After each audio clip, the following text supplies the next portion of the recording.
Longing for Lily by Tara Grace Erickson. Narrated by Lorena Hoops.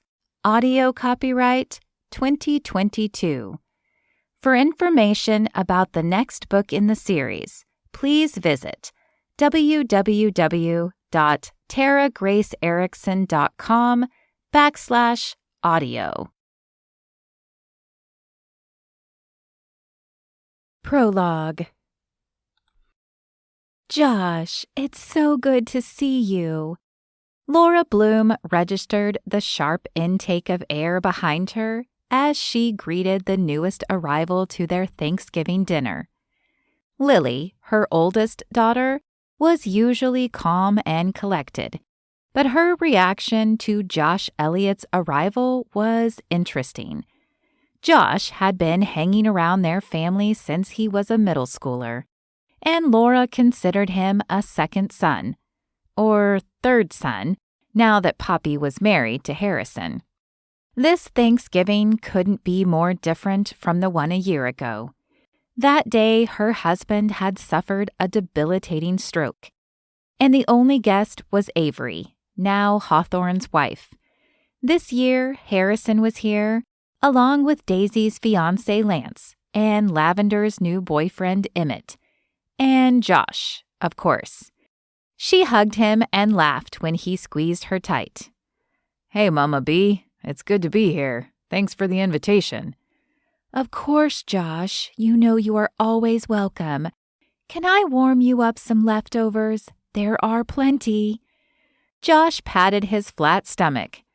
"I think I might start with some of that pie Mr. B is trying to hoard for himself, and then double back for turkey." Laura smiled broadly and looked back toward her husband, slowly eating his pie with only a slight tremble of the fork. "Sounds great, Josh. Make yourself at home." With 6 daughters, she'd always considered that one of them would date Josh, but it had never happened. As Josh greeted Hawthorne and the others, Laura's eyes were on Lily, picking at her manicured fingers and avoiding their new guest. Perhaps there was more to Lily and Josh's relationship than Laura ever figured. She knew they'd been working together some since Lily opened Storybook Barn here on the farm, but there were definitely undercurrents of something else going on. She said a quick prayer. Lily was successful and capable, but there was a wound buried inside her daughter Laura had never been able to uncover. Lily never seemed to smile much. Perhaps some extra time with the funny and kind Josh Elliot would help Lily recapture some of the joy she used to have. Chapter 1.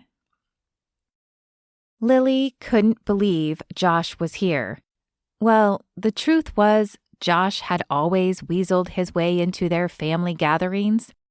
All her life it was Josh and Hawthorne and Josh. He had been around nearly as much as her own siblings. Here he was again, crashing their family Thanksgiving. It was hard enough seeing him during the weddings he had booked at Storybook Barn over the last year or two. Then he and Hawthorne got all buddy-buddy again, and he played best man at their wedding a few months ago. Other than one brief, heated moment where Lily reiterated that their past was better left in the past, the wedding had been uneventful. But somehow, Josh just kept popping back into their lives. Lavender's new boyfriend, Emmett, was Josh's roommate. Emmett hadn't won himself any favors when Lavender came to Lily crying about him a few weeks ago. It had all worked out, but Lily was still skeptical. Lily listened to the conversation happening at the table, while she turned to the stove and packed up leftovers. Lavender spoke up. "Oh, Josh, I've been meaning to talk to you about something." Lily perked up and turned to watch from a distance. "I'm a bit behind on the project, but Lily and I were talking about setting up a few recommended photographers for Bloom's farm. Lily's eyes widened as her sister continued. Hadn't she told Lavender not to ask Josh? You know, people who book events here have to use our photographers, and in exchange they get a special rate from you. Lily leaned back against the stove when she realized she had forgotten to give Lavender the names of other photographers to ask. Why not let them choose their own photographer? Hawthorne asked, between bites of pecan pie. Lavender easily flipped into business mode, and Lily filled with pride at the confidence of her little sister. For one, it's nice to give people a recommendation. The more a photographer shoots at a location, the better they can capture lighting and good spots. Plus, if photos from weddings here are only really beautiful photos, it protects our image. Josh nodded along. Sure, sounds cool. Lovey, she referred to her sister by her nickname. I thought we had discussed a few other photographers. I'm sure Josh is busy and doesn't need our help to find clients. Josh shrugged. Actually, I'd love to do more weddings out here. It's a great location. What do you need from me? That's awesome. It'll be cool to have you out here more often, Hawthorne said. Her mother clapped her hands together. Oh, how wonderful! Your photography and our event center are a perfect match. Lily wanted to push back, but felt the eyes of her family on her. There was no reason, as far as anyone else knew, that she should care if Josh was a contracted photographer. Except there was far more history between her and Josh than anyone around here knew about. Even more than Josh knew about, actually. If he was going to be photographing weddings out here more often, that meant seeing him more, which was the last thing she wanted. She pressed her lips together into a smile. Sounds great. Josh flashed her one of his signature grins, and Lily turned back to the leftovers. He had always been far too charming for his own good. And hers. Josh tried not to let it sting when Lily didn't return the smile. It had been like this for years, but she didn't seem to be softening toward him at all. Despite the half a dozen weddings he had photographed at Bloom's farm over the last year, they were no closer to being friends than they were 12 years ago when things fell apart. He scooped a huge helping of whipped cream onto his pie and turned to join another conversation. What do you think of your first Bloom family dinner, Em? It had been a crazy coincidence when his roommate's online girlfriend ended up being Lavender. Emmett laughed. Actually, it's great. Everything Thanksgiving should be. Josh nodded in agreement. From what he knew of Emmett's childhood, there hadn't been many happy family dinners in the foster system. Josh knew he was blessed to have his parents, even though they'd ditched him this year for some beach resort in the Caribbean. His sister Mandy and her husband Garrett were spending Thanksgiving elsewhere, which left Josh scrounging for leftovers at Bloom's farm. Emmett deserved someone great. Even though he wasn't officially part of the Bloom family, Josh still considered Lavender like a little sister. His glance flicked back to Lily. Hawthorne had been Josh's best friend all through middle school and high school. And Lily? She'd been his best friend's gorgeous and slightly older sister. Hawthorne had no idea just how close Lily and Josh had gotten all those years ago. When Josh was barely 21. He'd probably string Josh up by his toenails if he knew. It hardly mattered now. Whatever might have been 12 years ago was ancient history. He'd give anything to do it over and make better choices, but that was never an option. Instead, he'd be happy if he and Lily could work together as colleagues, or better yet, as friends. He'd moved on. Hadn't he? Hey, Lil. He waited for her to turn and tried not to smirk at her raised eyebrow. Could we step outside and talk? Her eyes widened, and he saw something uncertain in her eyes. Fear? He stepped around Lavender and Emmett toward her. I'd like to discuss the photography contract with you while we're here. Boo! Hawthorne yelled from the table. No work on Thanksgiving. Rose coughed and cleared her throat. Hawthorne waved his hand in response. Taking care of the animals doesn't count. You love it so much it barely counts as work. Daisy reached over and smacked her brother on the back of the head. Be nice, or she'll make you clean the chicken coop. Laughter rang out around the table as Hawthorne apologized profusely and entirely insincerely. Josh looked back at Lily, separated from the group. Want to take a walk? She hesitated, and Josh hated the insecurities he felt waiting on her response. Finally, she nodded and set the dish towel on the counter. She led him outside to the back deck of the main house. It had a gorgeous view of the rolling hills, neat rows of harvested crops visible across the pasture. Josh hadn't grabbed a jacket, and the weather was cool. Later in the evening, when the sun dropped below the tree line, it would be downright chilly. He looked at Lily, who pulled her sweater tighter around her tiny frame. Had she lost weight? She looked so delicate. Fragile, almost, though he knew from experience that she was tough as nails. Running weddings was not for the faint of heart, and Lily could hold her own. But the usual stern look on her face had turned wistful, and he longed to brush the piece of fallen hair back behind her ear. Josh cleared his throat. It didn't do any good to wish things could be different. So, about this contract, I meant what I said. I'd love to do it. But if you aren't comfortable, I can find my own business. I'm a big boy, Lil. Do what you need to do. She scoffed lightly and gave an exaggerated nod to his towering height. Yeah, I'd say you're definitely big enough. Geez, Josh, are you taking supplements or something? Josh couldn't fight the grin that crossed his face. Just too much time on my hands and a gym membership. Why? See something you're interested in? He flexed his bicep under the rolled-up sleeve of his button-down shirt.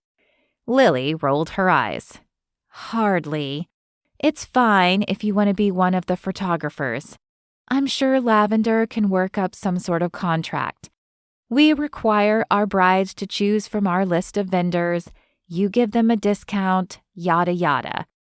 Her silver bracelets jingled softly as Lily waved her hands.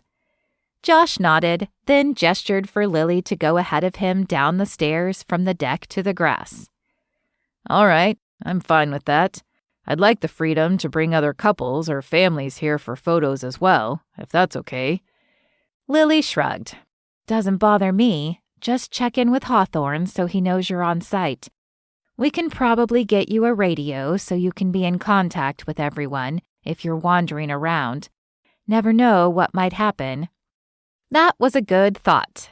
Josh wasn't surprised Lily would consider every possible contingency. They strolled across the yard, then along the edge where the mown lawn bordered the longer prairie grass, and a barbed wire fence separated them from the expanse of pasture. Sounds good. The wind whipped through Lily's hair, and she turned toward him to push it away from her face. Everything inside him wanted to reach for her hand. He was itching to say all the words that had been unsaid for 12 years. Lily, He choked on the words and stepped back. It was a long time ago, Josh, she whispered. He shut his eyes to the pain her words triggered.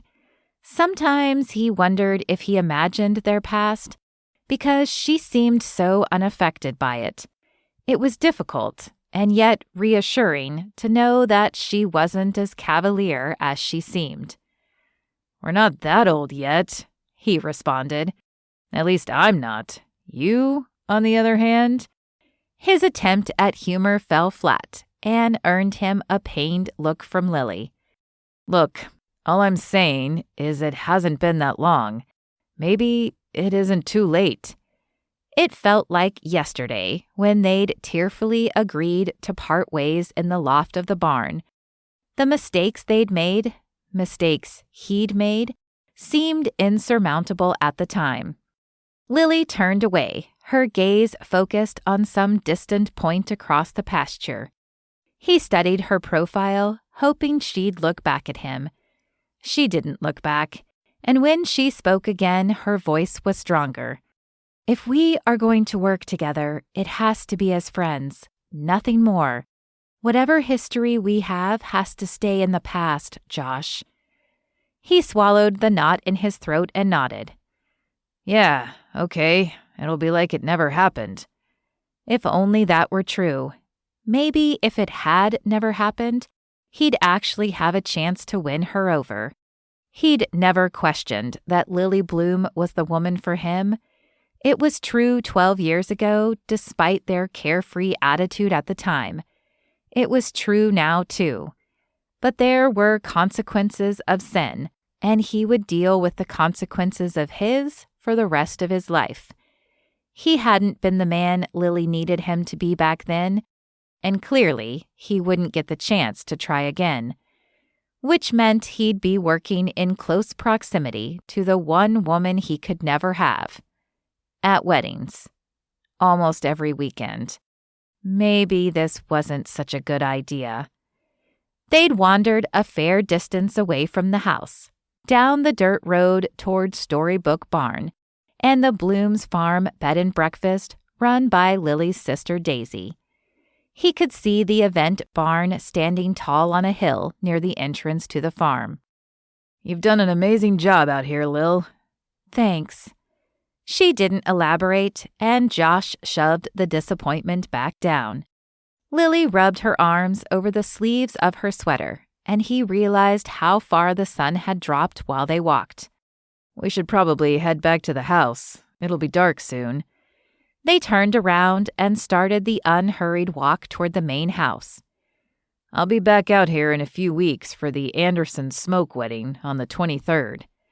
Lily snorted, and Josh chuckled before commenting. "She's a piece of work, isn't she?" Lily's eyebrows jumped as she shook her head. "I've worked with some high-strung brides over the last few years, but Jenny Smoke takes the cake. Or she would, except she is insisting on macarons and petit fours." Josh laughed at Lily's dramatic accent of the desserts. Lily looked at him with an exasperated eye roll. "Seriously, that's how she says it. Macarons." "I'm sure she just wants everything to be perfect, which, since you are in charge, it will be." Jenny was definitely a bit demanding.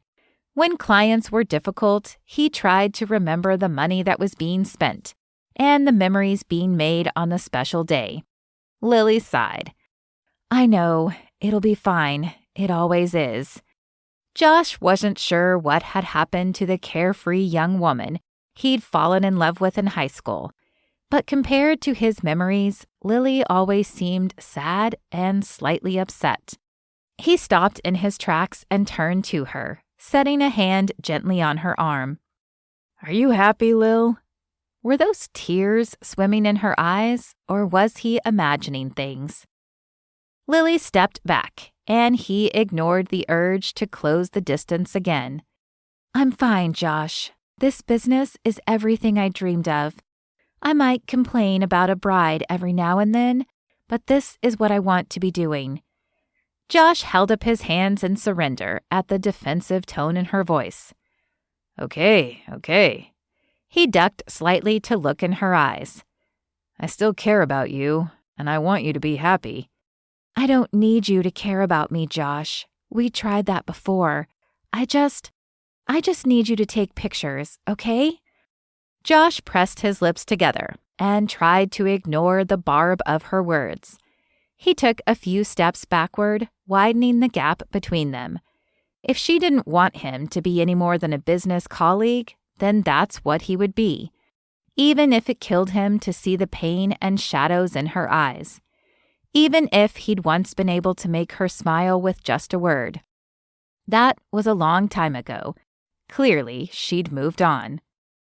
After she returned from the walk with Josh, Lily made sure to position herself as far away from him as possible. She had come too close to letting her guard down when she was outside with him. During the family's annual Thanksgiving board game marathon, Lavender pulled her aside. "Can we talk?" Lavender asked quietly. Lily heard the trepidation in her sister's voice and nodded kindly. "Of course, lovey," she said. Lavender pulled Lily into her bedroom, which sat down a short hallway off the living room. While Lily had moved out of their parents' house at 25, shortly after her summer with Josh, Lavender and Rose both still lived at home. "What's up?" Lily sat on the edge of the bed and gave her sister a small smile. Lavender shut the door and stepped further into the room, folding and unfolding her hands in front of her skirt. "I wanted to talk to you for a minute about Emmett." Lily swallowed her first instinct to jump into interrogation mode and find out what Emmett had done this time. Instead, she raised her eyebrows and showed her curiosity with less aggression. Lavender came and sat next to her. "I know you don't like Emmett, but—" She frowned at her sister's assessment. "What makes you say that?" "Lily," Lavender scoffed a laugh. "It's fine. You saw me that night when I found out who Emmett was, and—" Lavender ducked her head. "I know I was a mess." Lily remembered Lavender in tears explaining how Emmett had lied to her. All the sisterly instincts inside Lily had wanted to drive over to Josh and Emmett's house and knock some sense into the man who had made her little sister hurt like that. Instead, she'd tried to give Lavender the advice she wished she'd been given, which was that she was better off without the guy.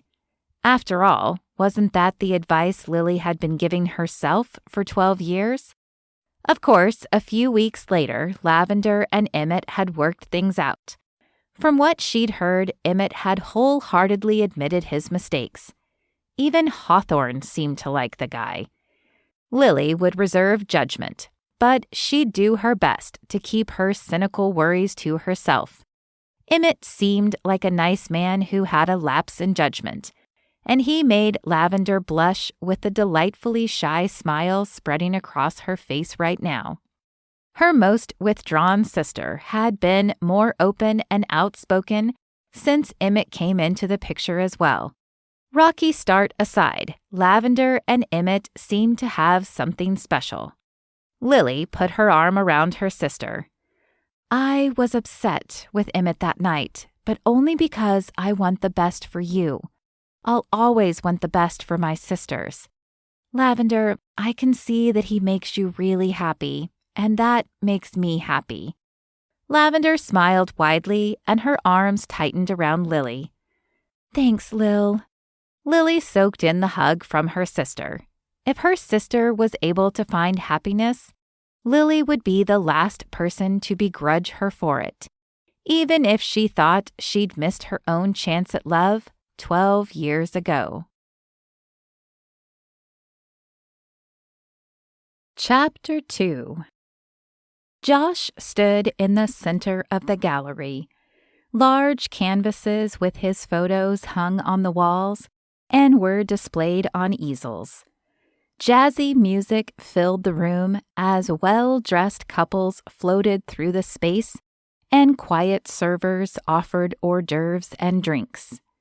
This wasn't his first gallery showing, but it was certainly the biggest, and the only one to have his name as the featured artist. "Joshua, the star of the night." The dramatically accented voice of the gallery owner brought a wide grin to Josh's face. "Mateo, I told you, it's just Josh." The only people who had ever called him Joshua were his mother and Lily. "How are you, my friend? All is good, yes?" "Things are wonderful, Matteo, and the show looks wonderful," he said, as he gestured to the photographs around the room. "Ah, yes, but you, my friend, are my star. Come, come, I must introduce you to my friends." Josh smiled proudly and followed Matteo, shaking hands and discussing his photos with the highbrow clientele from Matteo's gallery. Indianapolis sometimes seemed very far away from Terre Haute, despite the short 1-hour drive. Josh stood in the circle, the center of attention. "Oh, this is one of my favorite photos I took while I was in Guatemala. See that boy? That is Juan. He was 8 years old. You should have heard his English. He comes running up to me in the park, an entire arm full of bracelets." Josh held out his arm in an imitation of the sweet boy he'd never forget. And he says, "Mister, you need to buy bracelet for your special lady." I tell him, no special lady for me. He held up his hands in surrender. Juan, though, he doesn't give up. He says, "You buy one for your mama, then." I tell you what, by the end of the conversation, that enterprising lad had sold me a bracelet for every woman I'd ever met.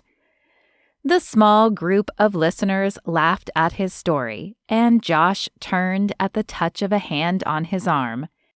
Lavender Bloom embraced him in a hug. "It's so good to see you, Josh." She turned to Emmett, and Josh grabbed his roommate's hand and pulled him in for a hug. "Thanks for coming, you guys. It's so nice to have a familiar face here." He excused himself from the circle of Indianapolis socialites and led them to a quieter spot. "How's it going, you two? I feel like I barely see you. Em, don't we still live together?" "Oh, actually, you moved out. Don't you remember?" Josh pulled back his arm like he was going to punch Emmett in the arm, but softened it just in time to tap his friend's bicep. Emmett gave an exaggerated wince and rubbed it. Lavender rolled her eyes at their antics. "How is it going? These photos are incredible. Which ones are yours?" Josh pointed around the room to the 15 or so photos that were his. "Take a lap around, grab a bite to eat, and enjoy the show. Maybe we can grab a late dinner when this wraps up. I didn't eat beforehand, and those mini quiches aren't exactly filling." "That sounds great," Emmett replied. "Harrison and Poppy are coming by too. Maybe the 5 of us can grab a bite." Josh was looking forward to it. The rest of the evening would be cool too, though. He loved meeting new people and talking about his photos. By the end of the night, most of the photos had sold. Matteo rushed up to him with an excited look. "Joshua, I must introduce you to someone very important." A gray-haired man in a suit jacket and jeans came up and shook Josh's hand.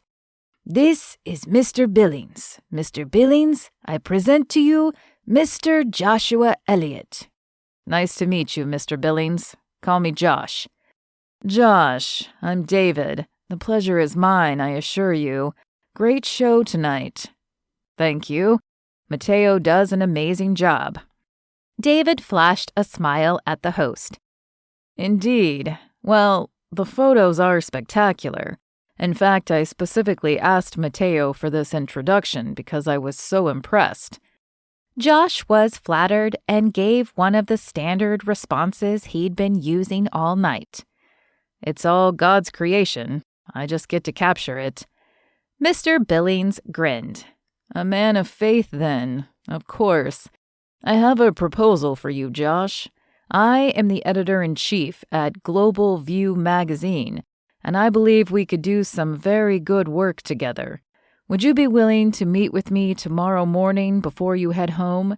I believe Matteo mentioned you live out of town." He quickly agreed to meet with Mr. Billings the next morning, then made his way to his friends standing in the corner. "You seem excited," Emmett observed. Josh shook his head slowly. "I'm still processing, but the guy I was just talking to, he runs Global View."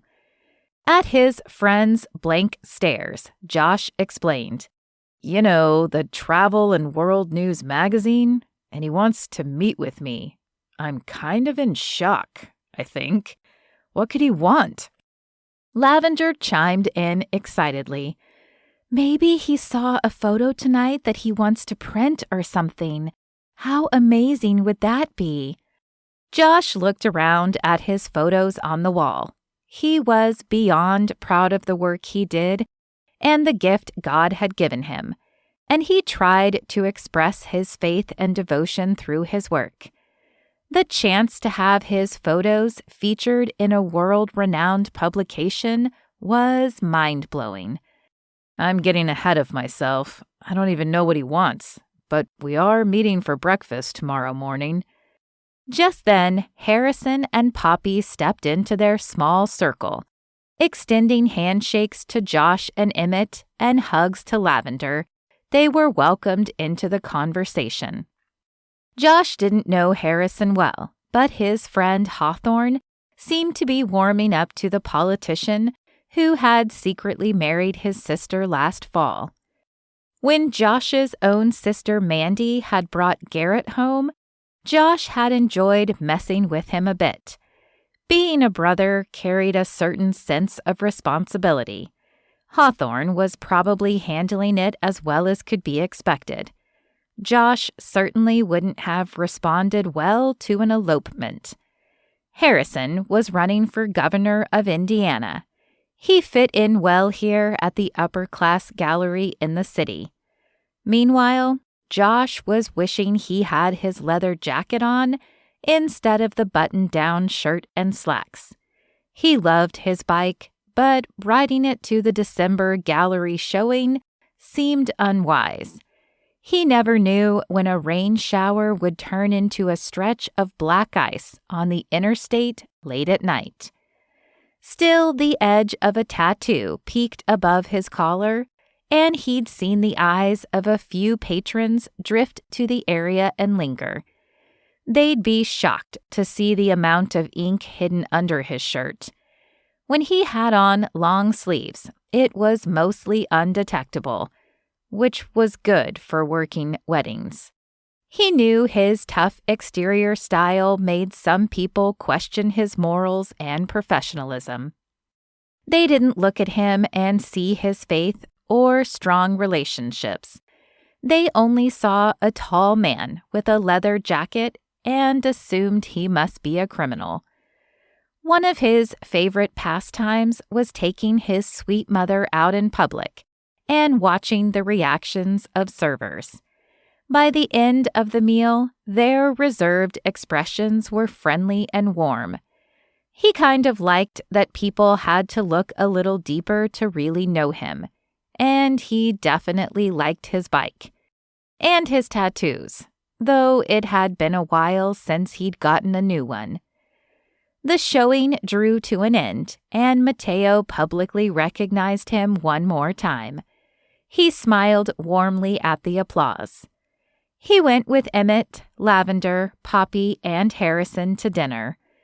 Ending the evening with the two happy couples was great, though it made him wish he had someone to share dessert with like they did. His mind drifted away from dinner several times, focused on the meeting ahead. The next morning, he dressed in his usual leather jacket, black t-shirt, and jeans. For one, because it was all he'd brought with him, and because he wanted Mr. Billings to see what he was getting. He found David at the agreed-upon coffee shop, and they got drinks before sitting down. "Thanks for meeting with me today, Mr. Elliot. Please, it's just Josh." "All right, then. As I mentioned last night, I work for Global View magazine, and when I told Mateo what I had in mind, Yours was the first name he mentioned. What do you have in mind? Josh couldn't help but ask. David smiled. I have a vision for an around-the-world travel spotlight. 1 person, 1 year, 100 countries. Josh's eyes widened. What are you saying? I'm saying that I would like you to consider traveling around the world and taking pictures for my magazine. Josh's heart raced as his mind struggled to keep up. This was way bigger than he had anticipated. Wow. He'd thought maybe Mr. Billings wanted a photo or two, or even to be featured regularly. But he was offering an around-the-world adventure? Just wow. Mr. Billings smiled. I know, it's quite a shocking idea, isn't it? I thought so too, and I think our readers will agree. We'd like this person to photograph the places and people they see, of course. Also posting regularly on social media and filming a few videos. But I've seen your work, Josh, and I've seen you interact with people. You would do great work, and I think you would show my readers something amazing about the world we live in, especially about what unites us as people. Josh listened carefully to David's words. Are you a believer, Mr. Billings? The corners of David's eyes crinkled with a smile. As of recently, I'm not intending this to be a mission trip, but highlighting creation and humanity would come naturally for a Christian photographer traveling the world. Don't you think? Yes, sir, I do. Wonderful. I'll have my assistant send you over some additional documents to look over as you consider. How long do I have to consider, that is? Josh's mind was reeling. I'm thinking we would kick off this adventure in the late spring or early summer months, so there is some time, but I would like to know sooner rather than later, in case I have to look for another photographer. I understand. I'm definitely interested, and I'll let you know what I decide as soon as possible. After Mr. Billings said goodbye and walked away, Josh sat and finished his coffee in solitude. This could change everything. No more weddings, international acclaim, photos with deep meaning, and the power to influence change in the world. It was an incredible opportunity. All it would take is saying yes and packing his bags. It wasn't like he had a wife or children counting on him, so why did the idea of accepting the job leave him with a hollow feeling in his stomach? Chapter 3. When Josh walked through the doors of Storybook Barn, he searched the room for the last person he should be looking for. He was there as an assistant photographer today. His friend, Sky, was the main photographer on the event, and she'd called him in for help. But it wasn't his friend he was searching for. Before he could find Lily, Sky walked up. He hugged her and raised his eyebrows at her hot pink hair. Sky changed things up every month or two.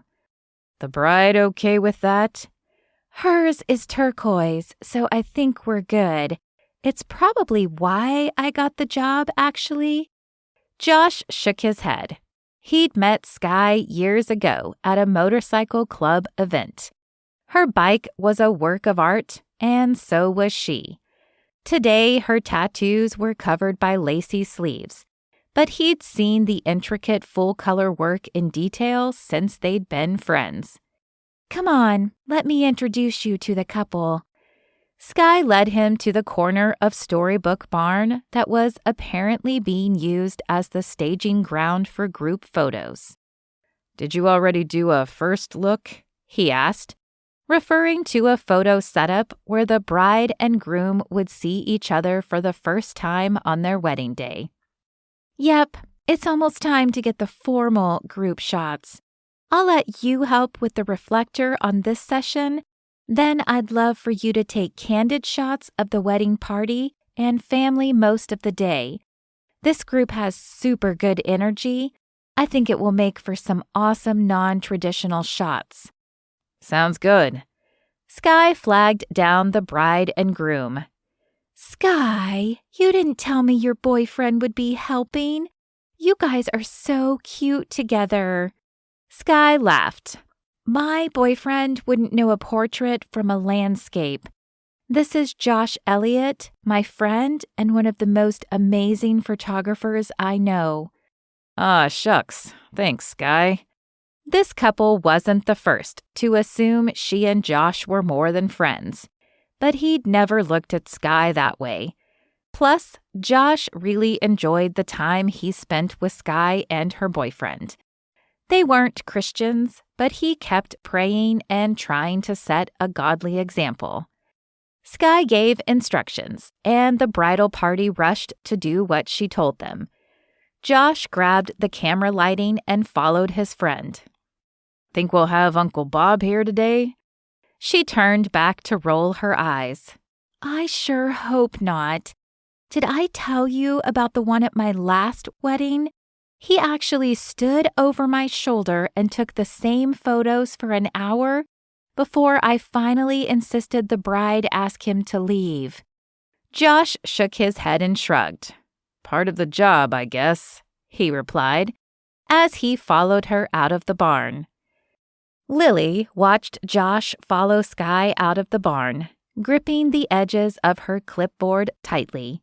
It shouldn't bother her to see him laughing and joking with the beautiful exotic photographer. The woman was exceptionally talented, so it wasn't surprising that she'd been hired for another event at Storybook Barn. What had Lily's knuckles white and her heart racing beneath her silky shirt was that Josh was helping. She'd had her suspicions about their relationship when Josh recommended her help with Hawthorne's wedding last fall, but they were even stronger now. The two of them looked awfully comfortable together. It made sense. Why wouldn't he be with someone more like him? Sky had the tattoos and the piercings. Her funky hair had been 3 different colors the 3 different times Lily had seen her, and while it seemed impossible to really dislike Sky, Lily didn't have to be friends with her. All Josh's talk about still caring about Lily was just talk. Not that it mattered, because the last thing Lily was thinking about was restarting their relationship from back then. Josh had gone back to college, and Lily had been left to deal with the fallout of their intense summer together. She stared at the closed door for several moments before she realized there was chatter in her earpiece. Savannah, her assistant, was asking a question. "Come again, Savannah, I missed that." "The cake is here. Can you send someone to open the door?" "On it." Lily tore her gaze away from the chapel entrance and waved a hand at Blake, one of the high schoolers she hired to help on event days. "Can you go prop open the back entrance? I'll meet the cake inside and help them to the table." The baker came inside, and Lily flagged her down. Lily had seen her share of cake disasters, from dropping it while carrying to one that was delivered too soon on a hot day and melted into a triangle-shaped droopy mess. The wrong color frosting made one bride cry before cutting it. Today, though, the cake was stunning, and in minutes it rested on the table with no issues. The temperature inside the barn was a comfortable 68 degrees, and there were no concerns of melting. She checked cake off her list, then scanned the remainder. Photographer. Check and check, apparently. Savannah called over the radio. "Lily, I need you at the creek with towels." 1,000 scenarios flashed through her head. the bride dripping wet, the groom covered in mud. "Savannah, I'm headed that way, but I need more info." From her assistant's convoluted ramblings, Lily gathered that the bride and groom were fine, but the ring bearer had decided to chase a dragonfly straight into the creek. Lily jumped into a UTV and floored it toward the small beach with an armful of towels. Savannah stood off to the side, watching the dripping wet kindergartner cry as his mother scolded him. Savannah rushed up to Lily. "What do we do?" The girl was panicking, and Lily ignored her question. Her mind was on the solution. "Strip him down, Mom." The woman glanced up sharply, then seemed to relax at the sight of Lily. Lily handed her a couple white towels. "Strip him down and give me his clothes. I'll run them to the main house and throw them in the dryer. It's going to be just fine. We have—" She checked her phone. 75 minutes until the music starts. When the small boy was standing in just his underwear, Lily glanced at the mom. "Does he have another pair of underwear?" The boy's mother nodded, and Lily gave a thumbs up. "He can go hang out at the bed and breakfast. Tell Daisy I sent you." Daisy would make the boy feel better. If anyone could understand getting distracted and doing something embarrassing, it was Lily's free-spirited sister. Lily took a moment to check in with the bride and groom before jumping back in the UTV. She was so focused on the task at hand, she almost didn't notice the appealing way Josh had rolled up his sleeves, or how he kept the flower girl entertained as the rest of the bridal party took endless photos. Almost. As she drove away, she radioed back to Savannah. "Crises averted. Pull it together, Savvy. It's only 2:00. There was still a lot of wedding day ahead of them. Lily dropped the wet clothes off at the house and climbed back in her UTV, satisfied with how she'd handled that particular crisis. Then her headpiece crackled to life again. Lily?" It was Blake. "The power just died in the barn." Lily groaned. "I'll be right there." She tore down the driveway and toward the barn. She was focused entirely on the next fire she needed to put out. Never a dull moment. Lily really did love this job. The Anderson Smoke wedding was a debacle. Jenny Smoke was beside herself. While Lily watched, Jenny went from screaming at her mother to crying on her shoulder. The woman was a wreck, and there was nothing Lily could do about it at this point. All because of some flowers. Lily waited until the sobbing had subsided slightly, then stepped up. "Jenny." She waited. "Jenny, look at me. It's going to be okay." "It is?" The bride's whine was grating on Lily's nerves. "Yes. While a fire at your florist is not something we could have planned for, we will make sure your wedding is as beautiful as possible." Lily bit back the lecture about sucking it up and focused on moving forward. "Mrs. Smoke, I'm going to need your help. Jenny, you just stay here and put a cold washcloth on your face. Hair and makeup is in 20 minutes, and those red circles won't look great in pictures." Fear filled Jenny's eyes. "But what about—" "Jenny, do you trust me?" Lily met her bride's gaze and touched her hand, waiting for an answer. "Yes," Jenny whispered. "Good. We'll be just fine. I've got this." Lily took the mother of the bride and walked her downstairs in the bed and breakfast. "Give me 10 minutes and meet me back in this room." Lily left Jenny's mom and stepped into the kitchen. She leaned against the solid wood doors and shut her eyes, taking a deep breath and blowing it out slowly. After that moment of indulgence, she straightened and laid her planner on the counter, flipping it open to the contact pages. Then she pulled out her phone and dialed. 7 minutes and 4 calls later, she racked her brain for another solution, but there was no one. She took a deep breath. Then she called Josh. "Josh Elliot," he said by way of greeting. "It's Lily. Are you still in Terre Haute?" She sent up a silent prayer that he wouldn't already be here. "I'm just about to head out there to start pictures. Why?" "Hallelujah. I need you to swing by Fiona's before you come."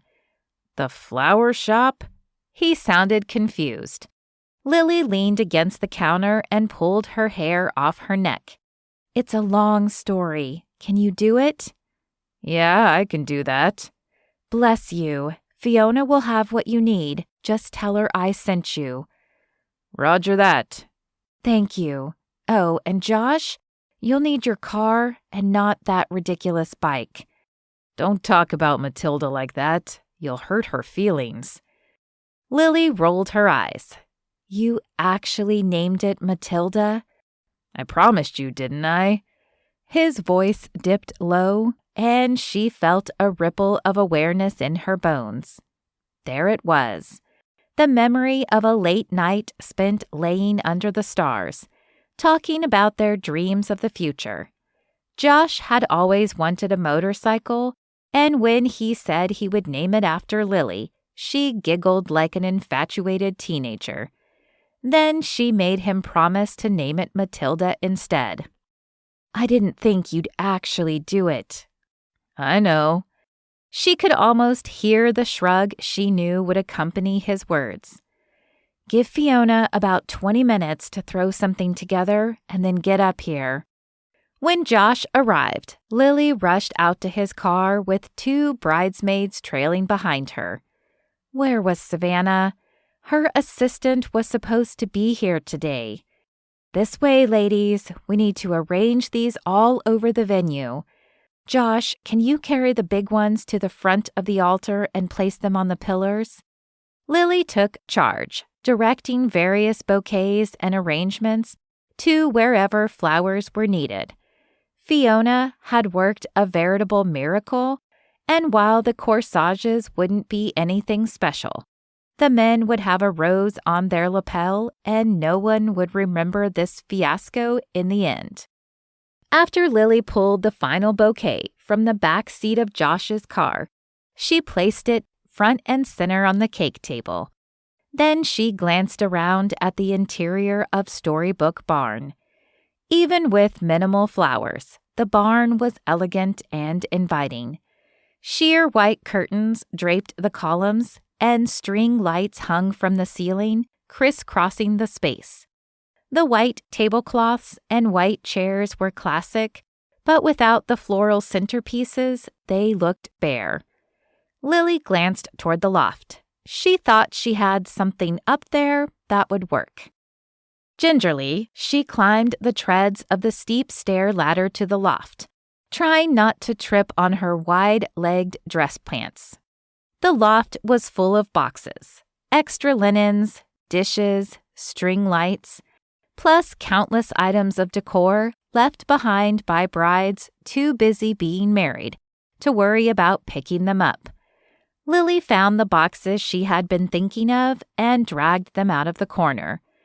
The wreath centerpieces were rustic, with touches of white flowers woven into the branches. They would fill the void left by the missing floral arrangements. She glanced at the steps and the box, then her stylish black heels. There were no good options. With a sigh, Lily slipped off her shoes and grabbed as many wreaths as she could carry. She carefully made her way down the steps and put the wreaths on a nearby table. Only a dozen more tables to go. On her 3rd trip down the steps, Lily felt a tug on her pant leg and looked down to see her beautiful trousers snagged on a screw in the old stairs. She shook her foot to pull it free and felt herself wobble. She heard a rip as she fell and desperately tried to catch herself on the railing, then shut her eyes and braced herself for impact. Expecting the floor, Lily's breath caught when her descent was interrupted by something warm and firm. She opened her eyes and saw Josh's concerned look. "Are you okay, Lil?" His strong arms were holding her effortlessly, and she could smell the woodsy cologne he'd always preferred. The temptation to lean her head toward his shoulder and just close her eyes for a moment was overwhelming. But the comfort she'd always found in his arms had proven enough trouble in the past. She wiggled her feet toward the ground and brushed herself off when he set her down. "I'm fine." She might be trying to do a million things at once, including pull together a wedding with no florist, but she was not going to let Josh Elliot think she needed him. It had been hard enough calling him to pick up the flowers from Fiona's this morning. If her assistant hadn't completely disappeared last week and stopped returning Lily's calls, she would have had someone to help with that kind of thing. But who had time to hire a new assistant? It was fine. She was fine. Josh watched her with a hint of laughter in his eyes that had her narrowing her own. "Watch it, Josh. Don't you dare laugh at me." He held his hands up in surrender. "Wouldn't dream of it, Lil. Just glad I was here to catch you." She blushed at the reminder and cleared her throat. "Yes, well, thanks, but I'm fine." "So you said." His satisfied smile was equal parts adorable and infuriating. She busied herself, picking up the wreaths she had dropped, then delivered a wreath to the center of each table. It looked pretty good for an emergency decoration choice.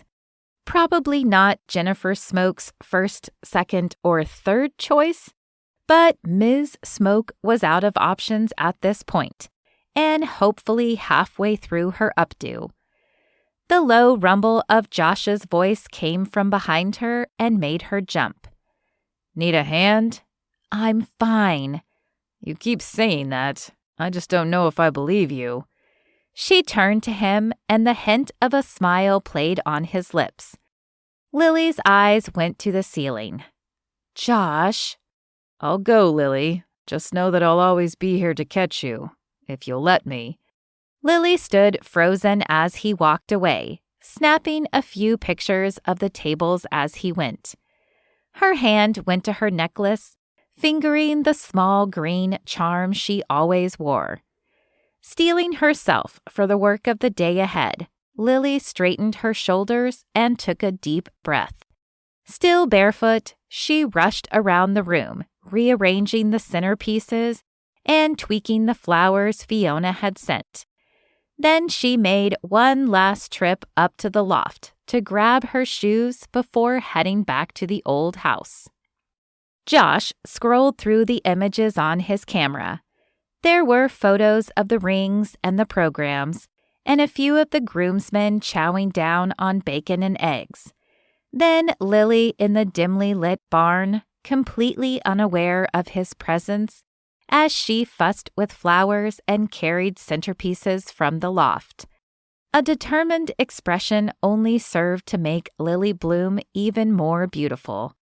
He couldn't shake the memory of catching her in his arms when she fell from the last few steps of the ladder. Josh was grateful he'd been there.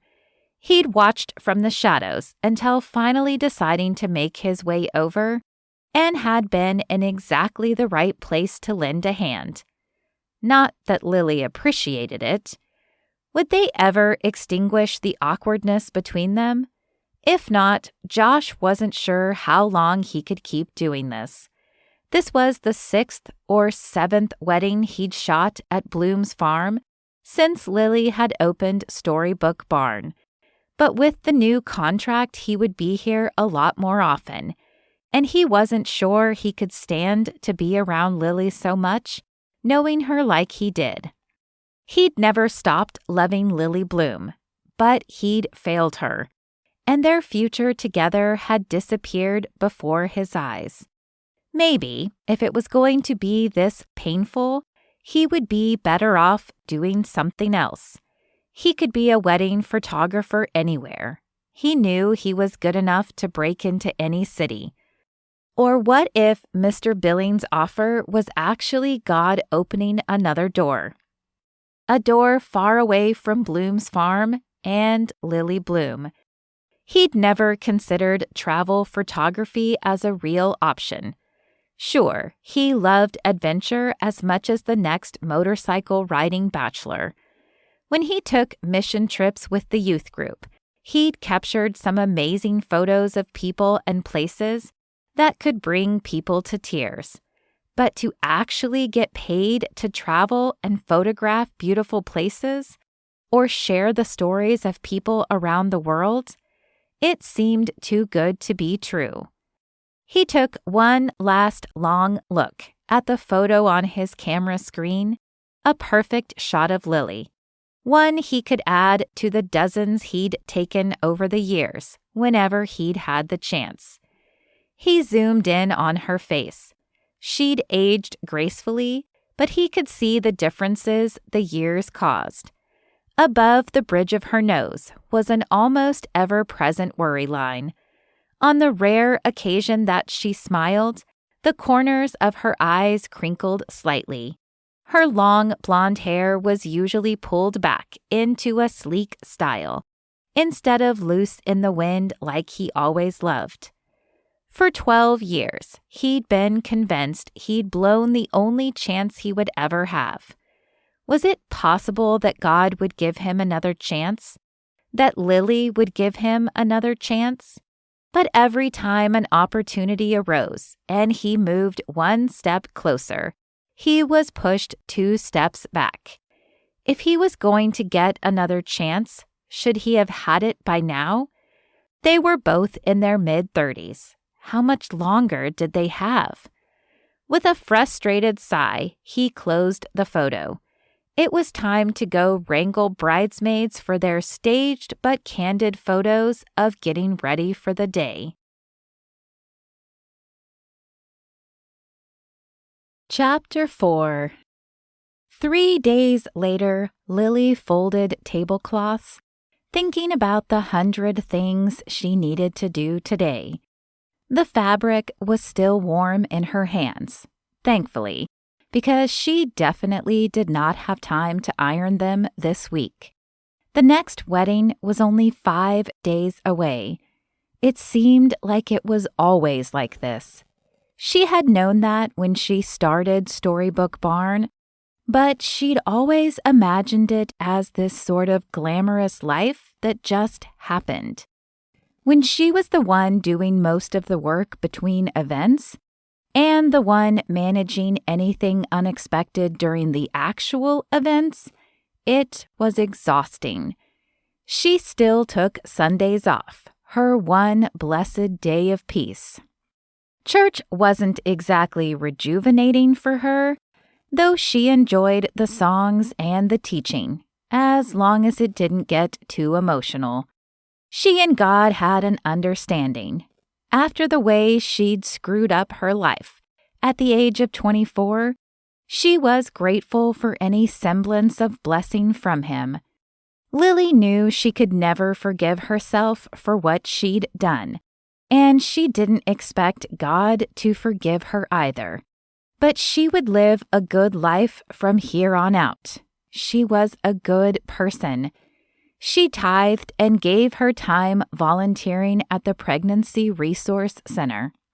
Sometimes it felt a little sadistic to volunteer somewhere that reminded her of her own grief, but she had vowed never to let herself forget. Shaking away the negative thoughts, Lily ran through her to-do list for the day. She needed to finish cleaning the barn, removing any trace of the wedding from Saturday night, and let the mocker bride know that they could start coming any time to set up their decorations. She needed to send Josh his contract for preferred photographer. Then she needed to talk to Daisy about the caterer, and if the problems they'd had were resolved. Something about a missing light bulb or a timer that didn't work. Lily wasn't sure, but if her caterers were unhappy with the provided space, it was one more thing to deal with on wedding day. She was missing Savannah right now. The flighty college grad had been a lifesaver for all these time-consuming tasks. After working with her for just a few months, Lily hadn't heard from her assistant for over a week. Lily shook out another tablecloth and folded it gently. Maybe they should switch to black table linens. She dismissed the idea as quickly as it came. Weddings were meant for white, and white looked amazing with the dark wood of the barn and the white curtains extending from the ceiling. Ordering a few backup linens would be better. Her phone buzzed, and she balanced it between her ear and shoulder after answering. "Storybook Barn, this is Lily." "Oh my goodness, Lily, I'm so glad I caught you." Lily glanced at the number on the screen, regretting that she hadn't looked before. "Mrs. Malker, is everything okay?" The woman's anxious voice had Lily's pulse ratcheting up in response. When the mother of the bride called in a panic, it was never a good sign. "We have a huge problem. This is rather embarrassing, but we need to talk about the menu. It turns out that the groom's mother is a vegan. I had no idea, and bless her heart, the woman ate an egg sandwich at breakfast the other day, but now it will be a huge ordeal if we don't accommodate. She's already being downright terrible to my Lucy. This is all my fault." Lily processed the woman's stressed-out ramblings before replying. "It's okay, Paula. I'm sure your caterer will have dealt with this before, but you will need to call them, not me." "I don't even know who the caterer is." Paula's voice escalated at the end, and Lily's eyebrows neared her hairline as she held the phone away from her ear. "I can't ask Lucy for the information because I was supposed to have dealt with this months ago. Give me 1 second, okay?" Lily abandoned the tablecloth on the top of the dryer and stepped out of the small, warm room. She grabbed her binder and flipped to the section for Lucy and Donald's wedding. Running her finger down the page, she found the information she was looking for. "Got it. I have the caterer listed as Carrie's Kitchen. Do you need the number?" "Oh, bless you. Yes, just let me grab a pen." Lily gave her the phone number and they ended the call. She sighed as she set down the phone. Just another emergency from a disorganized wedding. There was a reason Lily kept meticulous notes and never went anywhere without her binder. It held the details for every wedding she had on the books. She even brought it to church with her, which earned her some judgmental looks from her sisters on occasion. Even though it was her day off, there had been more than one occasion that someone had texted with an urgent question. Or, even more common, she ran into someone at church who wanted to book the barn for an event and needed to check availability.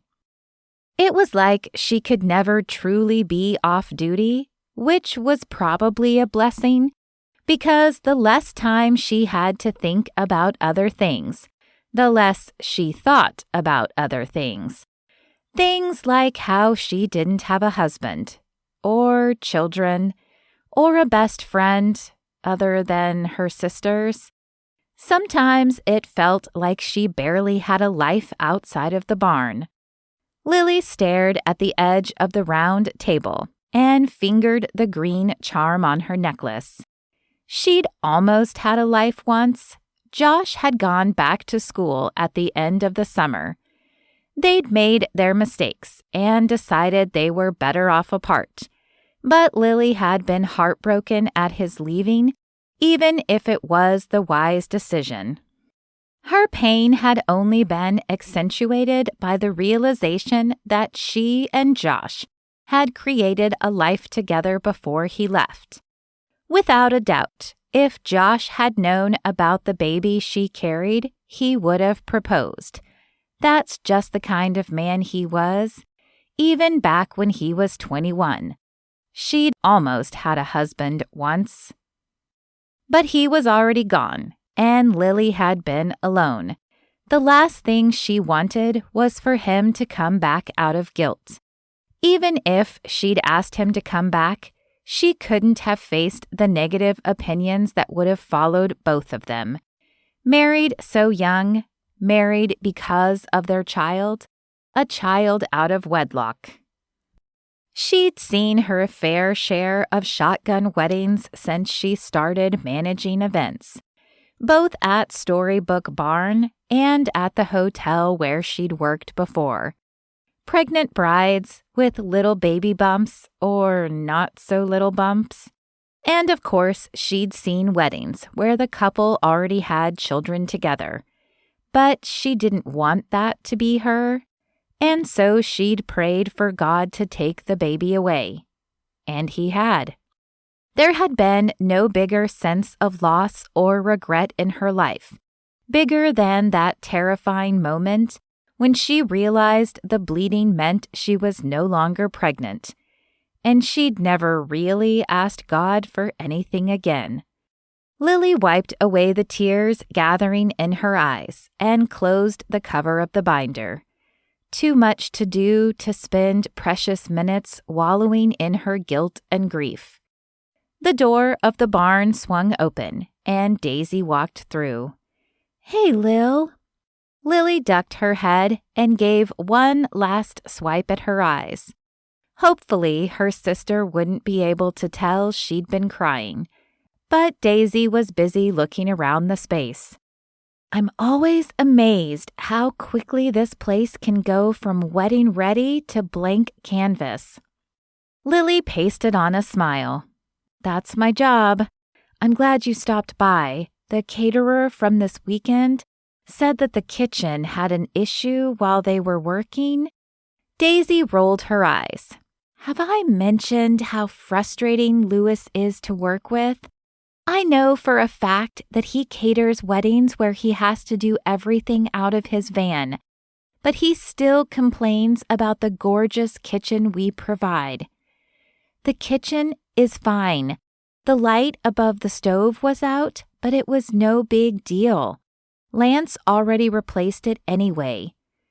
Lily listened and tried to file away the information, but her thoughts stuttered when Daisy smiled dreamily at the mention of Lance. Her sister was so head over heels for him, it was nauseating. Definitely not something to be envious of. Lily's smile must not have fooled Daisy, because she came closer and ducked to meet Lily's gaze. "Hey, what's going on? Are you okay?" Lily tried to wave away her concerns, shaking her head. "I'm fine, just tired. You really should get some help around here, sis. It's too much for one person." Lily sighed heavily. "I would if I could, Daisy. You think I like working 14-hour days on the weekends and 10-hour days during the week? But I can't trust anyone to actually show up and do their flipping job. If I want this place to succeed, then I have to be the one who makes sure that happens." Daisy's eyes widened in surprise at the outburst. Lily's throat was raw with the pain of unshed tears. Her sister's low voice brought them ever closer to the surface. "Whoa, Lil, come here." Daisy wrapped her in a hug, and Lily leaned into the embrace. I'm sorry, Days. I didn't mean to yell at you. I am ready for a break, I think. Lily, I'm sorry you've been having to work so many days, and especially that Savannah bailed on you. But you've got to try again with another assistant.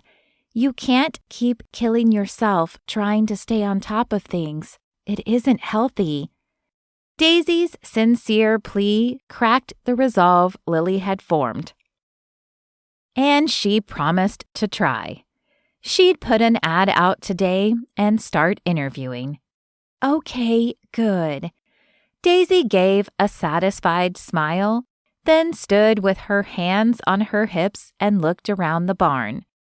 Now, put me to work and tell me how to help. Lily smiled and pointed her sister to the laundry room. Chapter 5. The next wedding was unlike any Josh had ever photographed.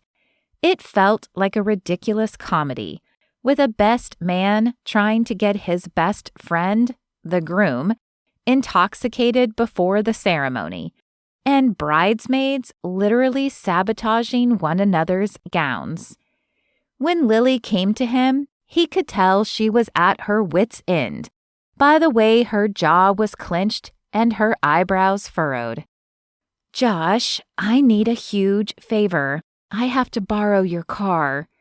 Josh flinched as he thought about his car, safely parked in front of his house, 25 minutes away in Terre Haute. That'll be a little difficult, Lil. I left most of my equipment here last week, and I brought Matilda today. Lily squeezed the bridge of her nose with her fingers. Okay, let's go then. Josh's eyes widened. What? My car is in the shop.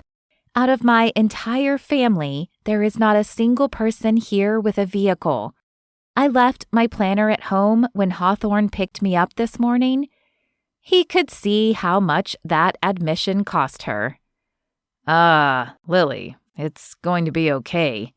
No, it's not. It's got everything in it. All my notes from the rehearsal last night, the details on timing for the reception, and what if someone else calls?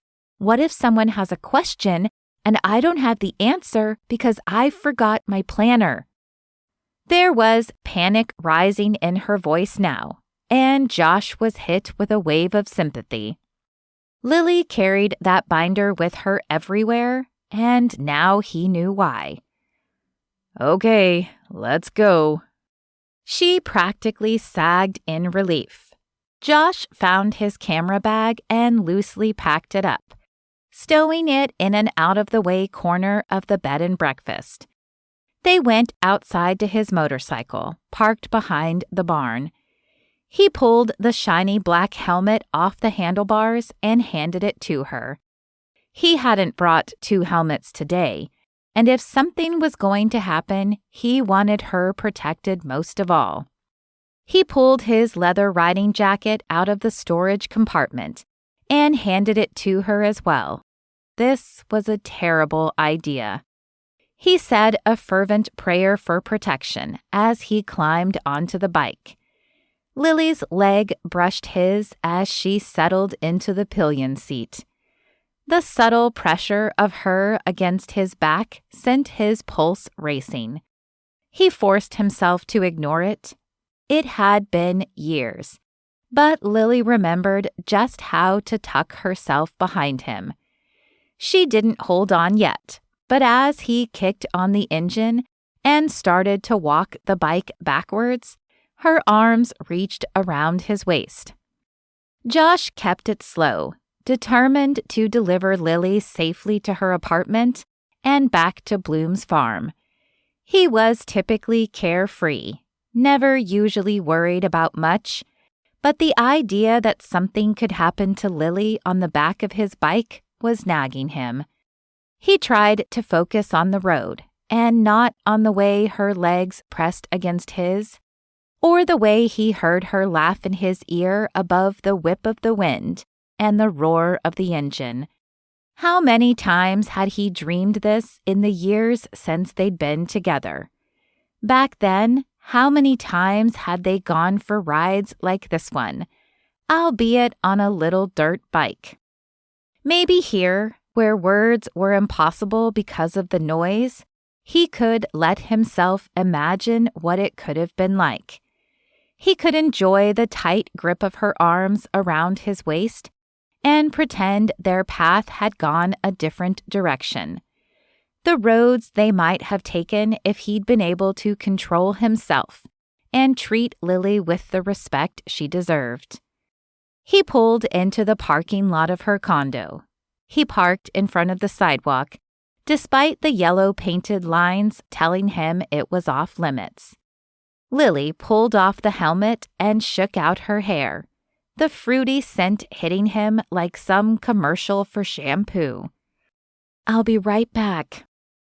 When she returned, Lily was clutching her planner, some fancy binder with a clasp and a zipper. He'd noticed sometimes it was different colors. How many different notebooks did the woman need? Josh raised an eyebrow and cleared his throat when she started to climb on while holding it. At her confused look, he shook his head and pointed at the storage compartment. Lily obediently tucked it inside and climbed on, reclaiming the seat that held her far too close to him.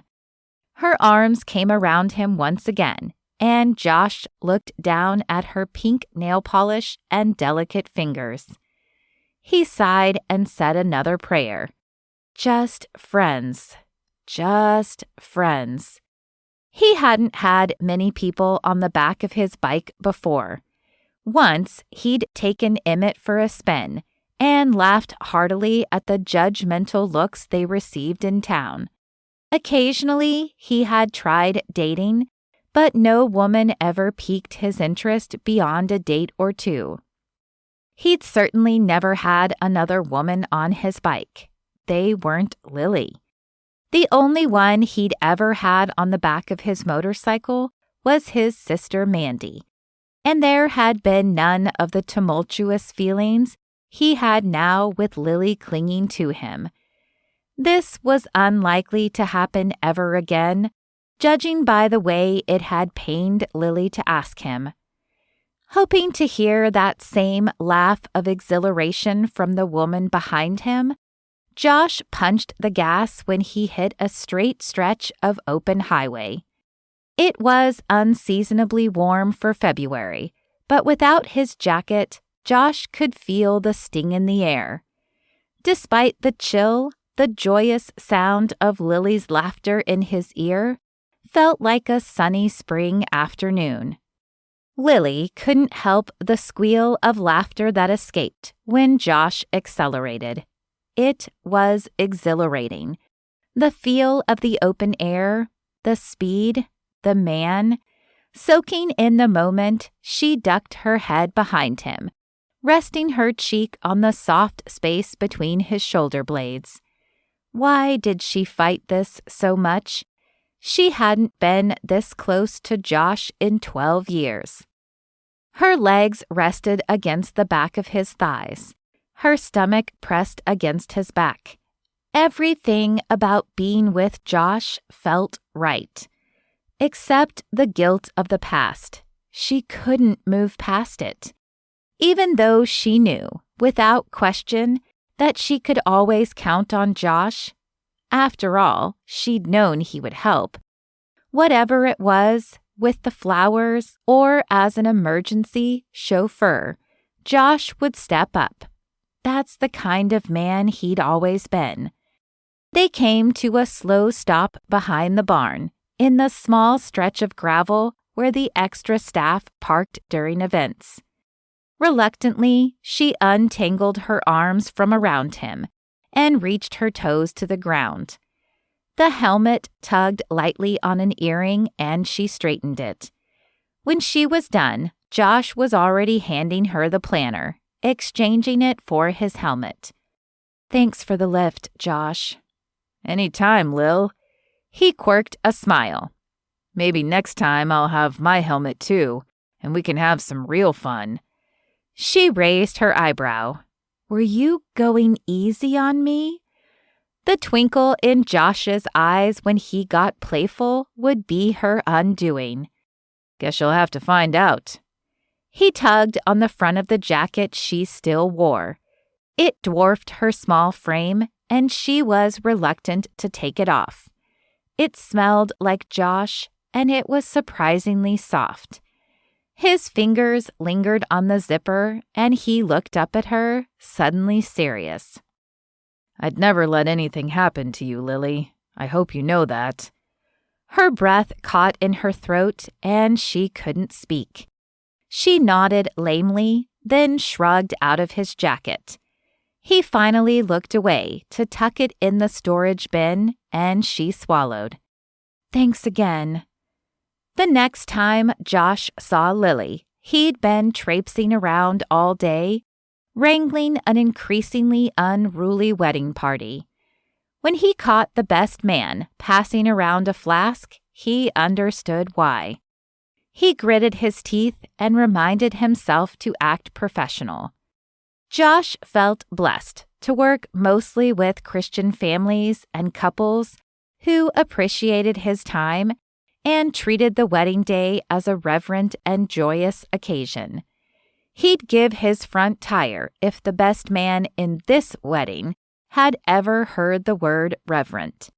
The man was loud and uncouth. The bridesmaids seemed even more frustrated with him than Josh was, if that was possible. The man had been hitting on the lovely ladies for most of the afternoon, their disgust obvious to everyone but him. But the groom just laughed and egged him on.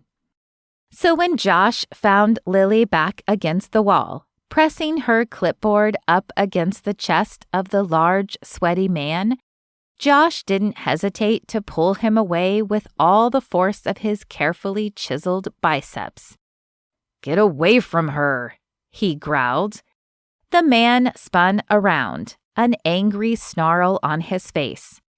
For a moment, he looked ready for a fight, but as his eyes climbed to reach the top of Josh's 6-foot solid frame, he seemed to realize the futility of that option. "I think the lady can speak for herself." The man's voice was not nearly as confident as the words would make it seem, and Josh couldn't fight the smirk that crossed his lips. Lily stepped next to him and pointed her words at the offensive man.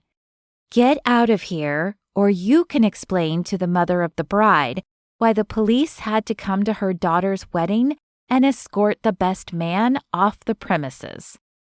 The man paled at the threat and tipped his head in a nod before backing away. Josh turned to her. "You okay?" "Yep, I'm fine." She started to step away, and Josh laid a hand on her shoulder. "Lily." "I said I'm fine, Josh. You can go back to your job." He saw her eyes flicker, a hint of something more in them. What did she really want to say? Josh fought the urge to frown as she successfully ducked away from his touch and walked back toward the crowd. Would she always push him away like this? Seeing the defeat on her face and her helpless expression had been awful, but she seemed entirely unaffected by the whole encounter. In fact, she seemed almost annoyed at him for stepping in, which was crazy, right? He just wanted to help, but Lily kept pushing him away. He knew he couldn't change the mistakes he'd made with Lily so long ago. Josh would always regret that they hadn't been more careful, more aware of the dangerous positions they'd been putting themselves, with no accountability and no boundaries. If he was ever going to have a chance with anyone, it would have to be on God's terms. And as often as he'd asked God the question about Lily, Josh had never received the reassurance that she was the one for him. The hardest part was discerning if the answer he felt was no or not right now. Chapter 6.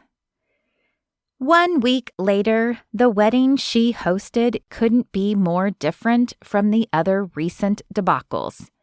Before she knew it, Lily was standing near the back row of the chairs, listening to the pastor expound on marriage and the treasure of devoting your life to another person.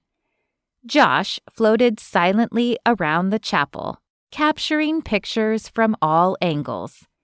He was surprisingly agile for such a big man, and judging from the faces of the audience, intently watching the bride and groom, no one but her paid him any attention at all.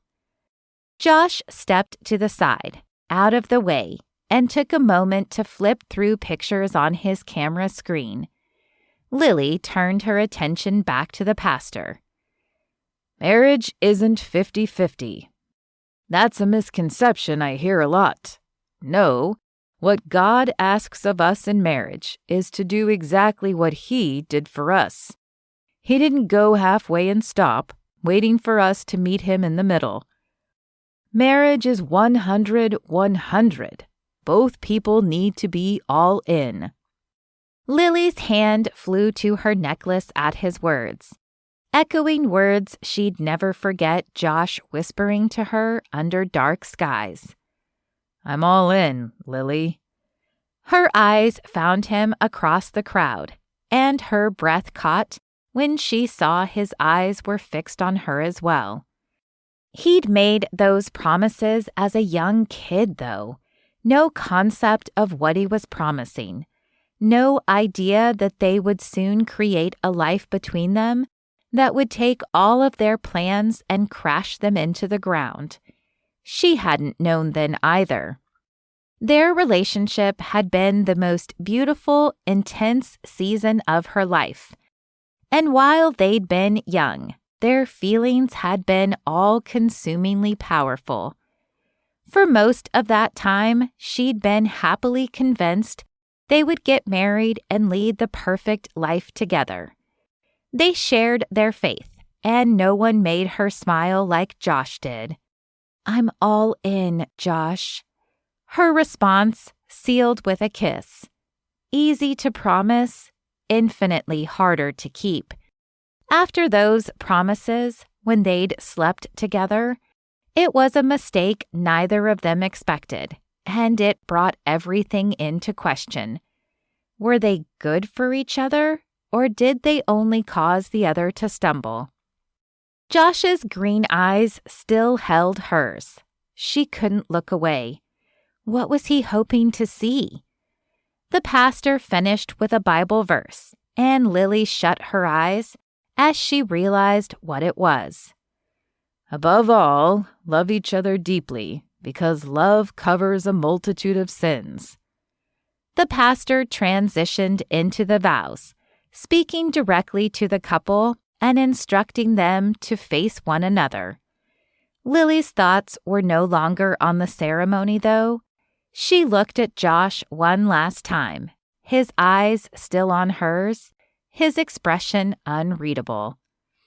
Love covers a multitude of sins. Could the mistakes they'd made be covered? She didn't think so. That was too easy. And she was to blame for the loss of her own child. Lily couldn't accept that anything would cover that. Even the love she'd thought she had for Josh, and he for her. Josh wished he could march across the chapel and pull Lily into another room. Instead, he started moving again, continuing his constant rotation around the space to capture the ceremony from as many angles as possible. The emotion he'd seen in Lily's eyes, though, did she remember? He would never forget saying those words to her. I'm all in. And he had been. But it hadn't been enough. Since his selfish errors at 21, he'd read the words in Ephesians so many times he had them memorized. Husbands, love your wives as Christ loved the church and gave himself up for her, that he might sanctify her. Josh had loved Lily, but not sacrificially, not enough to deny himself, to put her first. He knew now what it would mean to love someone the way God called him to. It was an all-consuming love, and being all in meant far more than he had understood so many years ago. If given the chance, could he love her that way? The couple getting married right now was actually already married. They were renewing their vows 30 years in. What would that be like? These people had been through life together, seasons of toddlers and teenagers who now stood beside them as adults with families of their own. Josh snapped more pictures of the bride, dressed in white, though in a blazer and skirt that befitted her grandmother's status. He zoomed in, trying desperately to capture the joy and adoration on her face as she gazed up at the gray-haired man. There was something he loved about photographing a couple that truly knew one another. Not the optimistic idealism of a young bride convinced her husband hung the moon, but the real, gritty, gracious love of a husband who recognized that his wife was imperfect and loved her regardless. He moved his camera to the face of the groom and let the vows they spoke wash over him. I promise to cherish you, honor you, and love you until the end of our days. When the married couple kissed, reaffirming their love for each other in front of the small crowd of family and friends, applause erupted and Josh snapped as many pictures as he could of the bride and groom, but also the bridal party and the smiling faces of the audience. There was so much joy in the room, Josh soaked it in. He hated all the wallowing he'd been doing lately. Lily might be solemn and even severe most of the time, but that wasn't him. He glanced toward the end of the aisle, where Lily was waiting for the bridal party, her planner tucked under one arm. The notebook was a soft white today. The smile on her face was a little looser than usual. It reached her eyes, and she looked relaxed, for once. During the reception, Josh sidled up next to Lily as she kept a watchful eye over the festivities. Ever done a vow renewal before? Lily nodded. Not enough of them, in my opinion. It's nice to see that marriage can last. I hear about someone I helped marry that is getting divorced nearly every week these days. It's enough to make you a bit jaded, I guess. Josh understood. He'd had a few of those himself. It can last. Both our families are a testament to that. Keith and Laura Bloom had been together for 40 years, and his own parents about the same. We are blessed to have that kind of example, aren't we?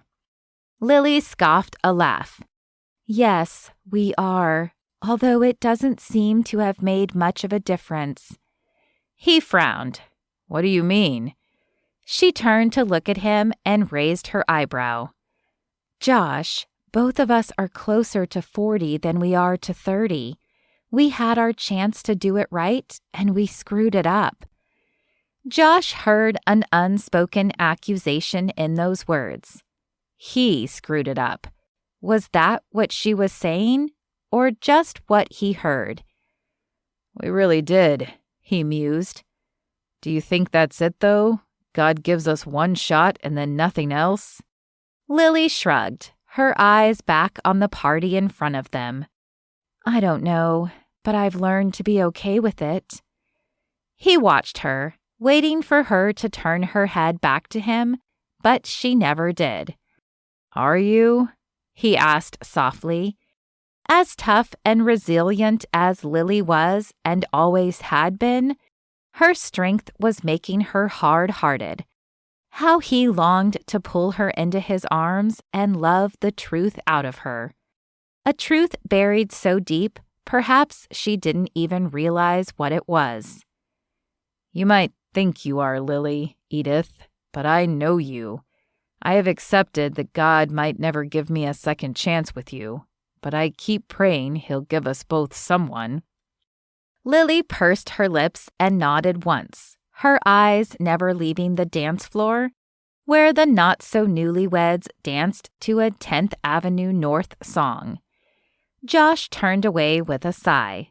He'd said what he needed to say, and it had been another conversation that left him wondering why he tried.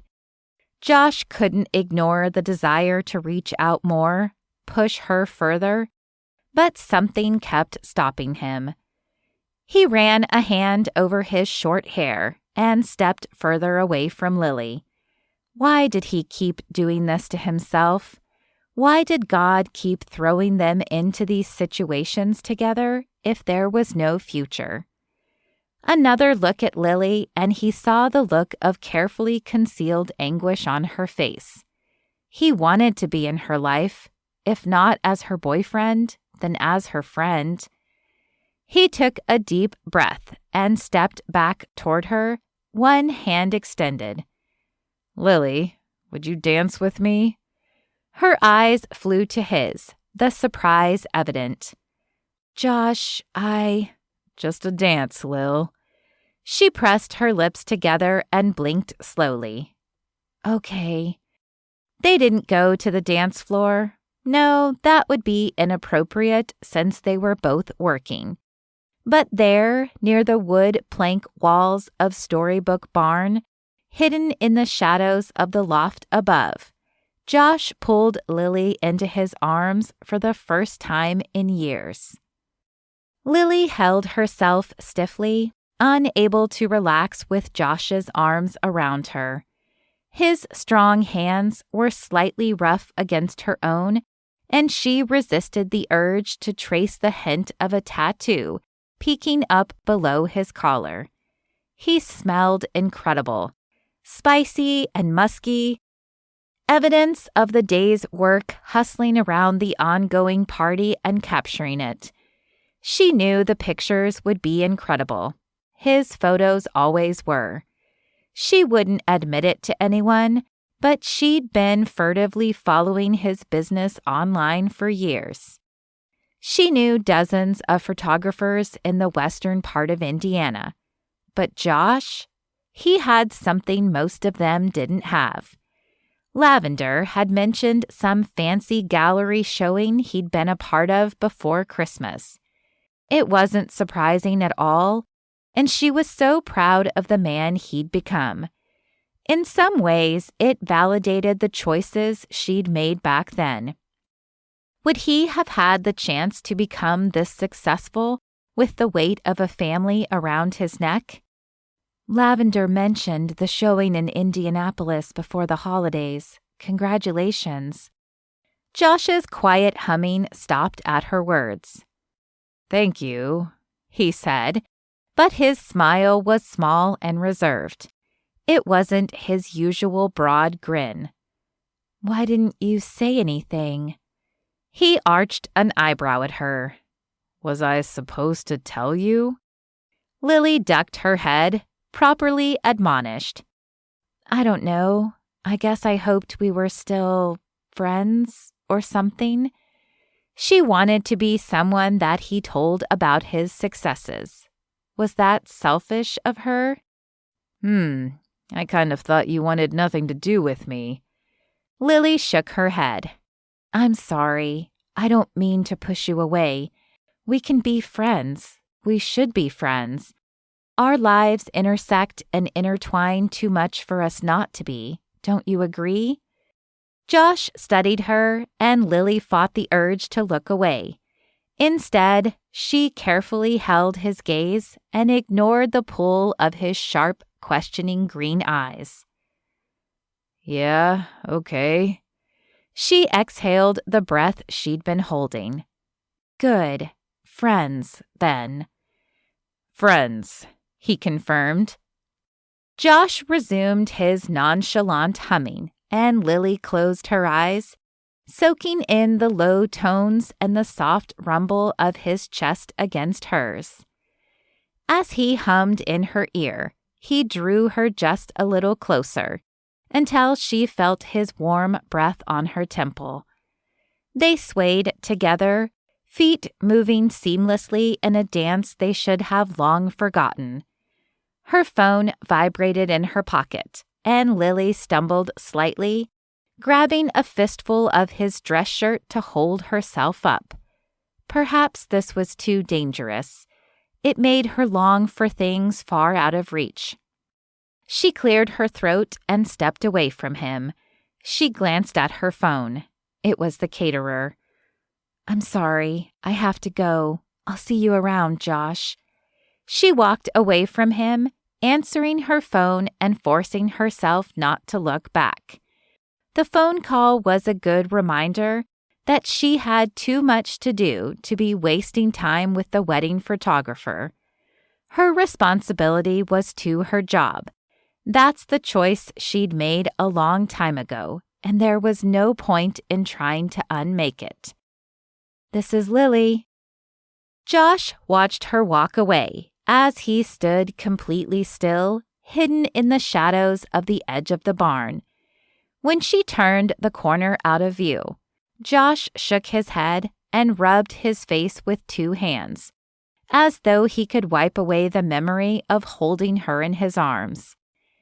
The dance had frozen time around him, but remained far too brief. He could have held her all night. Friends, she'd said. It was better than nothing, but Josh didn't know if he could take it. Again, the idea of the travel photography job beckoned to him. An entire year away, traveling the world and taking pictures sounded like a dream come true. He could go far away, forget all about the way working with Lily had him all tied up in knots. He had his chance with her 12 years ago. Being around her so much now was just asking for trouble. He'd always loved her too much, wanted her too much. Wasn't that what split them up in the first place? He resolved to pray more about the job Mr. Billings had offered. Until then, he already had 4 more weddings scheduled at Bloom's farm in the next 2 months, including one in just 2 weeks. He would just have to keep his distance and keep his head straight, like he coached his high schoolers to do. Youth group was one of Josh's favorite activities. The Wednesday nights he spent with the high schoolers was the highlight of his weeks. Pastor Stephen was a good friend of his too, which helped. Josh had roped Emmett into volunteering several years ago, and last fall Lavender Bloom had started volunteering as well. Despite being nearly 34, Josh felt a strange connection with the high school boys. They were more complex than most people gave them credit for. Of course, they obsessed about girls. He remembered his own crush on Hawthorne's sister at that age, though he would have never admitted it to Hawthorne. These young men were, for the most part, blessed with good families and a solid foundation of faith like he was. But he desperately wanted them to learn about the hard topics he had been too proud to admit he struggled with, or adults had been too uncomfortable to address. The mistakes he made in his relationship with Lily, he realized later on, came down to a shift in his priorities at the time. He got so wrapped up in being with her that his faith, which had been solid, fell away. After they broke up and he went back to college, he had that foundation to fall back on. But he would forever regret that he took his eyes off the prize of Christ. and that was the message he tried to iterate to the young men each week. After the gathering that week, he and Emmett went back home. They hadn't really seen each other much. Emmett was busy writing the next book in his award-winning Arkindian Chronicles, and Josh had taken on more weddings than usual because of the new arrangement with Bloom's farm, which left him squeezing in portrait sessions and as much time for editing as he could manage. For someone as extroverted as Josh, all the time spent editing was taxing, not because he didn't love the work, but because he wanted someone to talk to. Too often, Emmett became that person while they both worked at home, despite the author's desire to be left mostly in complete solitude. "How are things with you and Lavender?" "They are amazing. I still can't believe I almost missed it, but it's hard. I never realized how hard it would be to know the person you are supposed to be with forever, but not be with them yet, you know?" Josh smirked and raised his eyebrows. "Yeah, I think I do." Emmett gave a curious glance, but Josh changed the subject. "So, what are you going to do about it?" Josh was especially grateful for the accountability they provided for each other. Despite the fact that Josh had introduced Emmett to the Lord when they first met, Emmett was now a strong warrior of the faith. Of course, Josh knew how easily even the strongest men could forget their own principles when things got difficult.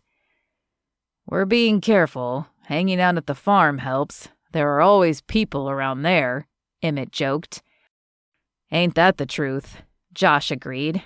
"Well, I'm here if you need anything. And be alert, right?" Emmett nodded, the sage wisdom part of his roommate duties completed. Josh opened the refrigerator and offered a Mountain Dew to Emmett before grabbing himself a root beer. "So, video games?" Josh found his roommate agreed to hang out a lot more now that he wasn't spending his evenings chatting online with a mysterious woman. Learning that his online girlfriend had actually been Lavender Bloom had shaken Emmett to the core, but it had all worked out. Two of Josh's favorite people had found each other, and Emmett had some extra time freed up to play Zombie Soldier Apocalypse. "I'll make popcorn," he said, as Emmett grabbed a seat on the couch. This was good. He didn't want to think about what he would do when Emmett and Lavender took the plunge and got married. Finding a new roommate wasn't on his list of things he wanted to do. Chapter 7. Josh had been best friends with Hawthorne ever since his parents started dropping him off at Bloom's farm during the summer while they worked. Josh and his sister Mandy ran around with the Bloom kids for hours on end. Sometimes they worked, helping Keith Bloom with the crops or the animals. Other times they swam in the creek or rode horses through the pastures. Hawthorne was ecstatic to have some more testosterone around the farm, but Josh quickly recognized the love and responsibility Hawthorne felt for his sisters. 8th grade boy that he was, Josh had immediately surveyed Hawthorne's sisters, laughing at the perfectly identical faces of Daisy and Andy, who had slugged him on the arm once when he dared to call her Dandelion. It had left a bruise for a week. He had, of course, noticed Hawthorne's slightly older sister Lily. She was 3 years older than them, a sophomore in high school. As much as Hawthorne ragged on his siblings, he was also not subtle with the ways he would deal with any boy who so much as looked at them wrong. While he and Hawthorne teamed up against the zombie army, Josh's mind wandered to the past. Dude, do you remember when Andy and Daisy got asked to our 8th grade dance by Bobby and Clay? Hawthorne groaned. That was the start of a very long high school career, spent shoving boys into lockers and warning them away. Josh shook his head. I don't know how you managed. I just had the one sister, and she was so quiet I was starting to think she'd never meet someone. Of course, we both know how that turned out. Mandy had ended up with the wrong guy in college, got pregnant, and then lost the baby. It wasn't until 10 years later that she met Dr. Pike and got married. Josh smiled, thinking of his adopted niece Adelaide. God's plans are greater. He had to keep remembering that. You watched out for Mandy, but Daisy, man, she's like a walking disaster, and guys were falling all over her in high school. Good thing she never really fell for it. Psh, she would have. But between me and Andy, most of them never worked up the nerve to ask her out. Josh laughed. What's the latest with Andy anyway? Her deployment is finished, and she came back for a week this summer, but now she's stationed near Williamsburg. Says she's moving home in a few years, though. She's almost got enough time in to retire. That's awesome. Good for her. Lavender and Emmett, you okay with that? Hawthorne exhaled. Yeah, I mean, he seems like a good guy. It helps that you approve. I know my sisters are like your own sisters, too. You'd never let anything happen to them. Josh chewed the inside of his lip. Part of what Hawthorne said was true. He would protect the Bloom family like his own. But he didn't think of all of Hawthorne's sisters quite so fraternally. I can't believe you and Avery have been married for almost 6 months already. Hawthorne smiled, sufficiently distracted. She's amazing, Josh. I never knew how powerful it was to have a woman respect you and cheer you on. Avery keeps me honest, and I know I can count on her to support me. We have so much fun. Honestly, I don't know why I resisted for so long. Josh grinned at his friend. I still remember you calling me to meet up after you met her. You were already lovesick and couldn't even admit it. Hawthorne shot an annoyed look his way. Like you're some sort of expert. What have you dated? One girl? Josh shrugged, and Hawthorne blew a hole in the wall of the fortress so they could storm in. You know, I kind of thought someday you would come ask me about one of my sisters. Josh felt his throat tighten and forced out a laugh, trying to sound casual. Which one? Hawthorne gave a bewildered look. Heck if I know. It'd be cool to have you for a brother, though. Josh chuckled, relaxing. Hawthorne didn't know.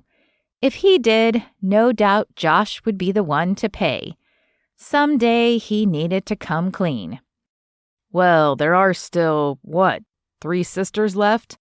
Want me to pick, or you?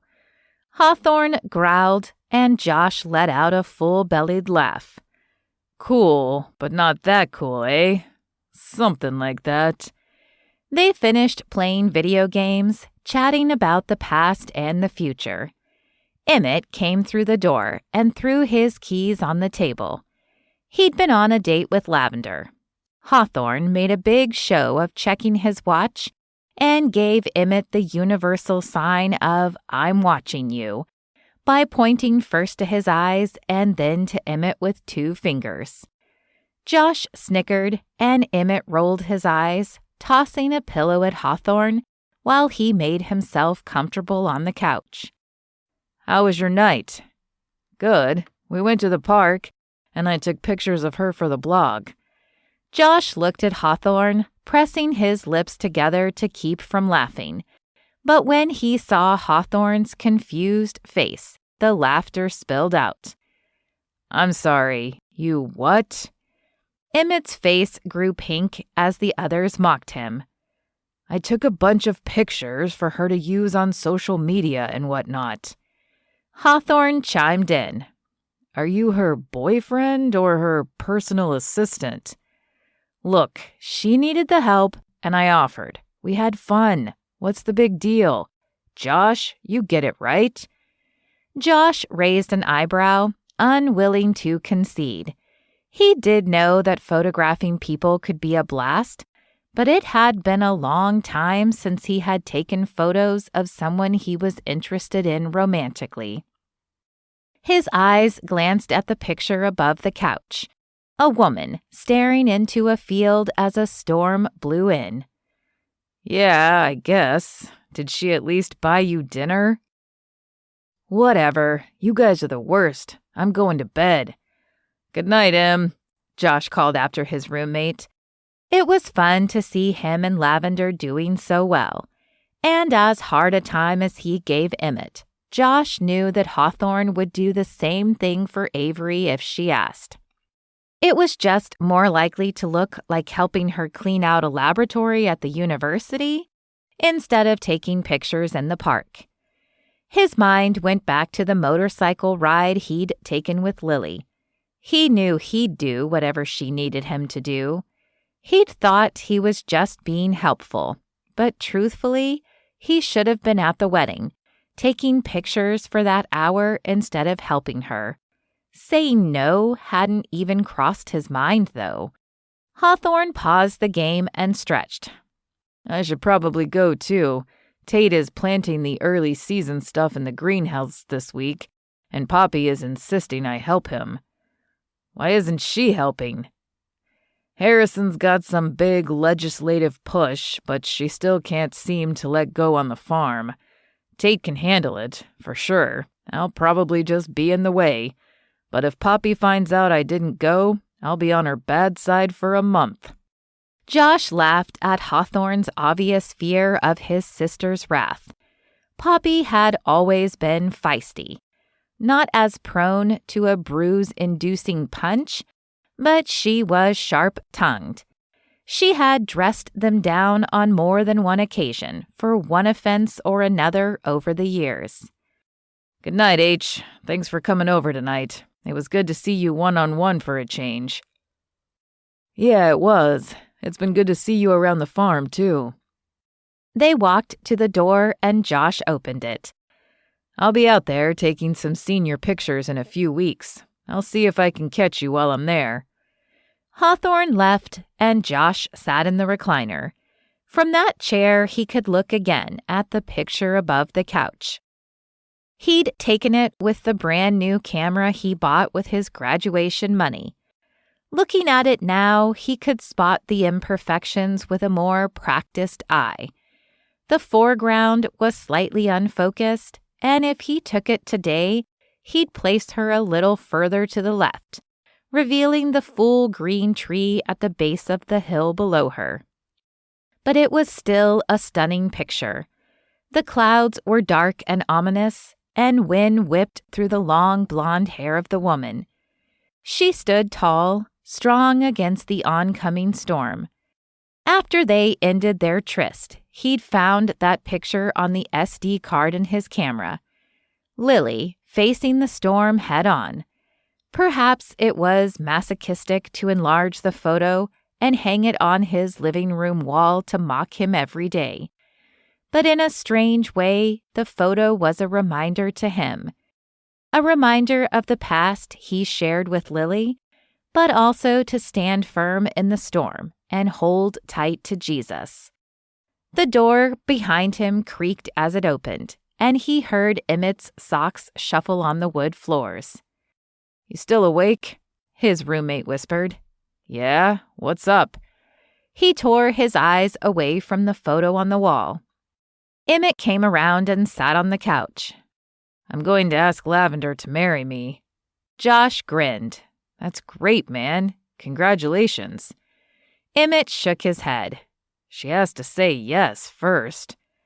Josh waved his hand. "Details, my boy. Just details." Despite his obvious nerves, Emmett smiled at Josh's words. I've never really asked because you've never really offered, but have you ever been in love? Josh exhaled sharply at the question, but the look on Emmett's face was so anxious. His foot tapped rapidly, and Josh glanced at it. Emmett saw the look and the movement stilled. Do you really want to know? Emmett nodded, his nervousness forgotten and his interest piqued. Josh nodded to the picture hanging on the wall behind Emmett. You were right last year when you asked about that picture. Josh remembered the tiff they'd had. He wasn't proud of it now, but he'd told Emmett to walk away from Lavender. Emmett had screwed up, and since he claimed to love her, Josh said the best thing to do was whatever was best for Lavender. Please don't share this with anyone, but that picture is of Lily. Emmett's eyes widened, and Josh immediately feared he would regret this conversation. But the thoughts about Lily had been rolling around for weeks, and it seemed as though tonight was the night it would finally come out in the open. Lily and I were together, for lack of a better word, the summer before my senior year at IU. She moved home after college, beautiful as ever. We'd flirted before, but that summer we spent almost every day together. Hawthorne was preoccupied with his own business, and no one paid us any mind. Josh stared at the blank TV on the opposite wall, as though he was watching the movie of that summer. We stayed out all night and watched the stars. We had picnics around the farm. We even took a road trip to Chicago and spent the entire day eating hot dogs from every food cart we could find. Emmett was leaning forward, his forearms resting on his knees. What happened? From the way you guys act around each other, I thought you barely knew her. Josh shook his head. I loved her. Too much, too fast. I was 21, Em. We made mistakes. I made mistakes. Things went too far and we... Josh choked on the words. We slept together. We both felt awful about it. She cried. I cried. We both had our faith. Real, solid faith. Somehow we'd let it slip away. We shoved it out of the way, really, to make way for our own selfish desire. He looked up at Emmett and shrugged, as though the ache and hurt of that failure didn't still haunt him. Anyway, we both agreed to walk away, that our faith was more important, and that if we couldn't be together and remain faithful, we shouldn't be together. He opened his hands. That was it. Lily stayed at the farm, and I started my senior year. From then on, neither of us really talked about it. We didn't see each other much. Hawthorne and I had already drifted apart, and I stopped hanging out at the farm. That is, until recently. Wow, I had no idea. It's not something I really talk about. I was young and foolish, and I lost control. I had to let her go because I couldn't do the right thing for her. I wasn't strong enough. Josh looked at Emmett, remembering the advice he'd given his roommate a few months before. I'm really glad you and Lavender worked things out. It's not going to be that way for me and Lily. I just keep praying God will bring someone into my life that helps me forget about her.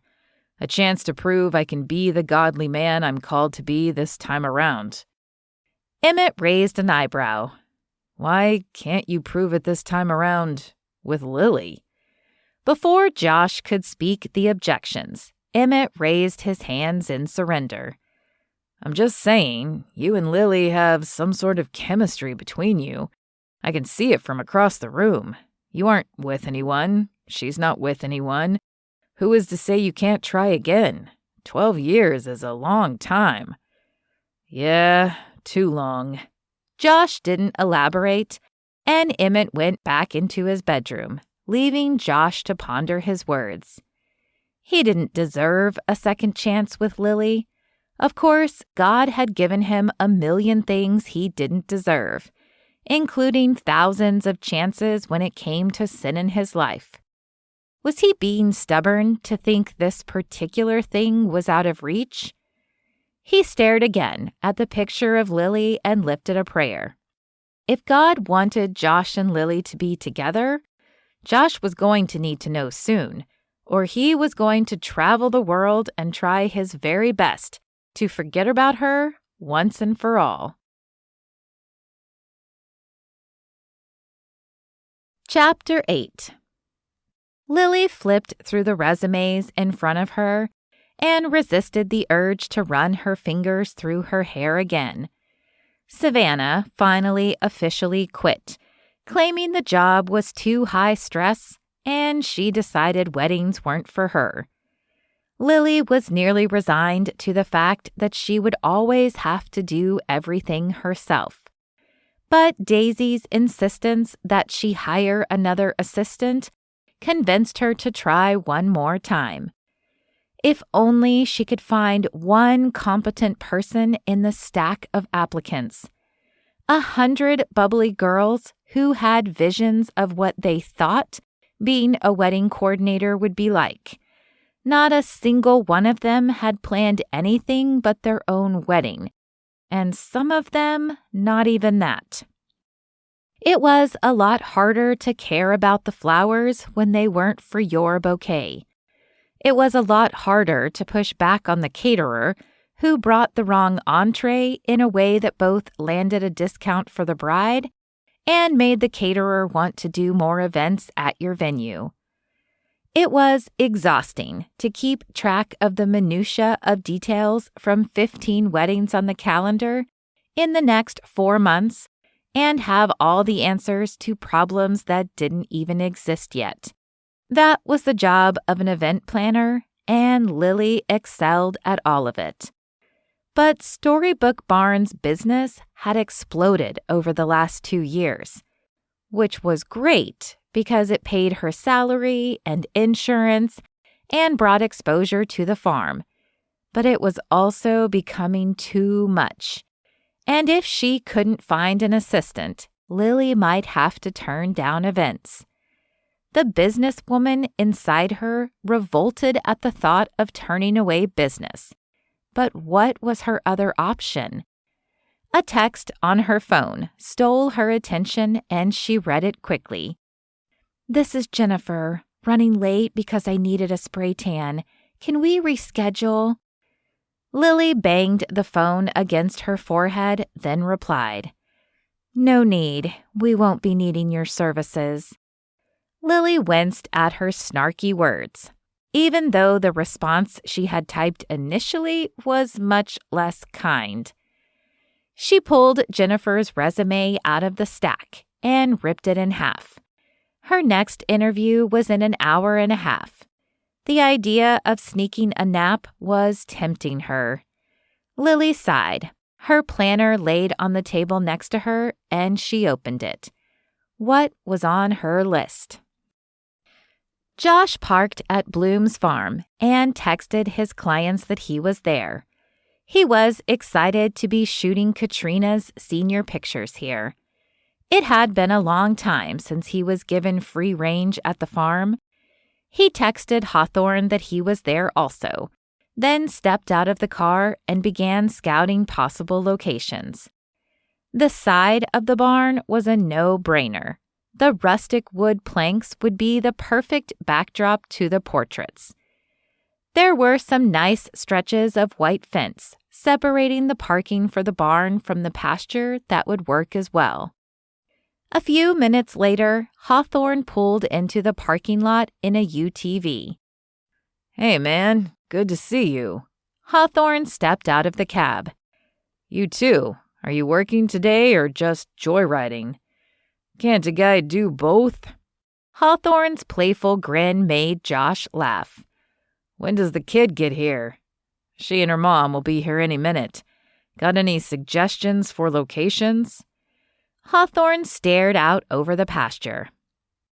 "The porch at the bed and breakfast is kind of fun and funky. Daisy has some sort of obsession with painting furniture ridiculous colors, so I think she has a turquoise dresser out there or something." Josh's imagination ran wild, and he made a note to check it out. that could be a really fun, unique photo. A car headed toward them down the gravel drive from the main road, and Josh nodded toward it. That must be them. I'll call you when I'm done, all right? Sounds good. Hawthorne climbed back in the side-by-side. Oh yeah, here. He extended a hand with a walkie-talkie in it. Lily said I was supposed to give this to you in case you need something while you are on site. Mom monitors it from her office, but most of us keep it on. Josh clipped the radio onto his pocket. Thanks. He waved down the car with Mrs. Chandler in it and greeted the friendly but shy 18-year-old he would be photographing. The portrait session went quickly. Mrs. Chandler beamed with pride and emotion when her daughter asked her to be in a few of the photos, and Katrina followed directions well, which always made sessions like this easier. Daisy's bed and breakfast ended up being a fun place to hang around and take pictures.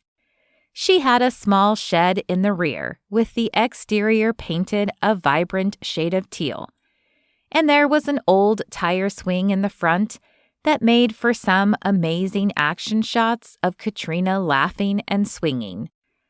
All in all, it was everything he'd hoped for. He packed his gear back in his car and waved goodbye to the mother-daughter duo, promising the edited proofs within a few weeks. Josh found himself across the parking lot, ducking his head inside Storybook Barn. It was dimly lit, the chairs stacked on tables, and no hint of wedding flowers or unruly wedding guests. What a different place it was during the week. He heard a scrape of something from the loft and a soft groan. Josh stepped inside further. Hello? The footsteps in the loft paused. Lily, is that you? A blonde head of hair peeked over the railing above him. Josh? He waved, feeling self-conscious. What are you doing here? Just in the neighborhood. She disappeared from sight. There was a heavy thud and Lily's exasperated voice. Oh, for crying out loud, she muttered. Josh made his way to the steps and headed up to the loft. Need a hand? He found Lily on her tiptoes, reaching for an old wooden crate on the top shelf. Her fingers barely grazed the bottom of the crate. She blew her hair out of her eyes, and he bit his lip to keep from laughing at her annoyance. If you don't need me, I can go. Lily frowned at him. Just grab the box so I don't have to go track down a stepladder.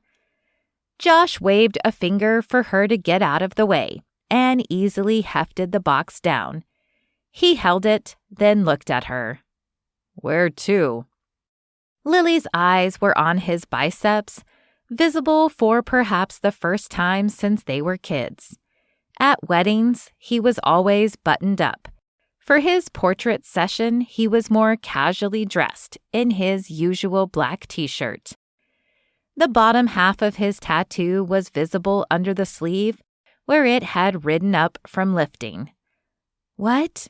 Over there is fine. She pointed to an empty space in the middle of the loft. Obediently, Josh set the box down. When he stood back up, Lily was leaning against the wall. Want to tell me about that tattoo? Josh rubbed a hand over the back of his neck, quickly pulling it back down when he realized it exposed the underside of his arm and the rest of the tattoo there. Just a cross with some flowers, he responded lamely. Lily looked at him, unimpressed with the answer. He watched wordlessly as Lily marched over to him and pulled the sleeve up, revealing the intricate piece of art he'd commissioned just under 12 years ago. She traced a flower with her finger, and Josh could have sworn the temperature in the loft increased by 10 degrees. Tell me, she whispered. Her plea nearly brought him to his knees, and Josh knew he couldn't lie. He had to tell her the truth. His words were rough and ragged when he replied, "They're lilies." Lily's eyes drifted closed at Josh's words. He had lilies on his arm? It couldn't be. They weren't because of her, right? She couldn't manage more than one word. Why?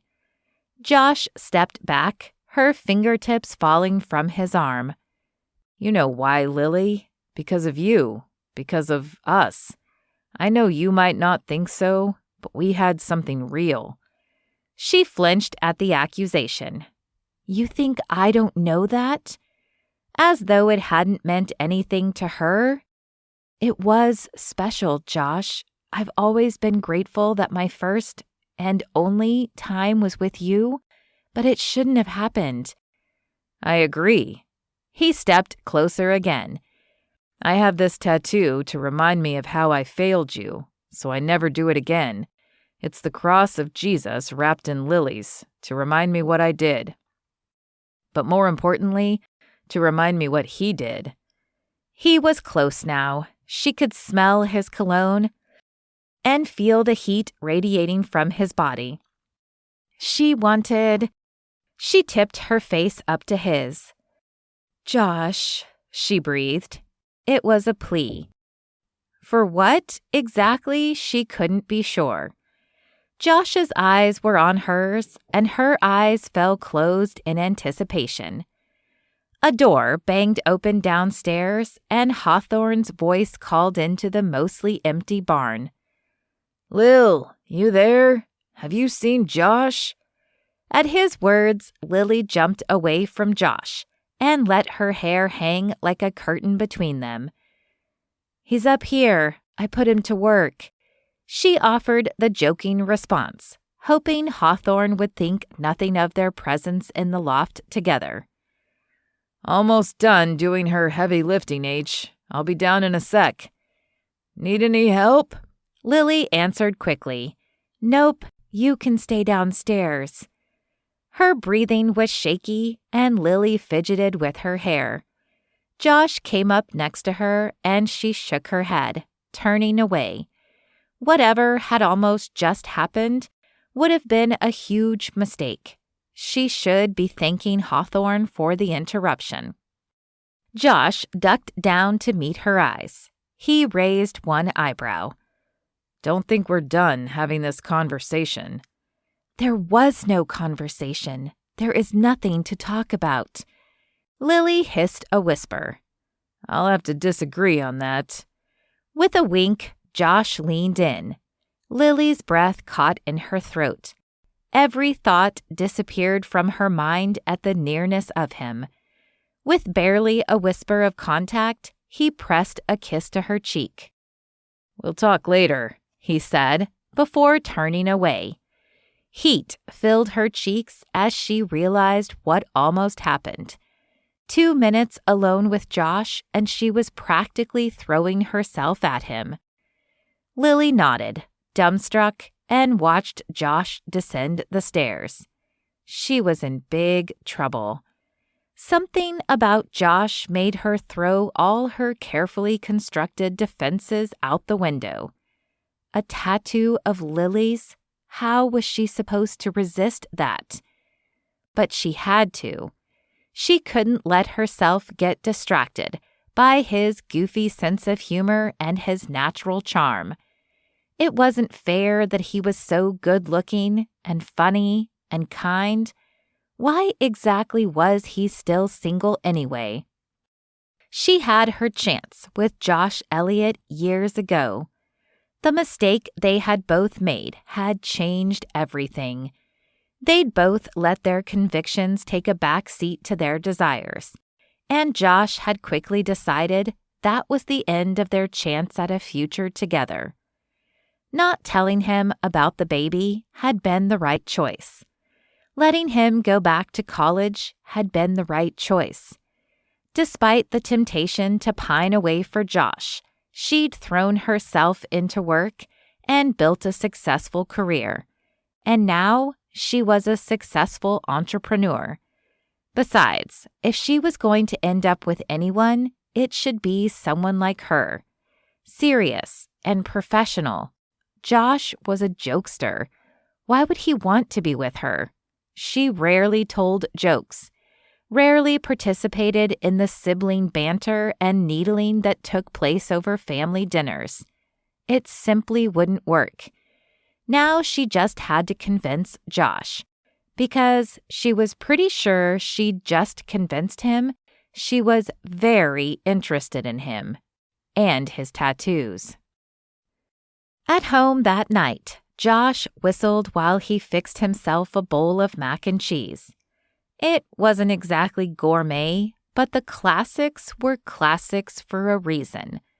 He had managed to act normal enough around Hawthorne after the incident in the loft, but Josh was seriously considering if he could just take out a billboard to announce his excitement about that almost kiss with Lily.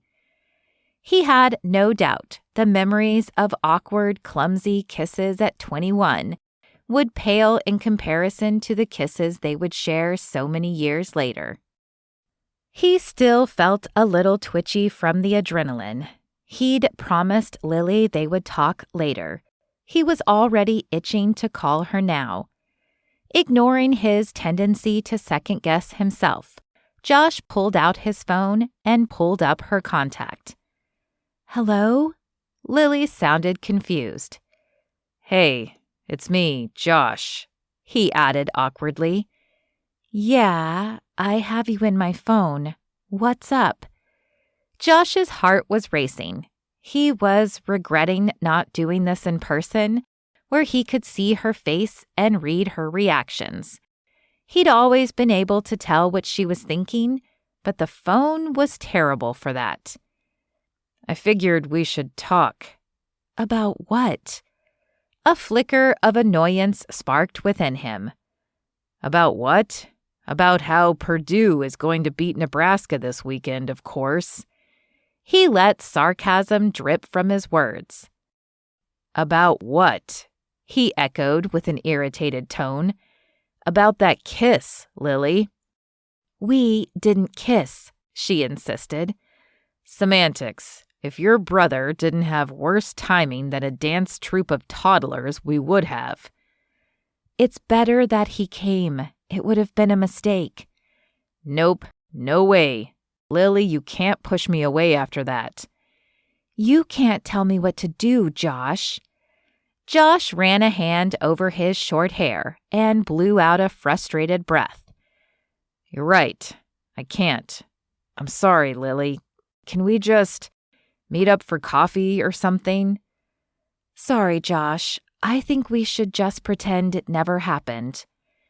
Josh ran a hand through his hair and sighed. He didn't want to push her and couldn't see another option. So he joked. "Like, what never happened?" He knew it wasn't even funny, but he had to try. If he didn't laugh, he was afraid he might cry. He heard Lily's smile when she responded. "Thanks, Josh. Friends, right?" "See you around, Lil." When they hung up, Josh restrained the urge to roar in frustration. He shouldn't have come on so strong in the loft. Josh couldn't help but wonder what would have happened if Hawthorne hadn't interrupted. He was a little rusty, but Lily was giving him all the signals she was interested too. How could her actions be at such odds with her words? He flipped open the email from David Billings and Global View magazine. Details about the opportunity were listed in efficient detail. He could have almost complete creative control of the photos and the videos. Even the itinerary, as long as he kept on pace to visit 100 countries in the year. It was the opportunity of a lifetime. He switched to the Bible app, hoping for answers. What did God want him to do? Surely not stay here and allow himself to be tortured by Lily. but he didn't feel a green light when he prayed about the photojournalism job either. How long was he supposed to wait for answers before he simply had to choose? Chapter 9. Sunday morning, Lily got to church early and saved seats for her siblings. As usual, she was the first to arrive. She lived the closest, of course, but also most of her family seemed incapable of arriving anywhere on time. Good morning, Miss Bloom. Lily looked toward the aisle and found Pastor Stephen, the young pastor who was mostly responsible for the high school students. "Morning, Pastor," she replied. She glanced at her long row of reserved seats. "Rose and Lavender aren't here yet," she said with a slight eye roll. He laughed lightly. No problem. I was actually looking for you. I wondered if you'd consider leading a small group for our college ministry. Lily's eyebrows shot up. "Oh, I'm not really sure I have time for that." Stephen nodded his head. Okay, well, just pray about it a bit. I think it would be beneficial for those young women to have a successful, contented single woman to look up to. Lily tried not to let her panic show as she tried to think of an acceptable response. She was speechless to the point that when Josh walked up and patted Stephen across the back in greeting, she was almost thankful for the interruption, regardless of the source. Morning, Stephen. Good to see you, man. What did you think of that basketball game last night? Lily tuned out their conversation as it drifted to sports. She pretended to watch the announcements as they flashed across the large screens at the front of the sanctuary, but her thoughts were tied up in Pastor Stephen's words. He thought she could show the college girls what it was like to be a successful, contented woman? Ha! Maybe Josh had put his friend up to this. She glanced back at the two of them as Josh's signature chuckle reached her ears. Lavender and Rose stepped around the men into the entrance of the row and waved to Lily. She stood to give her sisters hugs. Despite working on the farm almost every day, she rarely ventured outside of the barn and her small office attached to it. Pastor Stephen eventually wandered off, and Josh wordlessly asked permission to sit by her, just as Lance took the seat on the end. Before she realized she'd nodded to Josh, he was settling into the cushioned chair to her right. Daisy came rushing in as the lights dimmed, taking the seat Lance had left vacant between himself and Lily. In the blue lights from the stage, Daisy gave an enthusiastic wave down the row to the rest of the family, then whispered to Lily, "We need to meet up this week." Lily nodded. "I'll be around." Maybe Daisy was finally ready to talk about the wedding. They'd mentioned a spring date, but Daisy had dodged the question every time Lily had pressed about a specific weekend. Throughout the service, Lily was distracted by the nearness of Josh and his oversized arms invading her space. In the dark, she stole glances at the man sitting next to her. Why had he sat next to her? Finally, her curiosity overwhelmed her. She leaned over and whispered, "Why are you sitting here?" Josh looked at her and raised an eyebrow. "I'm trying to listen to the sermon." Lily scowled at him. "Liar." He smirked and winked at her. "Have lunch with me." Lily's eyes widened and she hissed back, "What?" "Have lunch with me," he repeated. "We're friends, right?" His crooked smile and the twinkle in his eyes made her lips twitch.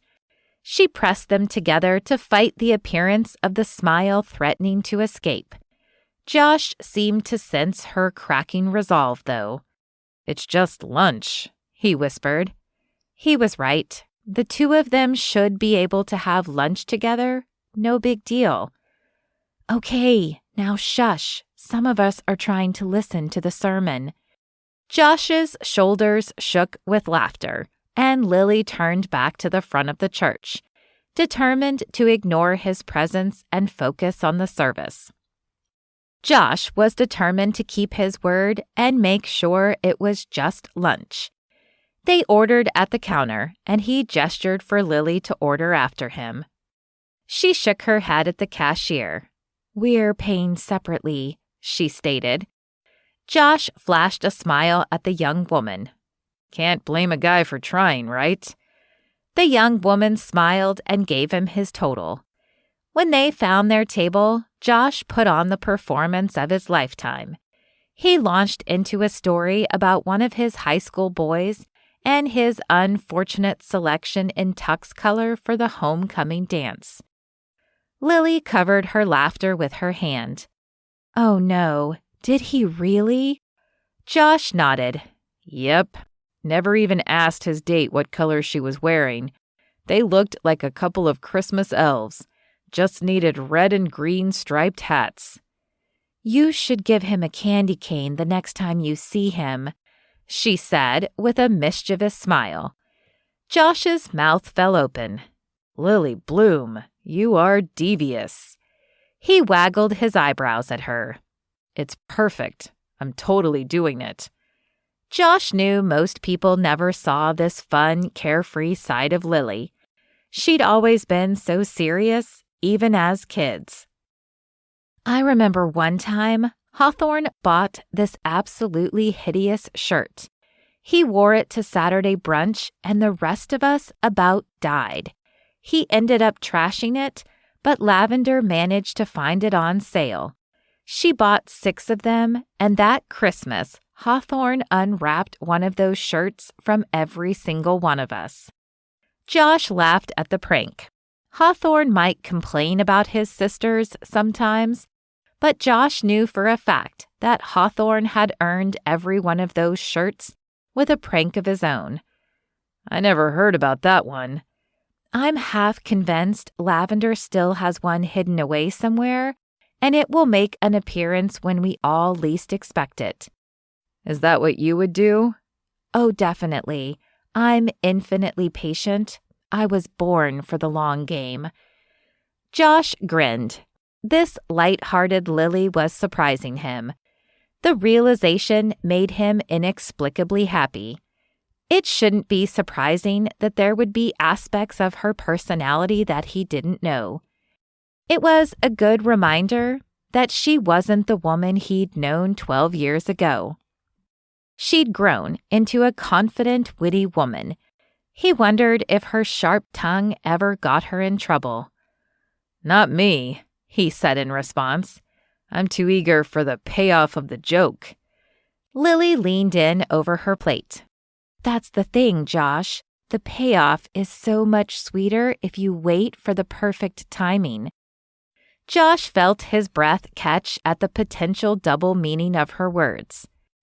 Was he just reading more into it than she meant? "Waiting is overrated." Lily laughed. "Maybe so." Josh felt his heart in his throat. What were they talking about? But if Lavender ever wraps up one of those shirts for Hawthorne, our family will be rolling on the floor. Oh, right, the joke. My family isn't really all about jokes, but when I met Mandy's husband the first time, she didn't tell him anything about me. Lily raised her eyebrows. What happened? I totally played it up. I wore all my leather. I even spiked up my hair and added a couple of chains to my jacket. He stuttered for about a minute before he managed a complete sentence. It was awesome. Poor guy. Oh, whatever. When one of the Bloom sisters brings someone home, they have to face a whole battalion of protective women. He gave an exaggerated shudder. Y'all are terrifying. Whatever, Josh. They'd roll out the red carpet if I ever brought you home as a date. With her words, the laughter died, and the awkwardness slipped back in. Josh shifted in his seat, then cleared his throat. She started to apologize, but he held up a hand. It's okay, Lil. It doesn't have to be weird. Then his eyes zeroed in on hers. I won't push, but I'm here if you change your mind. I can't promise that won't change at some point because, honestly, a guy can only take so much rejection. But for now, I'm here. Chapter 10. The following Sunday was a large bridal show at the local fairgrounds. Josh hated to waste the day stuck inside, instead of actually photographing something, but he dutifully set up his table with enlarged prints of some of his favorite wedding shots and the brochures with his package details. This year, he and Sky had split the table and the exorbitant fee, so at the very least, he would have someone to talk with all day. I'm going to take a stroll around and see who is here. Anyone you want to see? Sky adjusted the position of a canvas print on its easel. Not really, but if you see Danny from Rusted Routes, tell him to come find me. The wedding yesterday was rough. Will do. Josh tucked his hands in his pockets and strolled through the still empty aisles. In a few hours, they would be teeming with excited brides, mothers, and bridesmaids, eager to plan their wedding, and hoping to win one of the big giveaways many of the booths hosted. He turned a corner and spotted Lily, struggling with a large pop-up banner. She blew the bangs out of her eyes, and he tried not to smile. Need a hand? Oh, thank heavens, yes. Lavender assured me this would be simple enough to do on my own, but I think she overestimated my capabilities. I'm sure it's not your capability that is the problem. Josh reached up and unsnagged the fabric from the 6-foot frame. Just your height, he teased. Fabric cleared. The banner snapped easily into place. Looks good, he said, admiring the images of Storybook Barn that would highlight the space. Lily was busy pulling flyers and business cards out of her bag and arranging them on the table. Do you think we actually get any business from this thing? She asked. He shrugged. I know I've booked a few things because I offer a discount for attendees, but probably not enough to justify my whole Sunday here instead of at church. Lily nodded. Right? I get why it has to be Sunday, but that's supposed to be my one day off. She was close now, and he could see the tired circles under her eyes. So you'll take tomorrow off instead, right? She shook her head. I can't. I've got... How late were you up after the wedding last night? I sent my crew home around 1 a.m, she admitted. Josh raised an eyebrow. That's not what I asked, he reminded her. Lily begrudgingly responded. I got home after 2. He checked his watch. It was just after 8. She had to be exhausted, but here she was, ready to do the work to push her business forward. He looked down at her, ignoring the temptation to pull her into his arms. She was only inches away. It would be effortless. He stepped back instead. Take care of yourself, okay, Lil? She nodded wordlessly, and he smiled back. I'll check in later, see if you need anything. And he pointed down the aisle. Sky and I are right down the next row. Josh waved and tucked his hands back into his pockets before continuing his stroll through the expo. Lily swallowed the knot in her throat. With Josh standing so close, studying her with such concern and care in his eyes, She had wanted nothing more than to lean into his strong frame and admit the truth. She was exhausted. With anyone else, her need to be seen as strong overcame nearly any other emotion. But with Josh, he made her want to be vulnerable.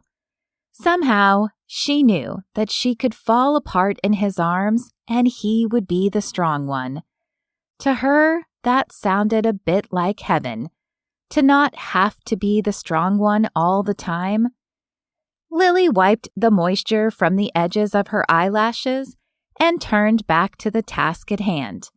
Today, she needed to put on her charming yet capable wedding coordinator face and convince the brides of Southwest Indiana there was no better place for their wedding than Storybook Barn at Bloom's farm.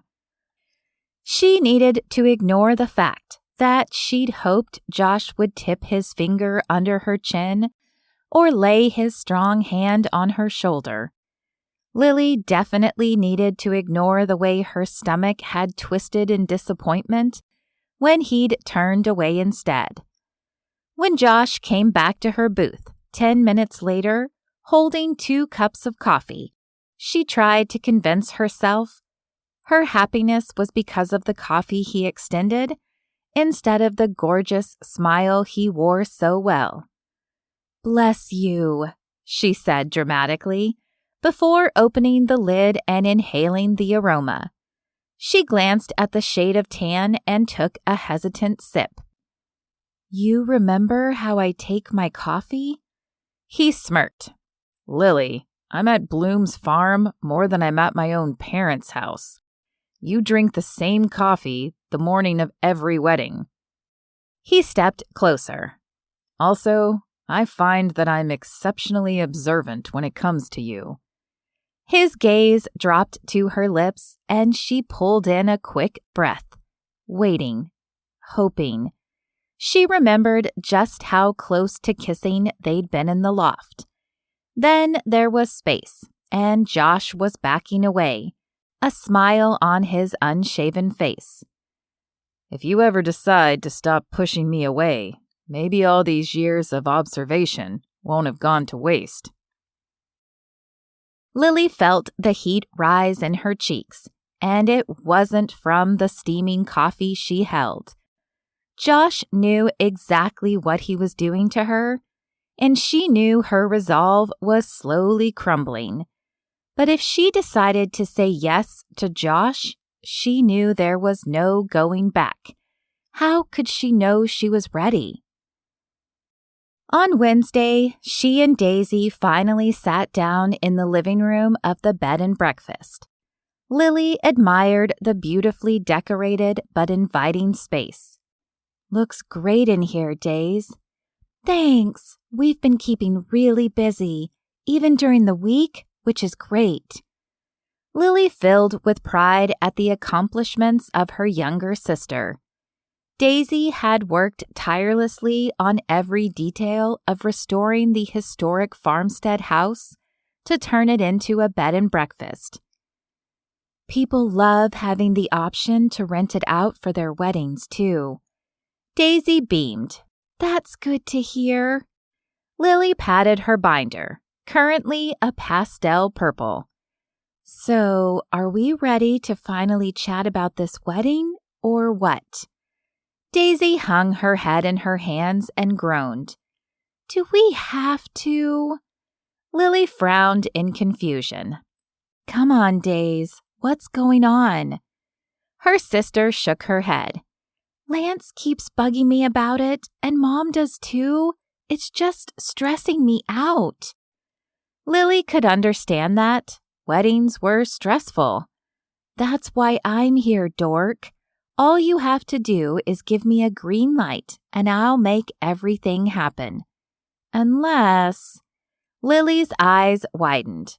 "Are you having doubts about Lance?" Daisy looked up, the shock evident on her face. "What? No, Lance is perfect. Too perfect, probably. I don't know, really. It's just that forever is forever. Lily tried not to laugh. Yeah, it is. She waited for Daisy to continue. I love Lance, but am I ready for forever? Sometimes I still don't understand why God brought us together, but I can't imagine spending my life with anyone else. Daisy's eyes and tone took on a dreamy quality. Lance loves me even when I don't deserve it. Being his wife sounds like a fantasy. Lily listened, but her thoughts drifted to Josh. The way Daisy spoke about Lance, that was how Lily felt about Josh. There would never be anyone else, no matter what he'd said about hoping they'd both find someone. Belonging to Josh sounded too good to be true, but it's what he was offering. So what is holding you back? Lily's words were soft. She wasn't entirely sure if she was asking Daisy or herself that particular question. Daisy straightened in her chair, her smile wide as she shook her head with a laugh. Absolutely nothing. Let's plan a wedding. Chapter 11. For once, Lily sought Josh out while he was at Bloom's farm. It was the end of the day, and Lily watched from the distance as he took the portraits of a young family in a patch of wildflowers growing between the fence and the road. The sunset cast the scene in a warm glow, and she could already picture the stunning photos Josh was capturing.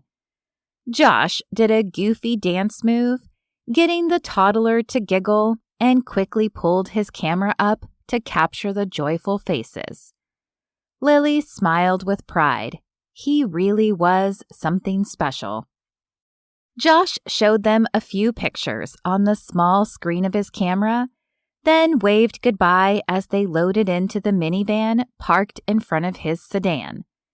As they left, Lily walked down the hill. She knew the moment Josh saw her because he froze. Then he lifted his camera and took a picture. He was tucking his camera safely into the case when she got close enough to talk. Hey, she offered lamely. Hey yourself, he said, leaning against the rear bumper of his car. Want to walk with me? If Josh was surprised, he didn't show it. He just packed the rest of his things in the car and then tucked his hands in his pockets. Lead the way. They walked down the gravel drive, away from Storybook Barn and toward the bed and breakfast. The sun slowly sank below the hill, creating a stunning backdrop of red and purple clouds beyond the pasture. They walked side by side, and Lily could feel the feather-light brush of his leather jacket against her sleeve. They were a cute family, she said. She winced at her own awkward attempt to fill the silence. Yep. Do they go to church at... What are we doing, Lily? His words weren't unkind, just curious and guarded. She stopped walking and turned to face him. His familiar green eyes locked on hers, and she bit her lip. Don't be nervous, he said. I'm not nervous, she replied quickly. Well, that makes one of us, he quipped. Lily laughed, and Josh shook his head. You tie me up in knots, Lily Bloom. I know. I'm sorry. I'm just scared, Josh. He reached to take her hand. Scared of what? It's been so long, and we've changed so much. Her entire world had changed when she found out she was pregnant, and again when she discovered the miscarriage. Not that much. You're still the fierce, capable, beautiful woman I loved 12 years ago. She shook her head, refusing the compliments. And you're still the carefree jokester I knew at 24. Josh frowned. Ouch. Are you saying I'm wrong? How could anyone face life with such a constant smile? Lily, I don't know what to say. I mean, I run a successful business. I own my home. I have a niece that I adore, and I would give her the moon. I volunteer at church. I still have dinner with my family once a week. I definitely have fun, and I still enjoy a good laugh. I had no idea that's what you thought of me, but I care about a lot of things. He looked deep into her eyes, and she was lost. I care about you.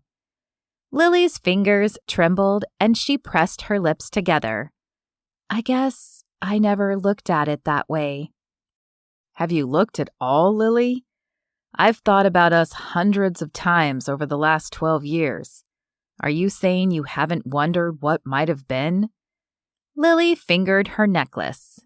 Maybe, she whispered. Josh leaned closer. Maybe what?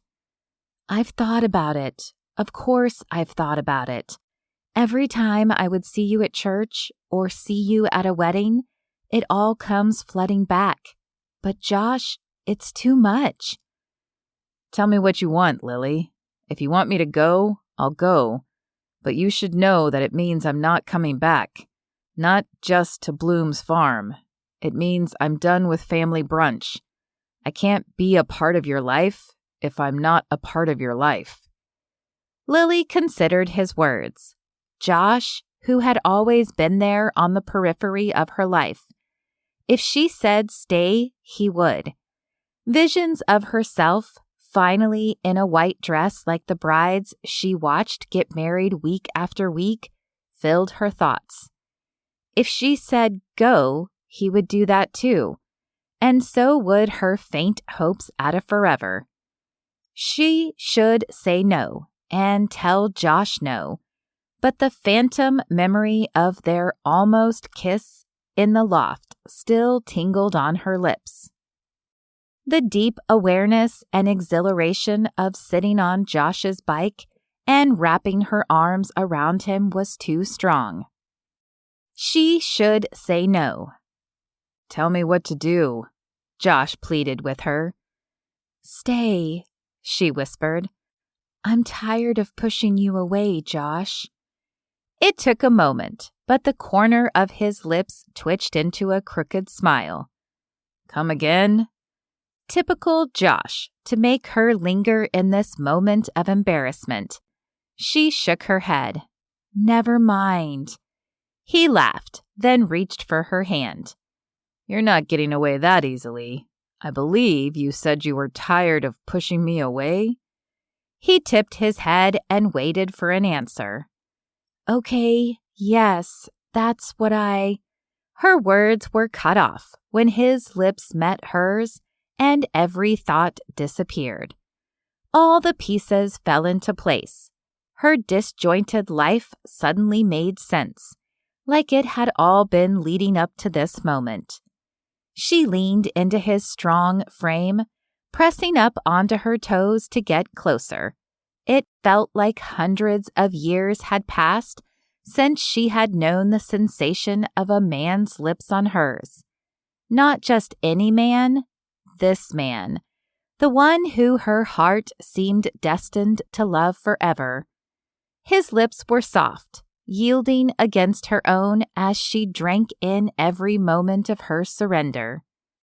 Lily wrapped her hand around his bicep, the one with her flower. She breathed his name and he sighed, kissing her gently. Dozens of small kisses sprinkled around her mouth and forehead. He held her there, with his lips pressed against her forehead, and Lily pressed her eyes closed, relishing the feeling of his arms wrapped around her and the taste of him still on her lips. She felt the small shudder of laughter in his chest against hers and froze.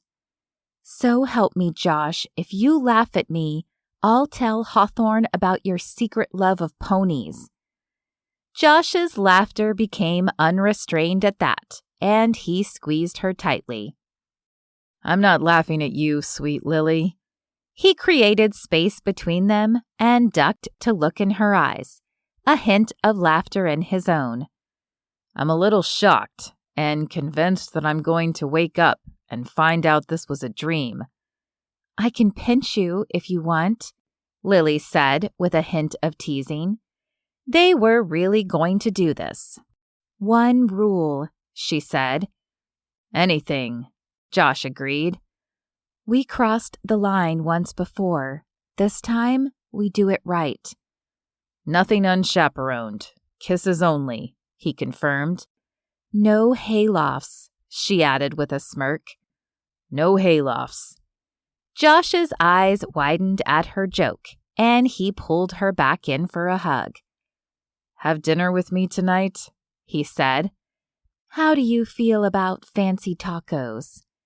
Despite the fun of dinner and the easy conversation and laughter between them, Lily went home that night with a sliver of fear.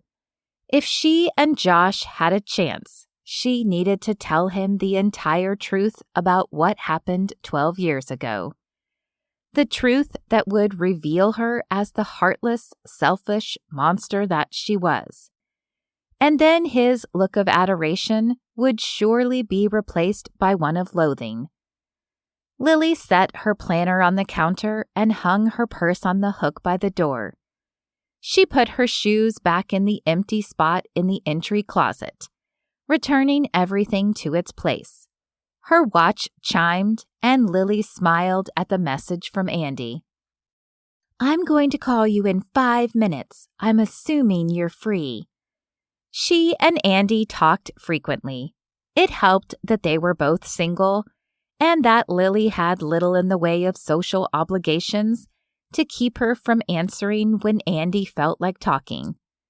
Lily made herself a cup of tea and settled in front of her laptop, waiting for the call to come over video chat. Her sister's face, nearly identical to Daisy's, except for the short pixie haircut, appeared on the screen. Hey, Andy. Hey, what's up? Just got back from dinner, actually. Oh, at the farm? Lily frowned at the assumption that her only dinner obligations would be with Mom and Dad. No, actually, I had a date. She finally settled on the word. It felt foreign on her tongue. She hadn't been on a date in years. And she was a successful, contented woman. Isn't that what Pastor Stephen had said? Andy was no less surprised. Are you serious, Lily? Then her excitement escalated with her next words. Does Daisy know? Oh, it's totally going to kill her if I found out first. Lily couldn't help but laugh at the truth of that statement. Daisy loved to know what was going on with everyone in the family, but Daisy's twin sister was the one Lily trusted to keep her secrets. Partially because she wasn't around as often to potentially spill the beans, but also because Andy had always been unbreakable. If she didn't want to tell you something, there was no way you were getting it out of her.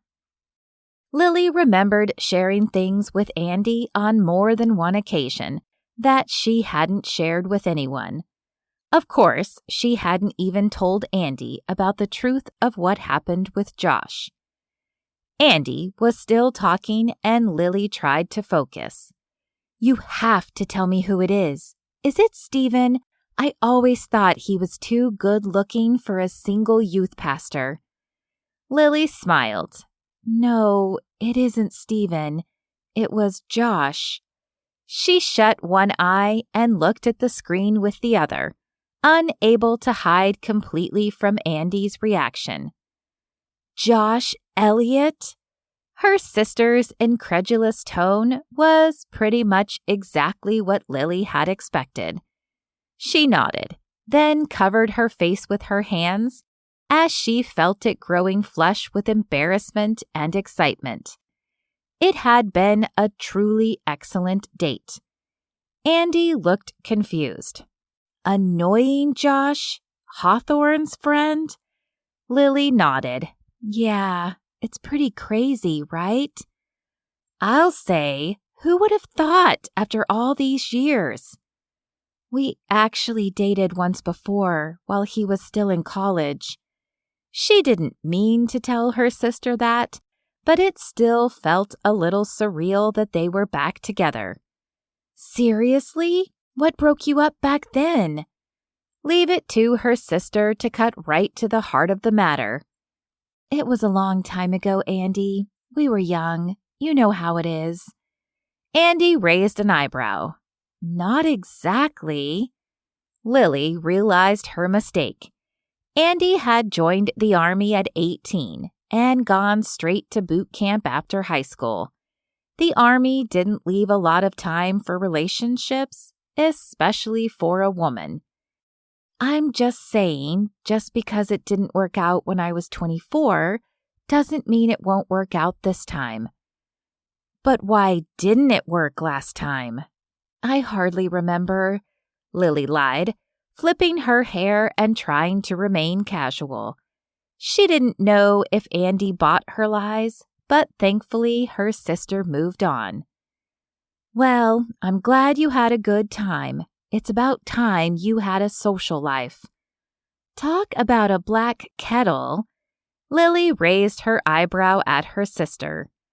Andy's face took on an exaggerated look of innocence. Who, me? Whatever do you mean? Lily knew Andy was just as obsessed with her work as she was. Come on, we both know the closest thing you've come to a date in the last 5 years is humiliating the poor dudes who spar with you. Andy laughed and nodded. Okay, that's probably true. What is it with men that makes them think my black belt was just handed to me since I'm a girl? I'm sure you set them straight. Of course I do. It's my duty to women everywhere to make sure men don't underestimate us. When are you coming to visit? I don't know. Daisy swears she is going to set a wedding date, so I'll be back for that. But I've been thinking about what I want to do in a few years when it's time for me to retire. I've got 4 years left to finish out my 20. Then I can go anywhere. Side note, Daisy has almost chosen a date. I keep telling her I can't hold summer weekends any longer, but also 4 years? Think you might come home? I'll bug her about it. And yeah, I don't know. It's tempting. I miss you guys. And it's hard to be cool Aunt Andy from across the country, you know?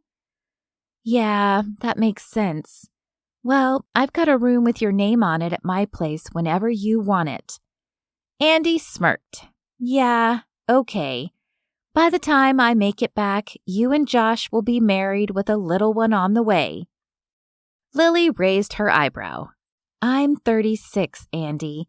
I think my window for motherhood has just about closed. Only if that's what you want. If God has plans for you to be a mom, age isn't really an obstacle. Lily managed to say goodnight to her sister without letting the tears fall. She hadn't thought about that. Josh was a few years younger than her. If he was going to be a dad, he still had plenty of time, with a younger woman. Another tally in the reasons this wouldn't work list she was keeping. Mentally, anyway. Though she'd considered writing it in her planner like she did all of her other lists. Another reason she was selfish to let him talk her into this relationship. They would need to talk about it soon. Tomorrow night, he'd invited her to dinner with Mandy and Garrett. It should be fun. She and Mandy had always gotten along great. When she and Garrett had a rough patch, Lily remembered sitting up with her in the loft with a bottle of wine from Poppy's Vineyard. The details were a little fuzzy, but Lily was pretty sure she'd seen Josh at some church event and was moping. Oh, how things had changed since then. She and Josh were officially together, and Mandy and Garrett were married. Mandy had adopted Garrett's niece Adelaide, and they made the most beautiful family, the kind of family Lily would never have. Chapter 12. Josh soaked in the feel of Lily sitting on the motorcycle behind him as he turned off the highway. His sister still lived here, running her in-home daycare, while Garrett worked in nearby Greencastle. Josh's parents lived nearby, and he had always loved the small-town feel of Minden, with its tree-lined streets and seasonal festivals. Plus, Minden had the B&J Bistro, which had some of the best food in Indiana, if the recent magazine features were to be believed. He happened to agree. He might live in Terre Haute now, but he'd always be from Minden. He parked the motorcycle and helped Lily climb down. He immediately missed the feel of her pressed against him, but they would ride again later when he took her home. His sister and brother-in-law were waiting for them inside. He glanced at Lily and saw her biting her lip. Hey.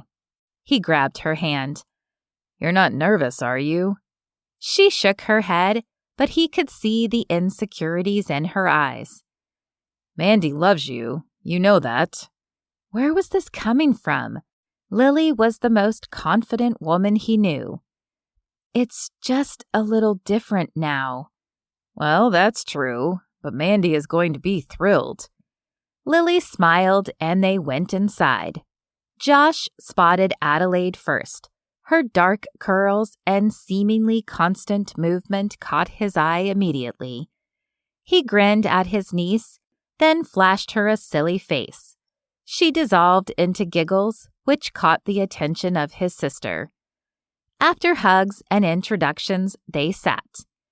"I remember you," Addie exclaimed, with a finger pointed at Lily. "You told me when to follow the princesses at the wedding." Josh was charmed by her explanation of his sister's wedding. Adelaide had been the most adorable flower girl. Mandy was made to be a mother, and he was grateful to Garrett for helping make that happen, albeit in an unconventional way. "Guess what, Uncle Josh?" "What?" "I'm going to be a big sister." Adelaide spoke the words with reverence and awe, as though sharing a solemn secret with her uncle. He took a second to register the meaning of the words, and then looked up at Mandy and Garrett, who were sitting quietly with wide grins. "Is she serious?" The big grin on his sister's face was answer enough, and Josh jumped up to pull his little sister into his arms. "Mandy, I'm so happy for you. Tell me everything. What do you know?" He shook Garrett's hand and sat down next to Lily, who seemed abnormally quiet, but had a smile on her face. Garrett responded to his question. "She's due next September. It's still early, but we are just so excited. And of course, the second we told Ladybug here, we knew the secret would be out." He looked at his niece lovingly. Garrett had been thrust into fatherhood quite unexpectedly, but he'd really risen to the challenge. "Congratulations," Lily finally spoke. "Mandy, how are you feeling?" Mandy waved a hand.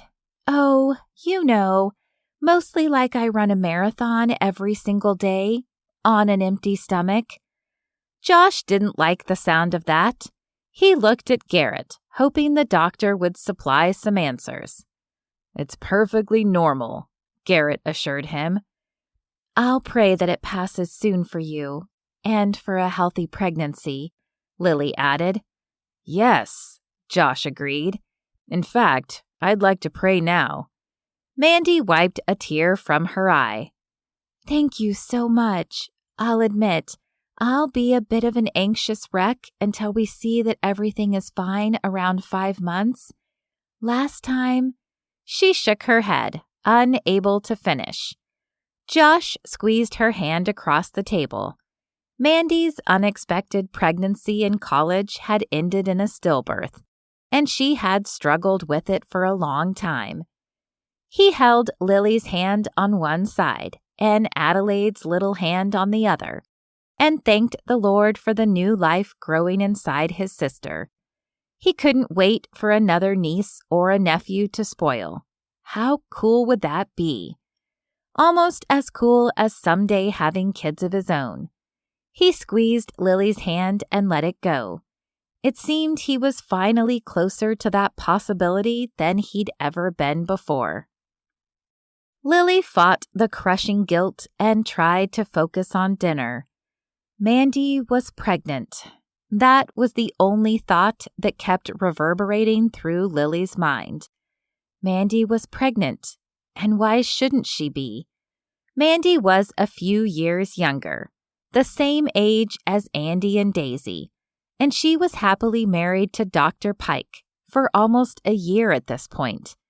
She shouldn't be surprised when her friends ended up having babies, but it always seemed to catch her off guard.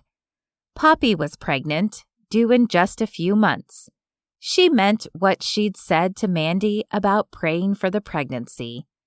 She would never wish a miscarriage on any woman, though she knew it was a reality for many. The fact that it was her own reality, her secret reality, was the hardest part. She was so tired of hiding it, so afraid that if Josh found out, it would ruin everything. It wasn't just that she had a miscarriage. It was how she'd felt about the baby until that point. Lily didn't deserve to be a mother.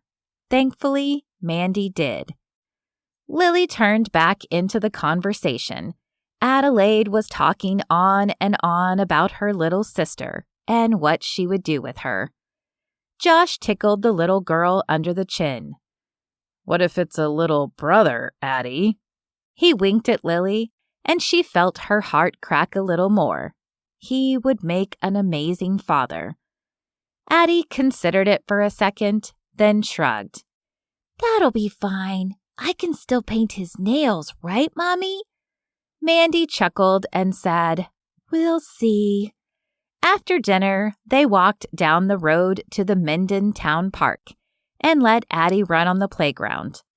Josh and Garrett stayed with her, leaving Mandy and Lily to sit on the benches and let Mandy take a rest. Are you okay, Lily? We haven't talked much lately, but it's really good to see you. When Josh told me you were coming, I almost jumped off the couch with excitement. She yawned, then laughed. Almost. Lily tried to smile. I'm good. Josh and I are seeing how things go. Josh said you guys dated back in college? I had no idea. Why didn't I know that? We felt like it was better to keep it quiet. Then it didn't last. Anyway, she looked at the trusting brown eyes of her friend. It was a long time ago. I get that. Sometimes college feels like another lifetime. Lily had to agree with that. For sure. Mandy grinned and nudged her with an elbow. But now, things are good, yeah? You guys are so cute together. I always wanted Josh to settle down so I could have a sister. Lily laughed.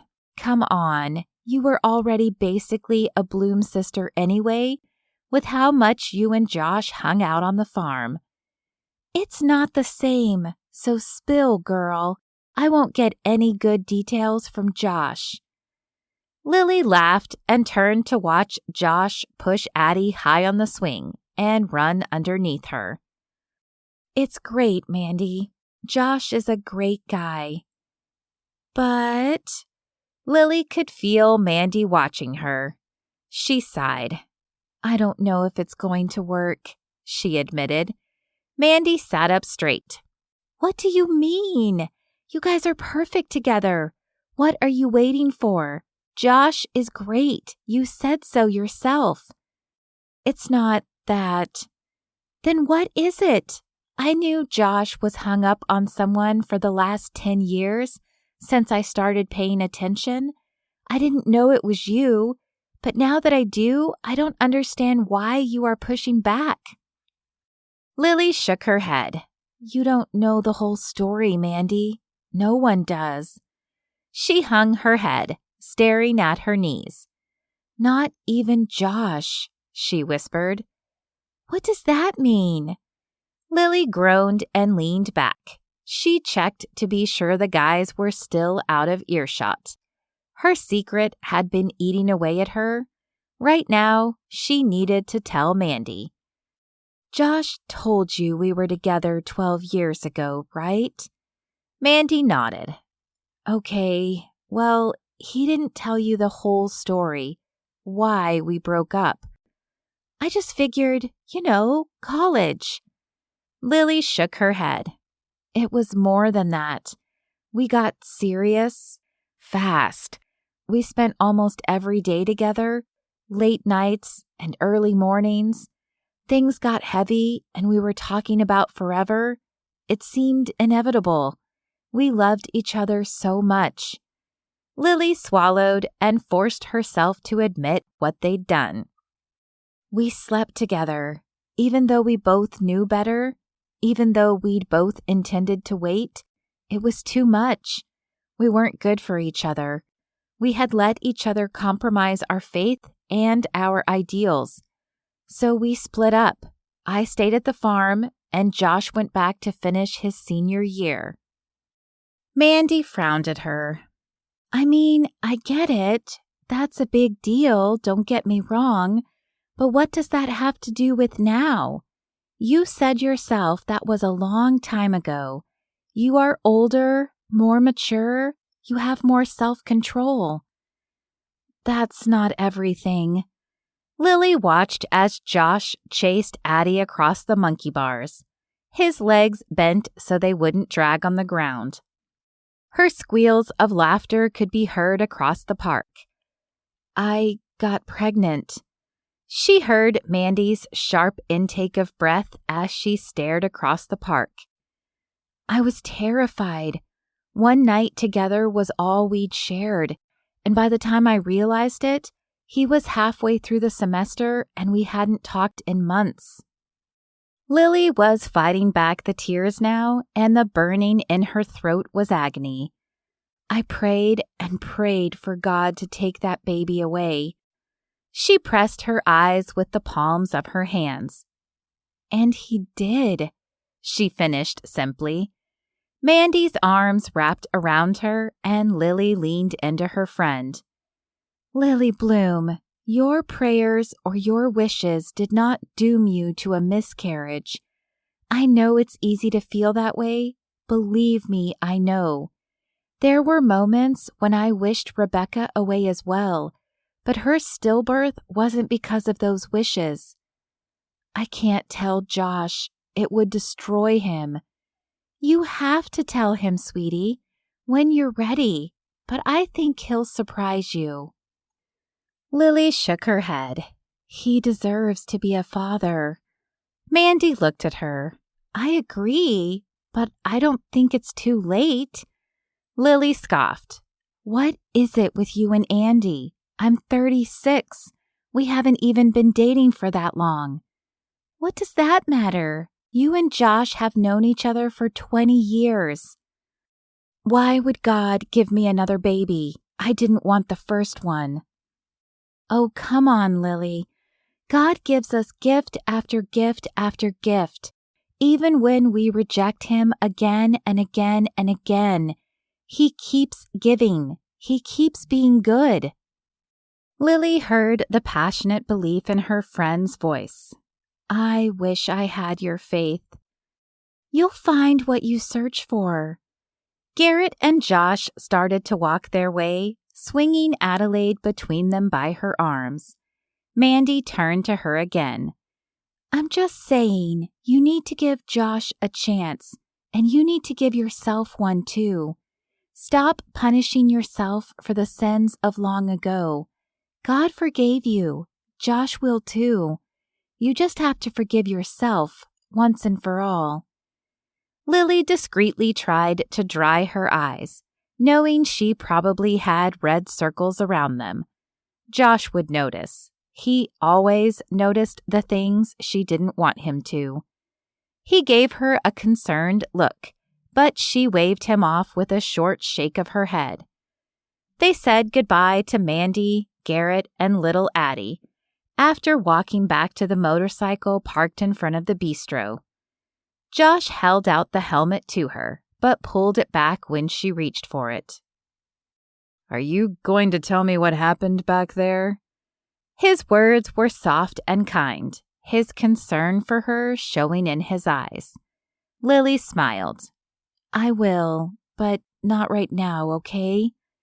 Lily was drained, and she needed time to prepare herself for that conversation. She wasn't ready. Just in case it really did all go wrong, she wanted to just enjoy being with Josh. At least then she would have the memories. Josh nodded. Apparently, that explanation was good enough for him. Chapter 13. It was surprisingly hard to find time to date Lily Bloom. Between her rehearsal dinners on Fridays and weddings on Saturdays, their weekends were pretty well booked. He usually had portrait sessions in the evenings during the week for families and engagements. Meeting for lunch was nice, but always far too short. Sunday night, Josh packed up a cooler with fruit and potato salad. Then he grabbed sandwiches from his favorite deli. Lily didn't work on Sundays, and it was their one night a week to just be together. He drove his car this time, the cooler necessitating the extra cargo room. After he picked her up and hit the highway that would lead them to Bloom's farm, she gave him a sideways glance. Where are we going? The farm, he replied. Oh, come on. I don't want to spend my one day off at the farm.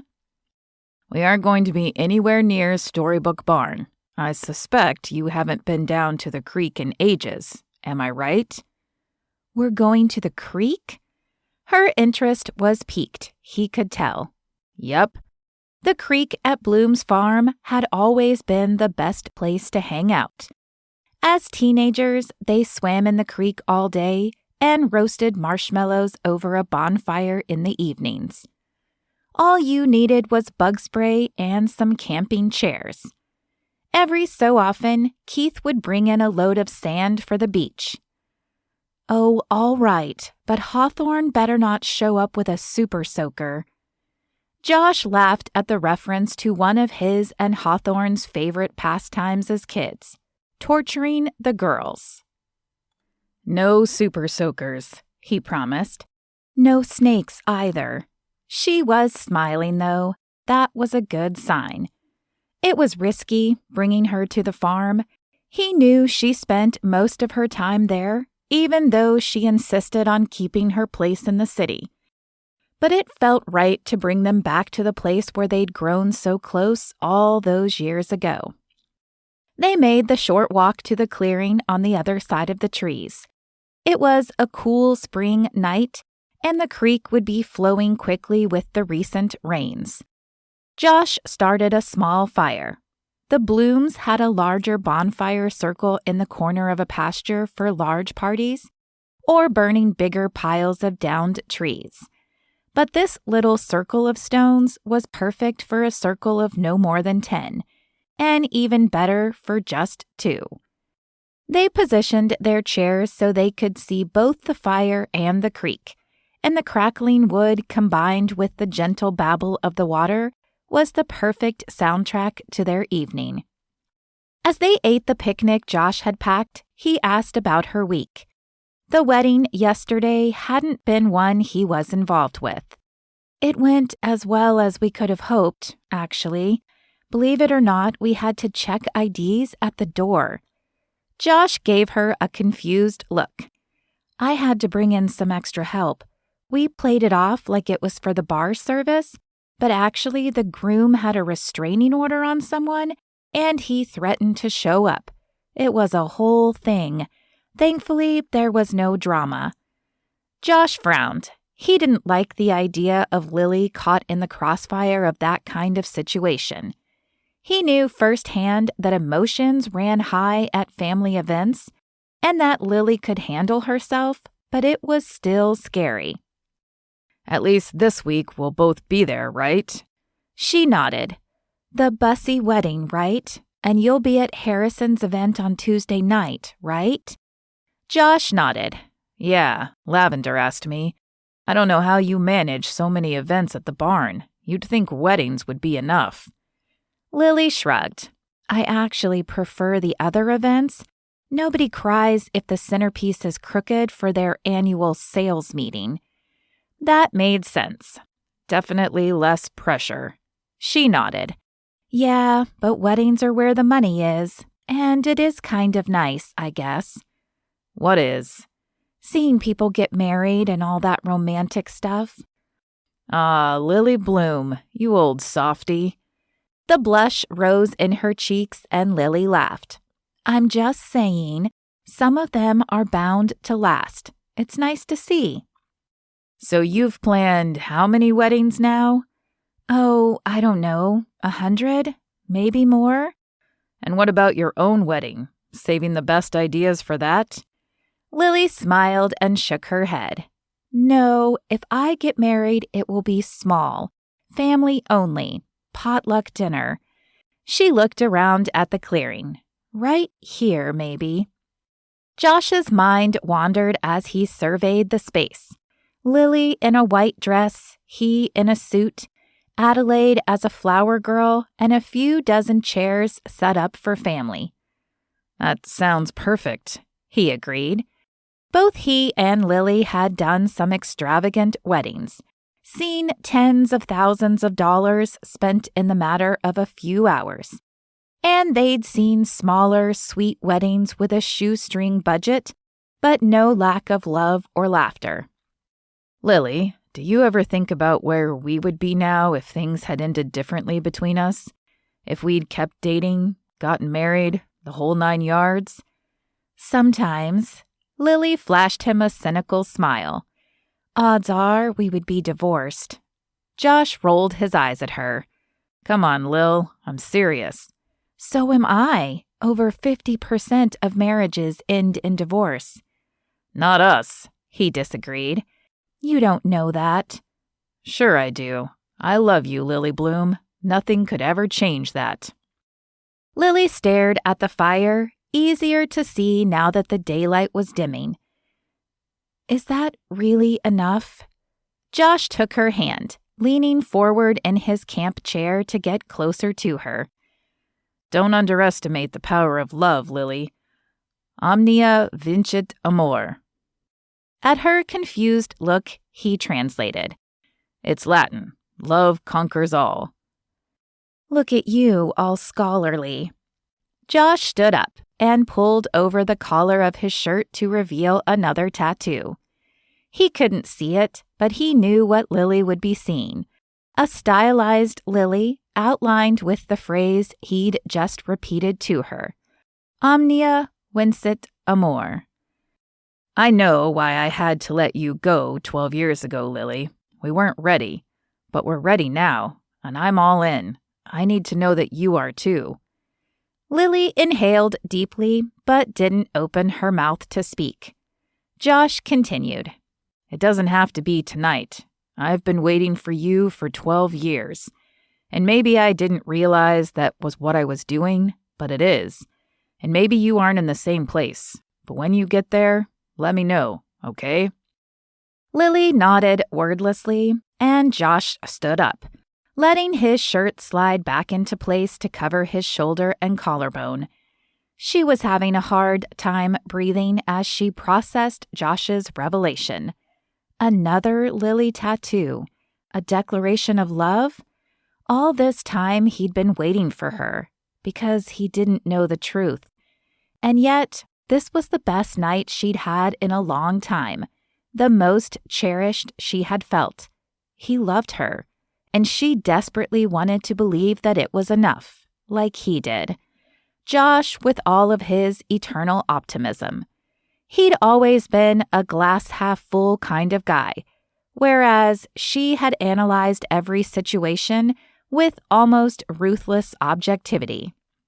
That side of her was itching to get out, convincing her to tell Josh the inevitable truth.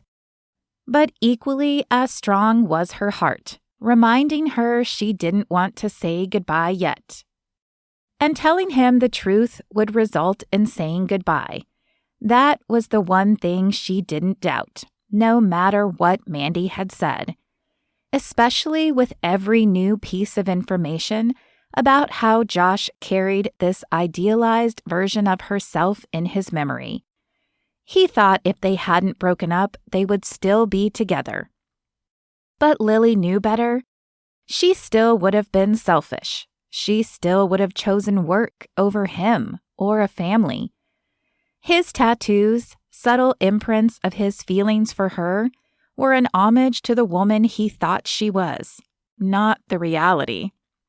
She held his hand and laughed with him as they reminisced about this beach and the fun they'd had over the years. When the alarm went off, letting them know it was time to head home, they loaded up the car. Lily lifted the folded camp chairs into the back of his car and shut the trunk. She turned around to the feel of Josh's arms sliding around her waist. He pressed her slightly into the car, and she tipped her head up to meet his eyes. You look beautiful in the moonlight, Lily Bloom. Gives me an idea for my next tattoo. She couldn't help but smile at his sweet words, and she had no choice but to surrender to the overwhelming desire that washed through her when he lowered his mouth to hers. Lily memorized the feel of him, the taste of him. She drank in his scent mixed with a slight smokiness from the fire he'd tended all evening. His broad hands were soft across her back, barely holding her in place. She leaned into him, loving the way he made her feel alive. In a flash, he'd lifted her onto the trunk and stepped closer.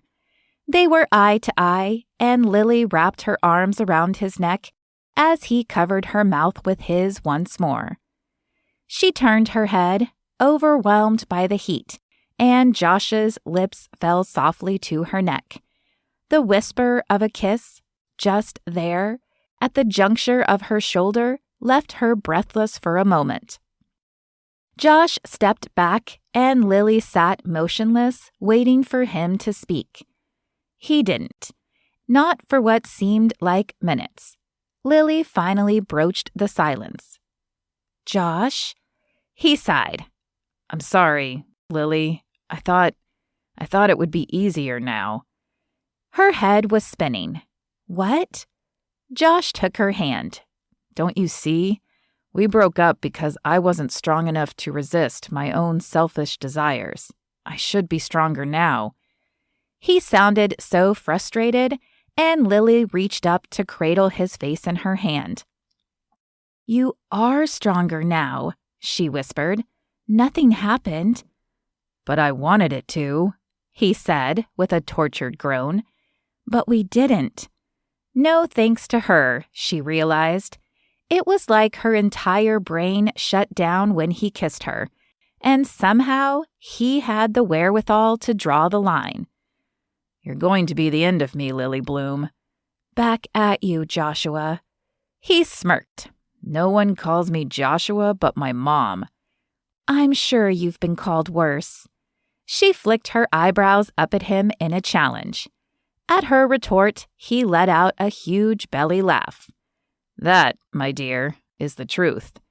He leaned back in and pecked her on the lips, still smiling. "Come on, I'll get you home." Chapter 14. After months of campaigning and a close primary election, Harrison Coulter had officially been selected as a final candidate for the governor of Indiana and was hosting a celebration at Storybook Barn. Josh made his way around the room, capturing the campaign signs and cheerful smiles. Harrison was completely in his element, one arm around Poppy, who sported a large baby bump. The two of them made the perfect picture of a political couple. Josh could easily imagine them on the cover of a newspaper or waving to the cameras at a big rally. It would be interesting to see how Harrison's career progressed. He spotted Lily across the room, holding her clipboard and giving directions to one of the catering staff. She blew a wisp of hair out of her face and looked around the space. Across the room, her eyes met his and he captured her photo. She stuck her tongue out at him and he laughed at the playful gesture. It was refreshing to see Lily loosen up. He made his way over to her, grabbing 2 miniature bottles of water from a conveniently placed bucket of ice. He handed one to her and she sighed her thanks before she guzzled the whole bottle. Eyebrows raised, he offered her the other. "I'm good. Thanks, though. It's easy to forget to hydrate during events." "This one seems to be going well." "I guess it is. It's pretty cool to have Harrison holding his event here." "Won't he get bad press for hosting it at the farm instead of giving the business to someone else?" Lily shrugged. "I guess you'd have to ask Neil." Josh had met Harrison's political advisor before, and while the man wasn't unfriendly, he was a bit intense about politics. "It probably helps that we aren't charging a rental fee for this, so no one can claim nepotism or whatever." "You aren't getting paid?" Lily shook her head. "No, but it's the least I could do for Poppy and Harrison. Besides, do you realize how many powerful Indiana families are represented here? Half of them probably didn't even know we existed, but now they've seen Storybook Barn in person and met me. I'll more than make up for my time in the additional business I take on, which, especially if it is business events to add during the week, I'll be set."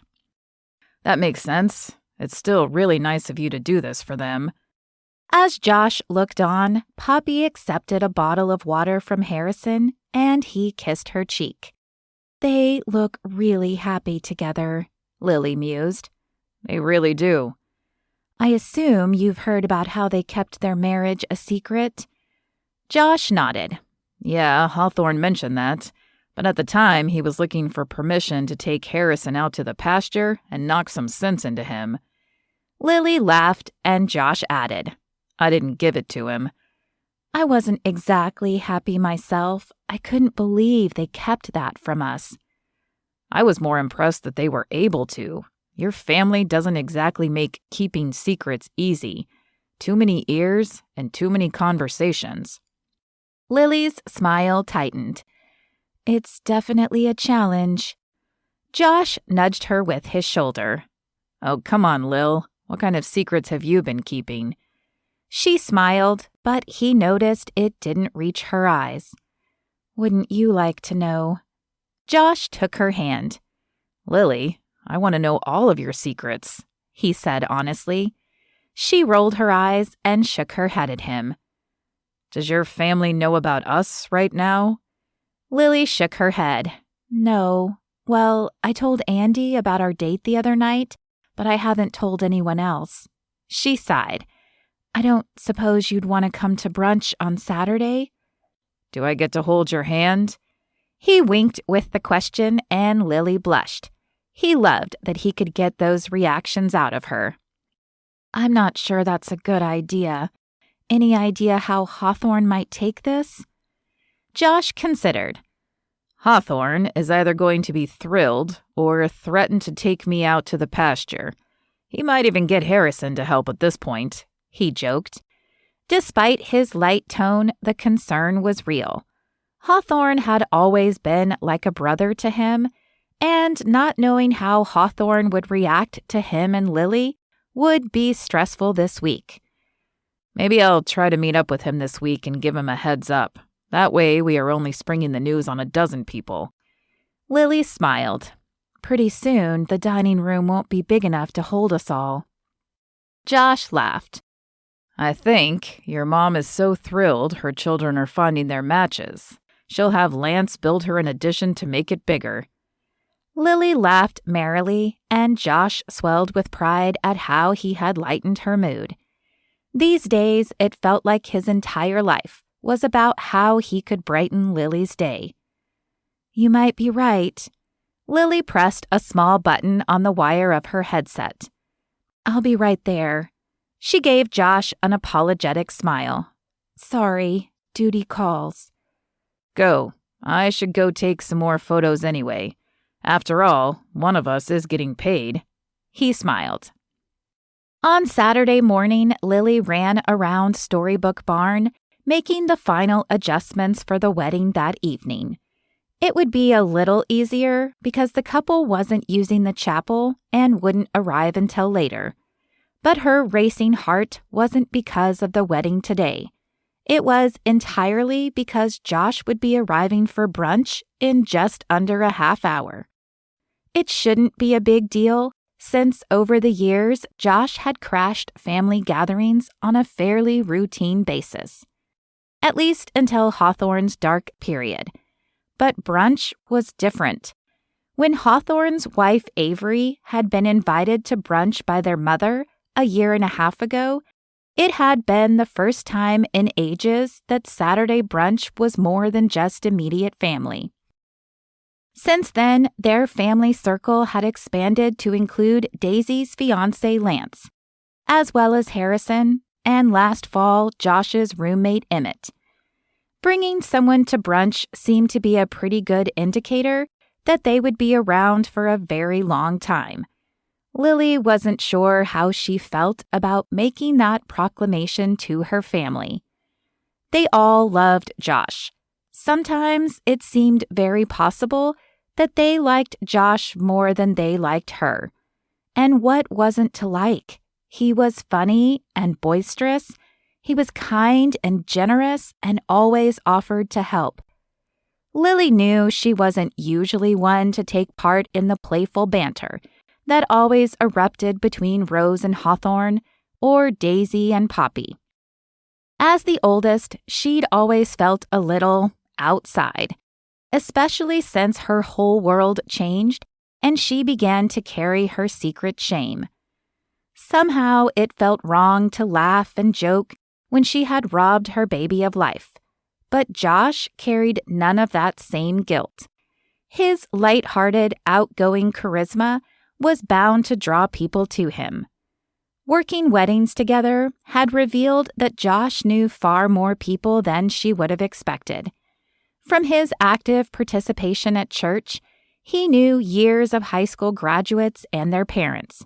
He probably knew everyone in the Tri-County area who owned a motorcycle. And his client base for family photos was huge.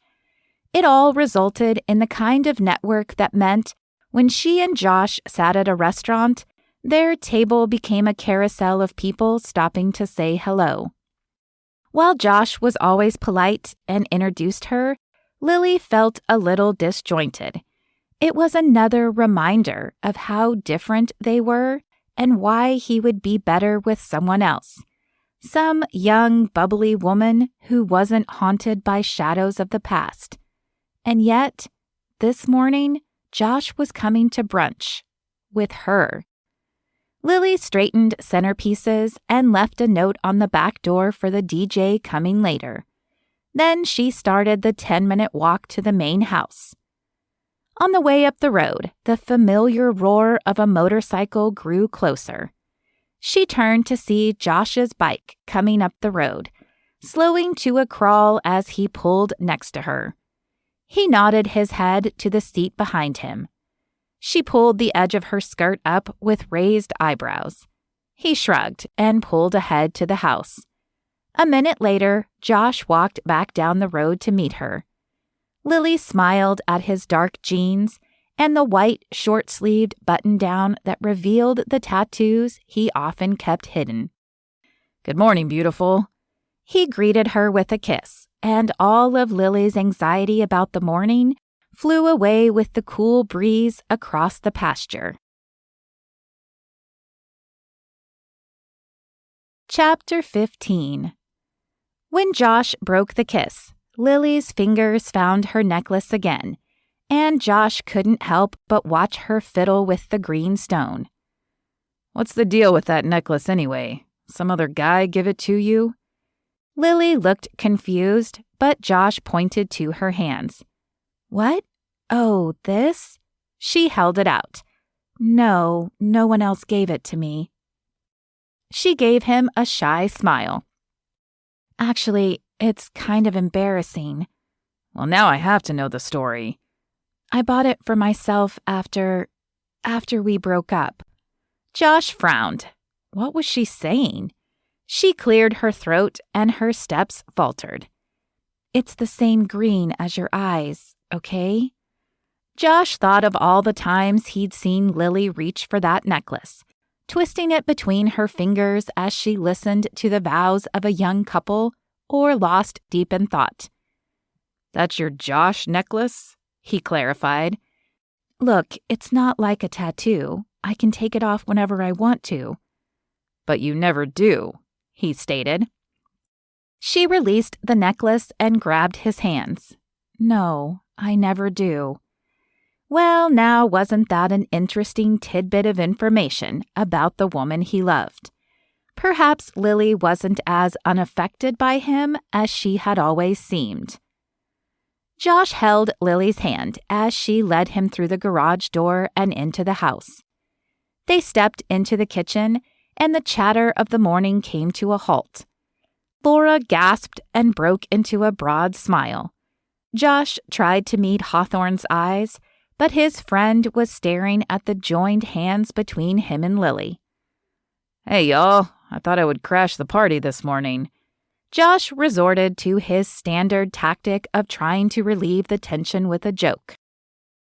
Daisy was the first to speak. Well, the first to squeal.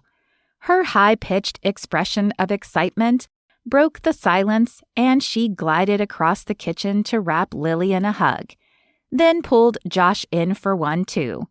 At least someone was happy for them. Josh, it's so good to see you. Laura Bloom's warm greeting was not surprising, but welcome all the same. He accepted the embrace from the kind older woman. It's really nice to be here. Did Lily tell you I was coming, or did she let me walk into an unsuspecting lion's den? He glanced back at Lily with a playful smile. It's a wonderful surprise, I promise, Laura replied. Josh looked at Hawthorne and saw his jaw clench. He'd been trying to connect with Hawthorne all week, but they'd both been busy. Josh had considered just sending a text message, but it felt like a conversation that needed to happen in person.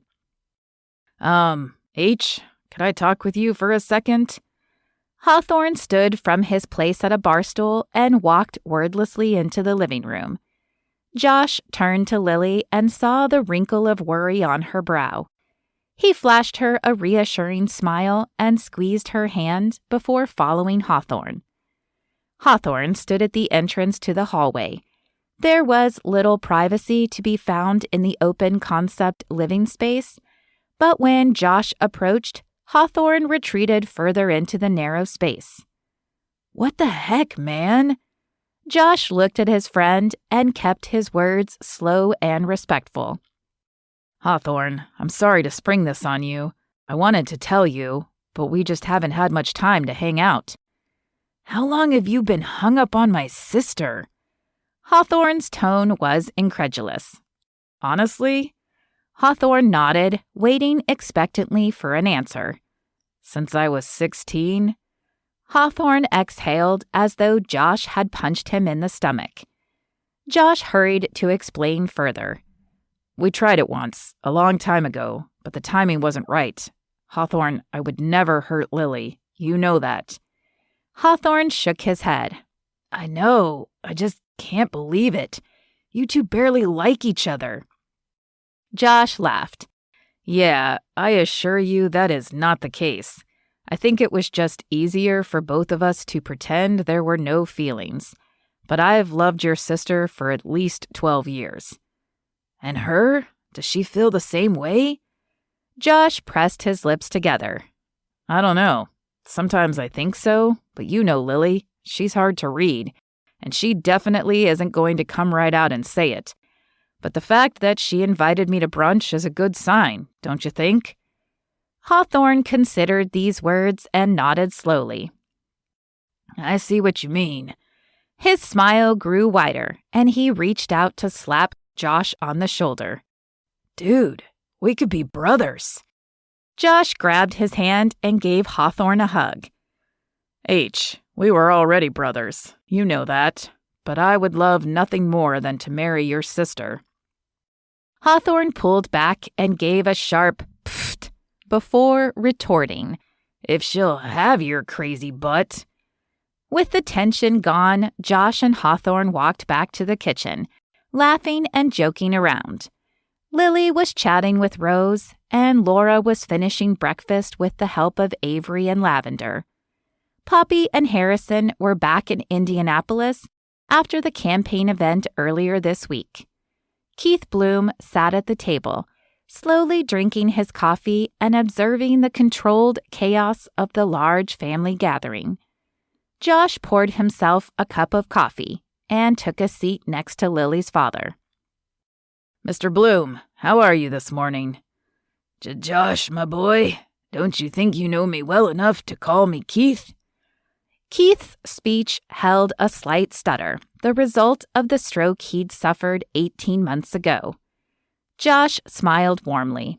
Maybe, sir, but I haven't been dating your daughter until now, so I'll stick with Mr. Bloom and try to win you over. Josh smiled, and Keith grinned at the joke. It was well established that Keith Bloom had been trying to set one of his daughters up with Josh since they were kids. I always thought it would be Andy, you know, Keith admitted. Josh laughed. Really? Keith nodded. Well, to be honest, sir, it's always been Lily. I can see that now. They both watched Lily laugh loudly at something Rose said. You make her happy. She's been unhappy for too long.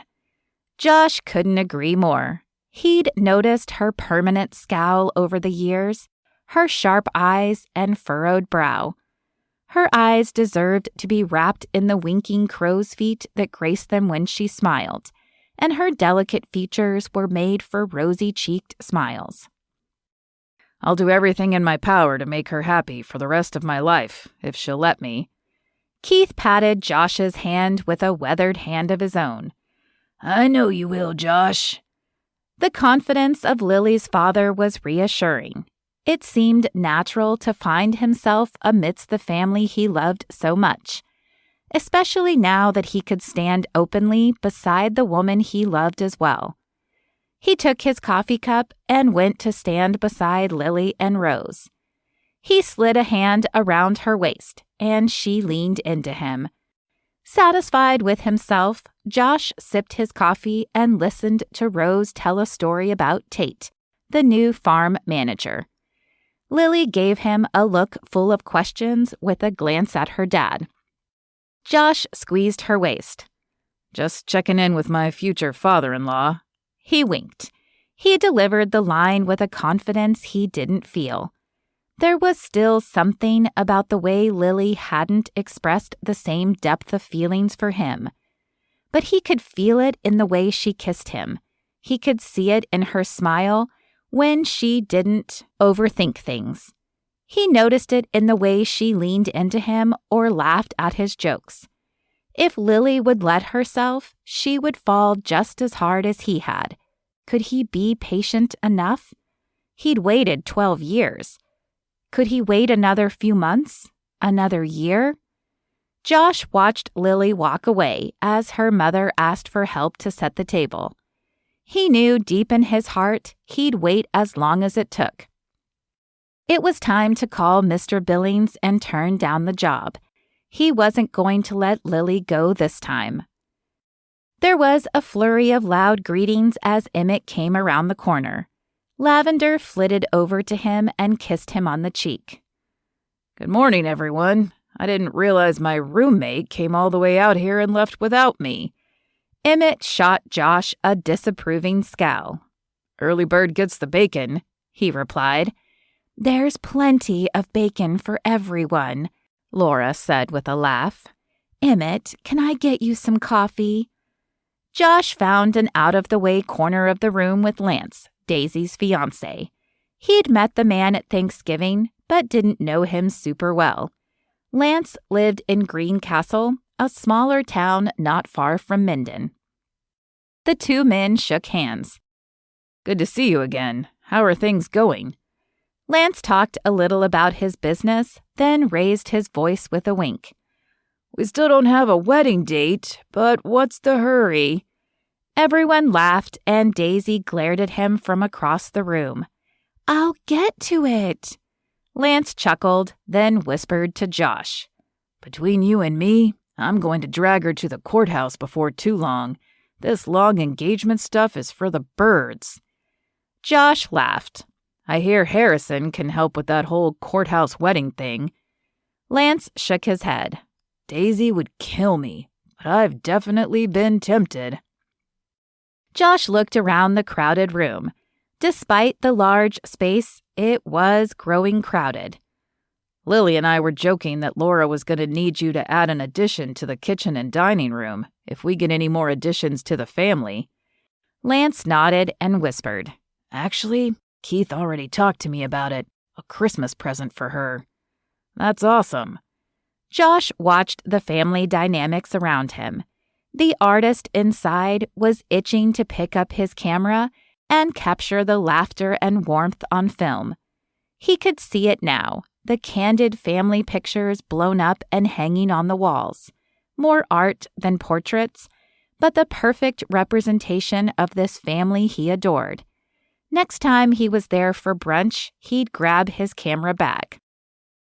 Before long, Laura grabbed a metal rod and rang the small iron triangle dangling next to the door. Find a seat and let's pray, she instructed. Josh, would you say grace? The significance of that invitation was not lost on him. Once everyone was seated, he reached for Lily's hand next to him and started to pray. He adored his own family, his only sister and their small family dinners and quirky traditions. Like how his mother made everyone say something nice about someone on their birthday. But there was something special about the large, chaotic world of the Bloom family.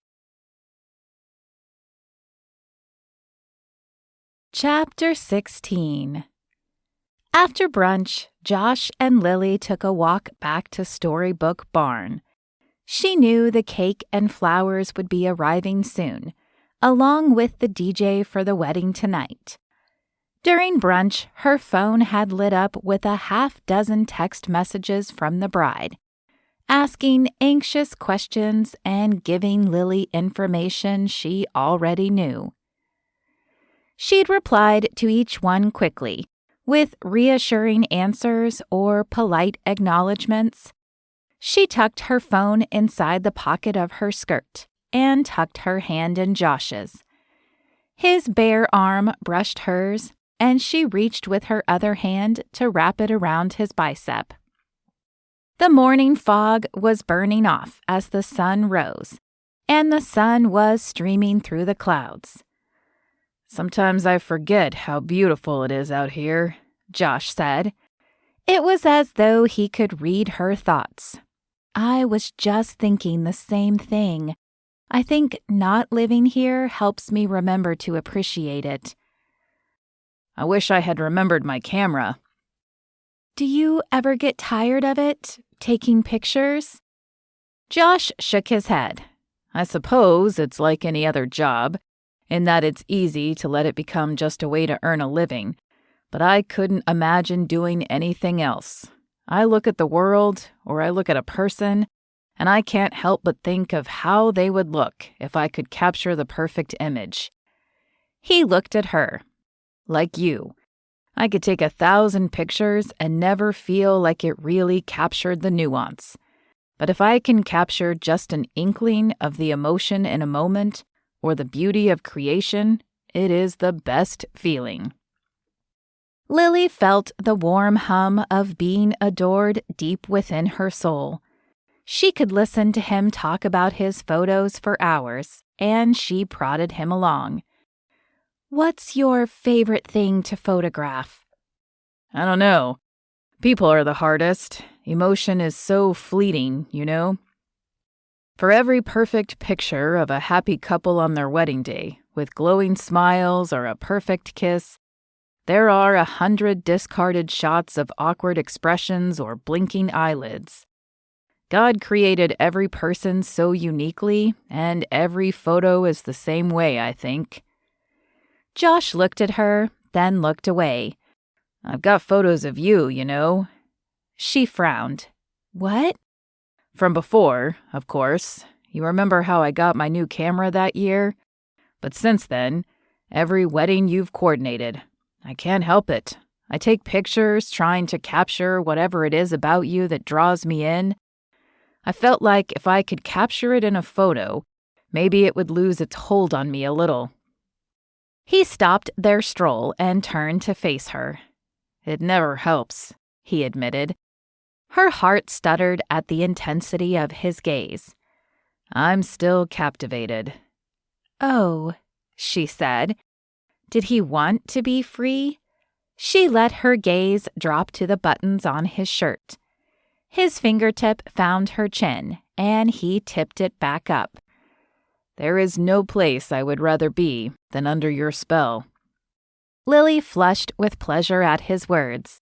They sent a shiver down her spine, and she considered the possibility that being loved by a man like Josh Elliot might be physically addicting like a caffeine habit, though that didn't seem quite strong enough. Josh's intoxicating effect was far more potent. Unable to speak, she tipped her face further and let him kiss away her worries. The side of the road was perhaps an unorthodox place for a lingering kiss, but everything about it felt perfect to her. Josh wrapped his strong arms around her and held her close.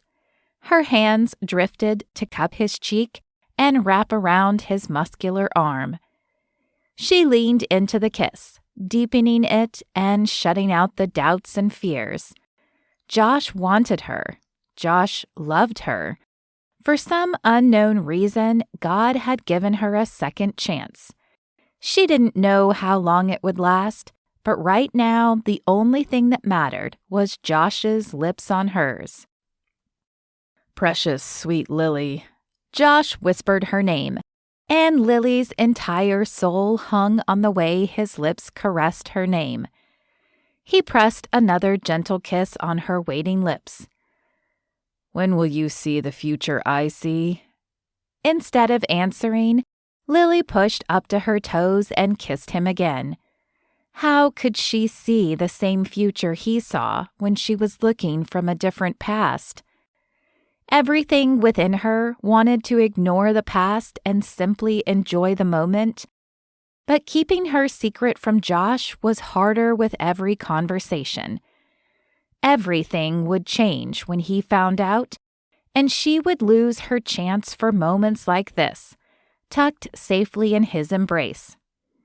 Josh ended the kiss and tucked her head under his chin, holding her close.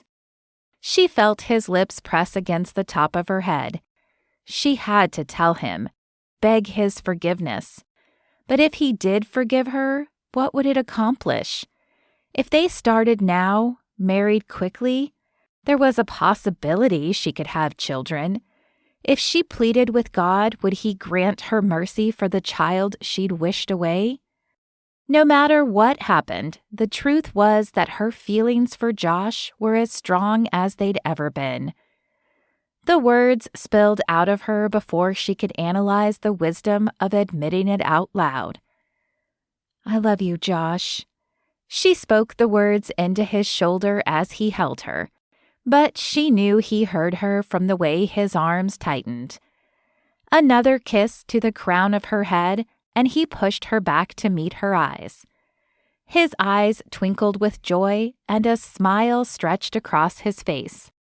She couldn't help but smile in return. I'm going to need to hear that again, just to make sure I didn't imagine it. She rolled her eyes. I love you, you big dork. She fingered the small green necklace around her neck. Josh laughed and pulled her back in for another hug. I love you too. 2 weeks later, Josh snapped a photo of Lily from across the chapel and smiled at the exaggerated glare she gave him. He winked at her and saw the smile tug across her lips. He turned his attention back to the wedding. This time, a sweet young college couple was exchanging their vows. They barely seemed old enough to drive, let alone promise forever. The couples getting married seemed younger and younger every year as he got older. It wouldn't be long now, though. These days, nothing could remove the smile from his face. After the ceremony was complete, and Josh had captured the triumphant walk back down the aisle, he pulled Lily to the side. Hey, gorgeous. Josh, she scolded. I'm working. So are you. There was no bite to her words, though, and Josh just grinned, before brushing a strand of hair behind her ear and leaning in close. He whispered, Can you spend the day with me tomorrow? Lily squirmed and tried to look around him at the room.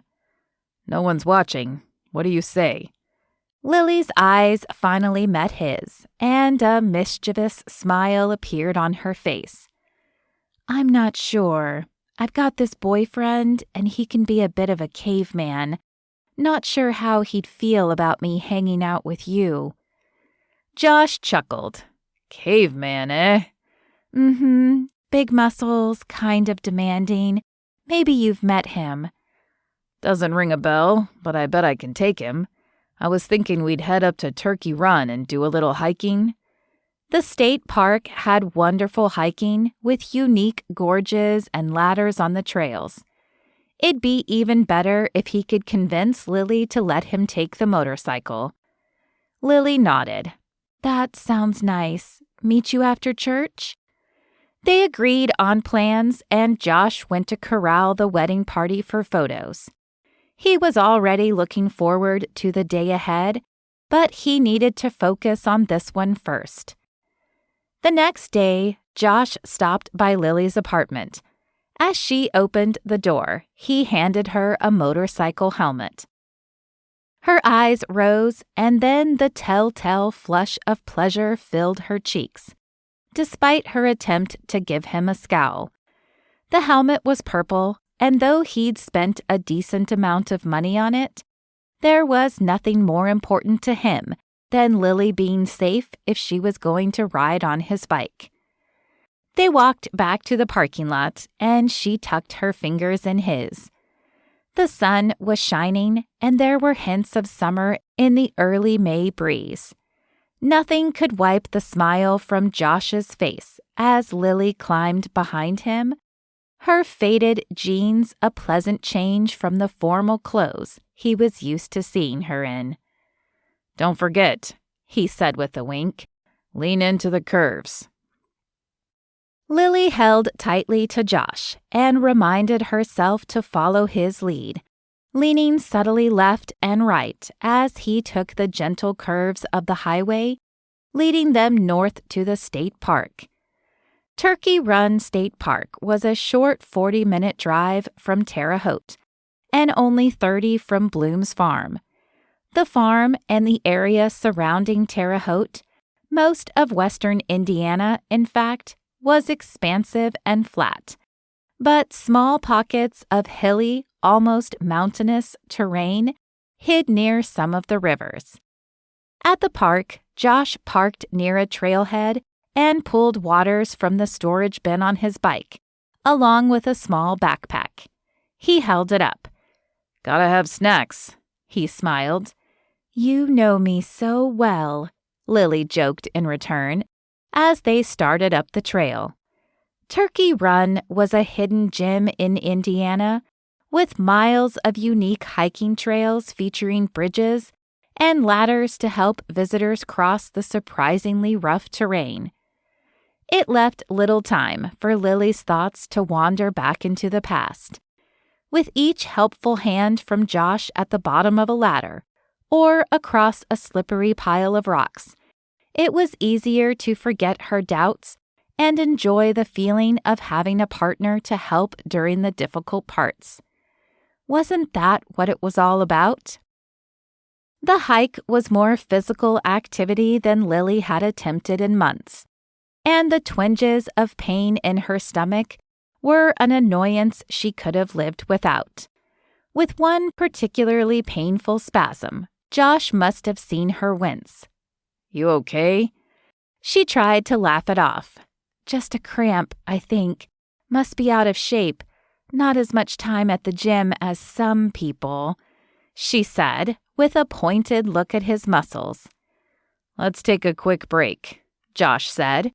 They sat on a small outcropping of rocks alongside the trail and rested. I'm fine, really, she insisted, as they drank water and broke into the energy bars Josh had packed. Okay, he answered. I'm serious. Okay, Josh chuckled. I'm not trying to force you into anything. You know your body. I just don't want to push you too far. I feel so pathetic. I ran a half marathon once. Josh raised his eyebrows. You did? Lily shrugged. Andy talked me into it, but I wanted to prove I could. I flew out to D.C. and we ran together. That's pretty awesome, Lily Edith. She narrowed her eyes at him. Joshua Spencer Elliot. He laughed, and she smiled back. Come on, I'm fine. Let's go.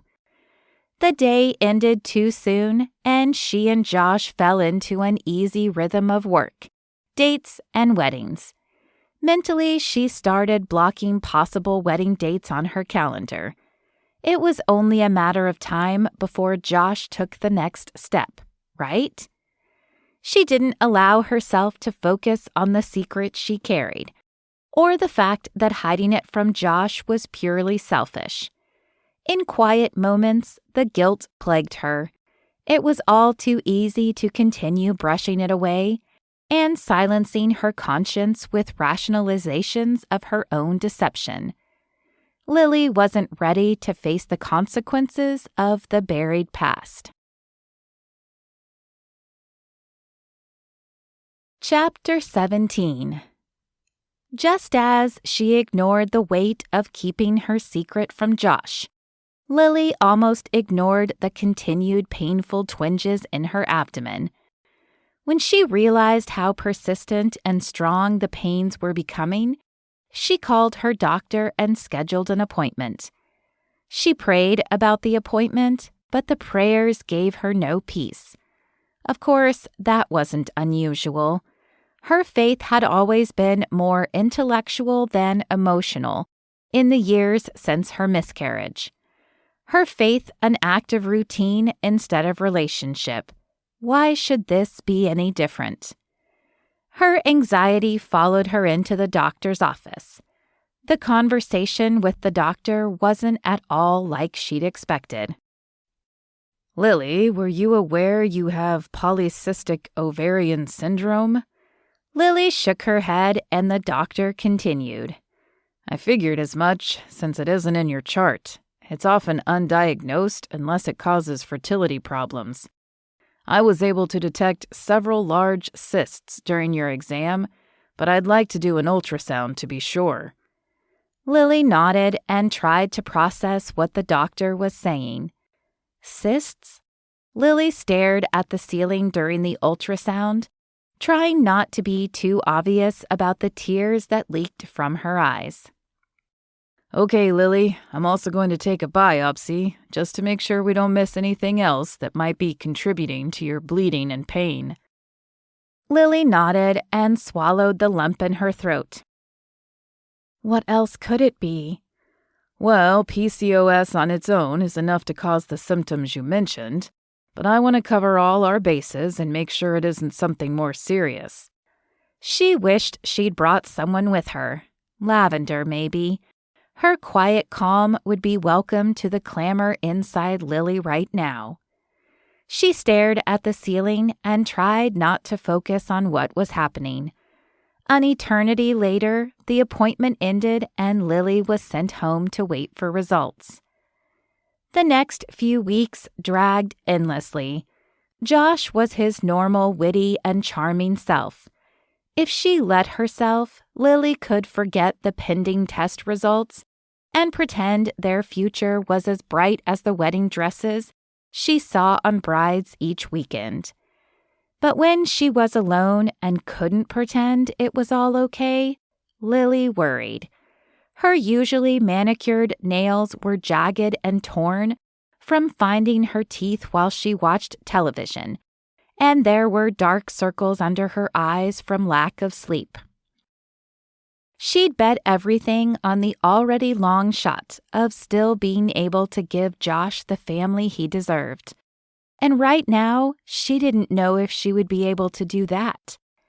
The internet was a dangerous place to gather information on a medical condition she now knew about. With her diagnosis of one of the most common causes of infertility, her hopes of a future with Josh slipped a little further away. Josh could feel Lily's distraction, but it was nearly June, and the peak of wedding season would be upon them soon. When they were together, though not as frequently as he'd like, Lily was quiet. Not to mention she seemed exhausted.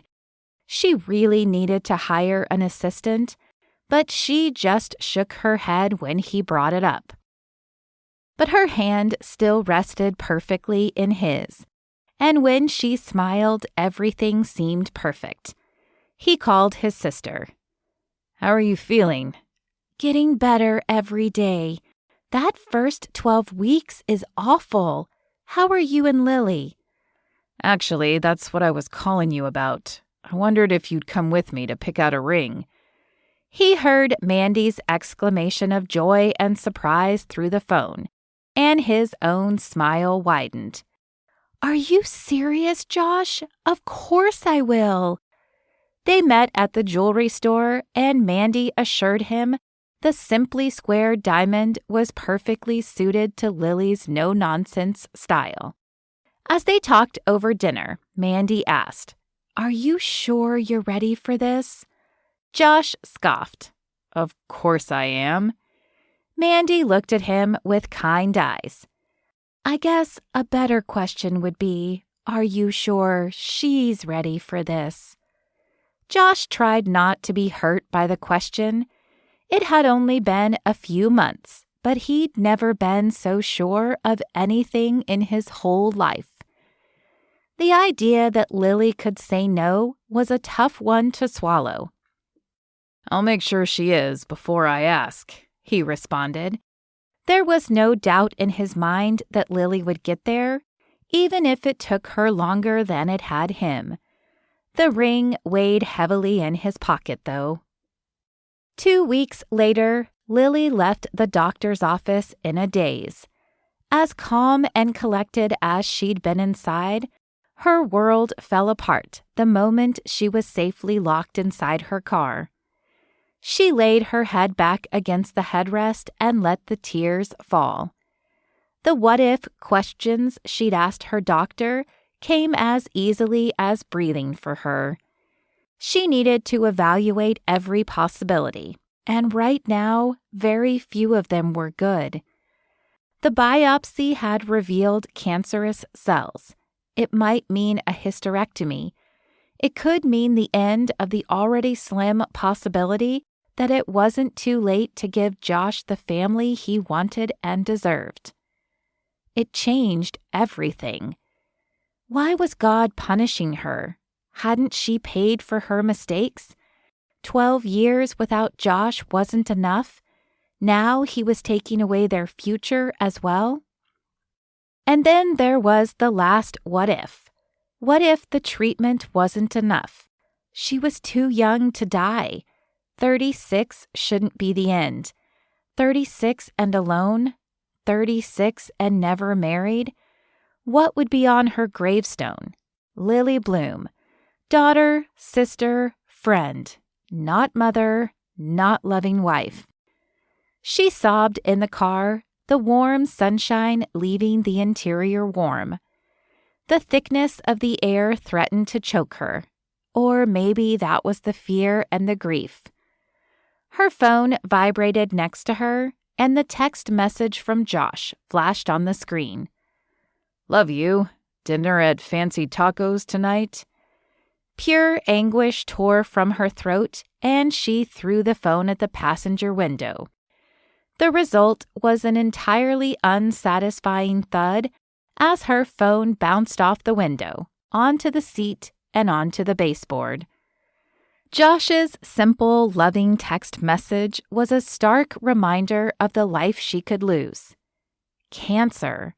The word was evil. It smothered dreams and destroyed lives. It erased hope and crushed families. And it was eating away inside Lily. The doctor's words didn't give her any confidence. The statistics she'd rattled off were just numbers. Odds of survival seemed trite when it was your survival on the line. And survival might be one outcome. Death or survival, plus a barren womb. Her thoughts circled back to Josh. She pressed her eyes shut, picturing his handsome face and sweet spirit. The thought that he would stand by her. He would give up everything he ever wanted and watch her wither away. His crooked grin morphed into a taut expression of grief in her mind. And she wept. She needed to convince Josh to go, to let her go before she put him through that, or worse, until he was stuck with her without any possibility of a family. Her life might be over, but he could still have a chance with someone else. Pulling a few tissues from the glove box, she dried her face and drove home. She left her phone on the floorboard and turned up the music. Turning off the Christian radio station she normally tuned in and turning on the alternative rock station that had the harsh, angry tones matching her mood. Josh reveled in the feel of the wind against his face as he took the turns on his motorcycle. He leaned into the corners and imagined he was flying. There was no better feeling, except perhaps the feel of Lily in his arms. They were meeting for lunch, but Lily had said she needed to drive separately. While he would have rather had her on his motorcycle with him, he also enjoyed the evening ride by himself. He parked his bike and found Lily at one of the tables outside the cafe. He pulled off his helmet and set it on the table next to them. You look beautiful as always. Then he pulled Lily in for a kiss. Her lips were stiff under his, and she pulled away too soon. She pulled her hand out of his, and the guarded expression on her face had his blood pressure skyrocketing. What's going on, Lil? Can we sit? Do we need to? But he sat, his heart jumping into his throat. Lily looked like she had killed his dog. This isn't easy, Josh, but I have to do it. Her face was long, but her jaw was set. Her hair once again pulled back in the tight professional bun. He hadn't noticed how much she'd been wearing her hair loose until he saw it wrapped back again. A pit of dread filled his stomach, and he realized what was happening. Why? I have to do what is right for me. He raised his eyebrows. And what is that? We should stick to friends and colleagues. Josh felt the growl rising in his chest, and it twisted into a sad, choking cough as he tried to wrap his head around her words.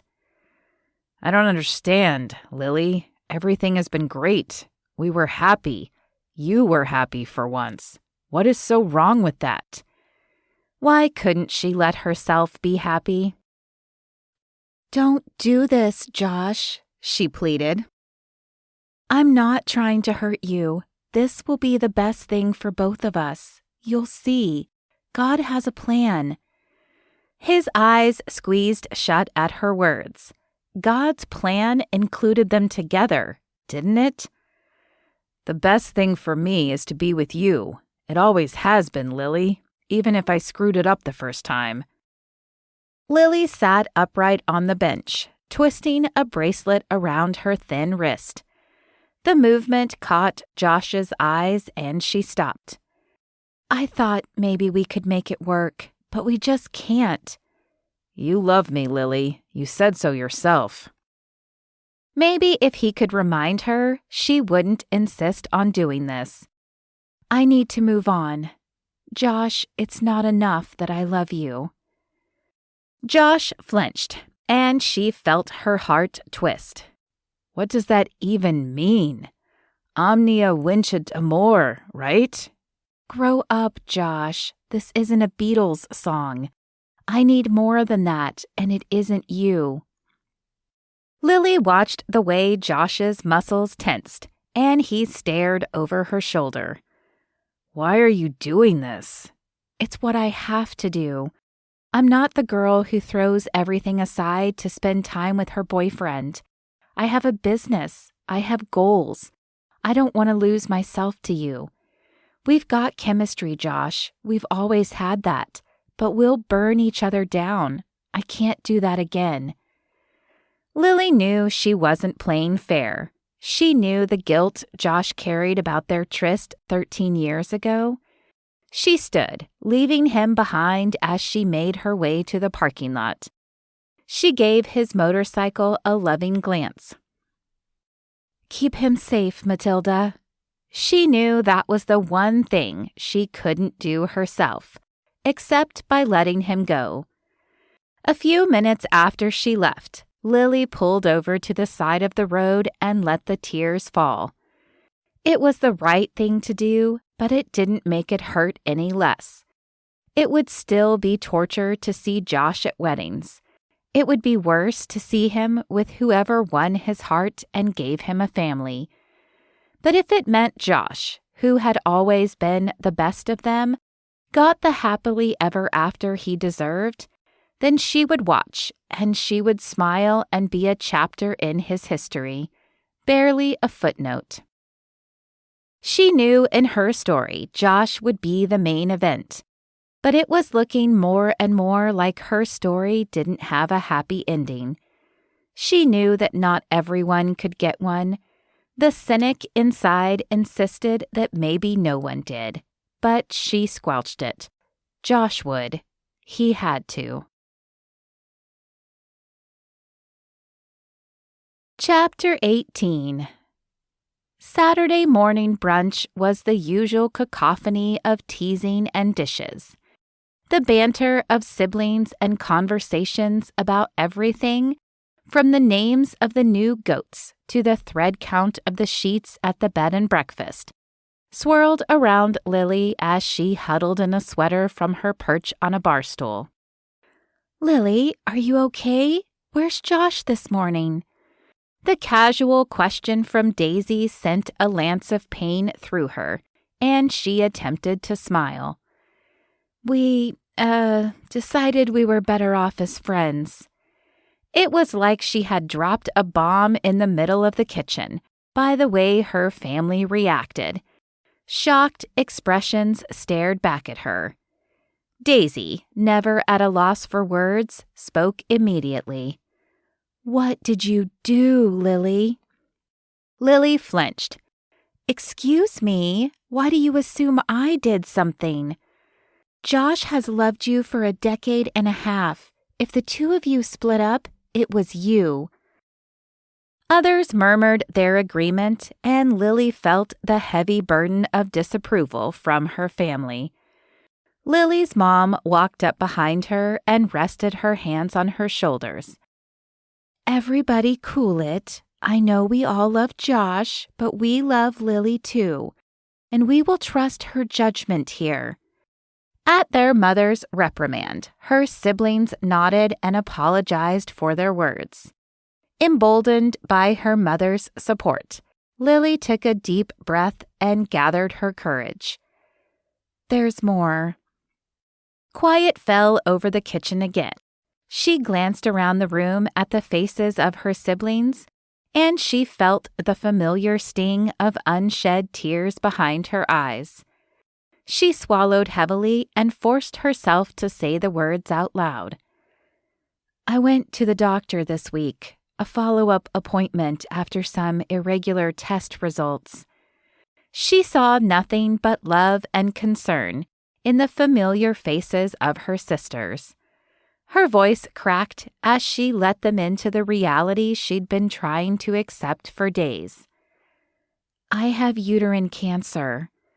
The soft exhalation of air from Laura was close to Lily's ear, and she reached out a hand to steady her mother.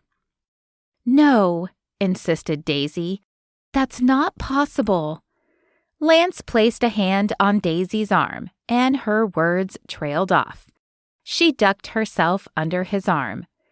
The next few moments were filled with hugs and sympathetic apologies. Lily gave half-hearted smiles through her tears and accepted the embraces. "Do you know what happens next?" Rose asked, ever practical. Lily shook her head. "Another appointment next week to determine treatment." "I'll go." A handful of voices echoed as 4 hands went up around the room, including Hawthorne's, which made her smile despite herself. "Thanks, guys, but I'm fine. I can go." "Yeah, we're not letting you go alone," Hawthorne growled, and her sisters agreed. Lavender stepped up next to her and wrapped her in a hug. "I'll go. The rest of y'all will just drive her crazy." Lily sputtered a laugh through the tears that had started to fall. "Thanks, Lovey." "She's got a point," Rose chimed in, "especially Hawthorne." "She loves me," he insisted. Avery patted his cheek. "We all love you, dear, but you can still make us crazy." Lily watched the married couple tease each other and felt a pang of regret at pushing Josh away. "Excuse me," she said, while everyone continued to joke around with Hawthorne. She ran into her parents' room, grabbing a tissue from the bedside table and sitting in the armchair tucked into the corner of the room. She had often found her mother sitting in this very chair, poring over her Bible or writing something in yet another journal. To distract herself from the overwhelming feeling of what had just happened in the kitchen, Lily looked at the small bulletin board hung on the wall at seat level. Pictures of the family were pasted next to handwritten Bible verses. A list of items was jotted on a lined piece of paper. On it was the phrase, "Pray for your children," then a list including things like their spouse, their faith, their health, their career, their call, their relationships. Her eyes traced back up. Pray for your children's health. Had her mother been praying for her health all these years? What good that had done.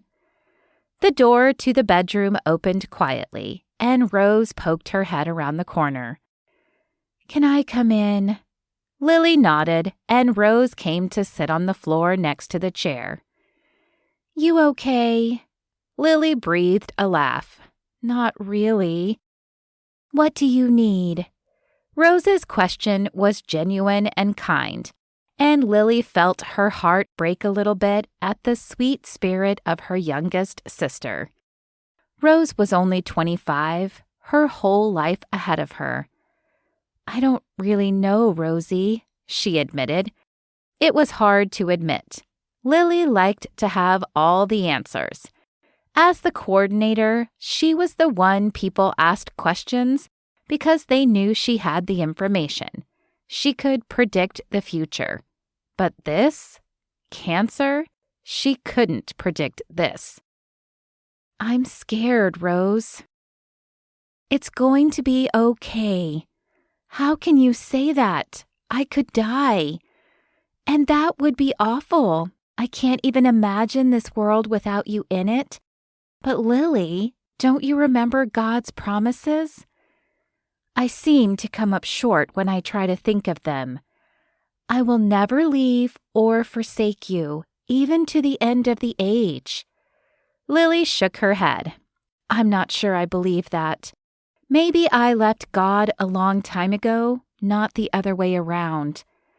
Rose laid her cheek on Lily's thigh.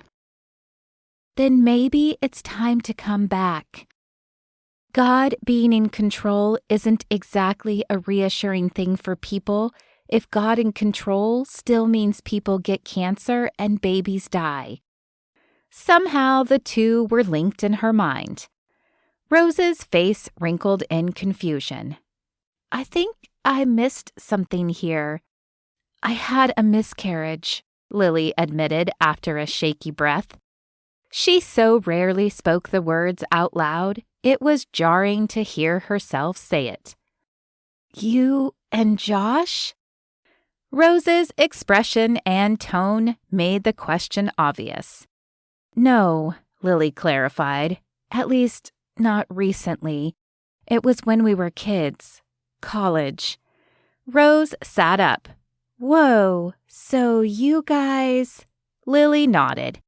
Yeah, we dated back then. Then we split up. Her throat burned with unshed tears, and she forced out the words. And I lost the baby. Or God answered my prayer and took it away. That's awful, Lily, but you know God didn't do that, and He didn't do this either. Lily felt the anger rising. Don't give me the story about Job. God could fix everything with a snap of His fingers, give me back everything I've lost, heal my body, give me a baby. God could do anything, right? Why couldn't He give her a break? Have you asked? Have you surrendered control of everything? Lily, I know you. I know you want every little detail to be exactly how you envisioned, but God's not going to go for that. Lily pushed aside the tears on her cheeks. It doesn't matter. I've got cancer and I might die. Rose shrugged. Or you might not. Neither really matters if you aren't right with God. You could have a perfect life, healthy body. She gestured at their mom's prayer board. 7 ridiculous kids, a loving husband. She waved a hand. Whatever. You could have it all, and it wouldn't matter if you didn't have Jesus. Lily leaned back in the chair and thought about Rose's words. Her sister was wise for someone so young.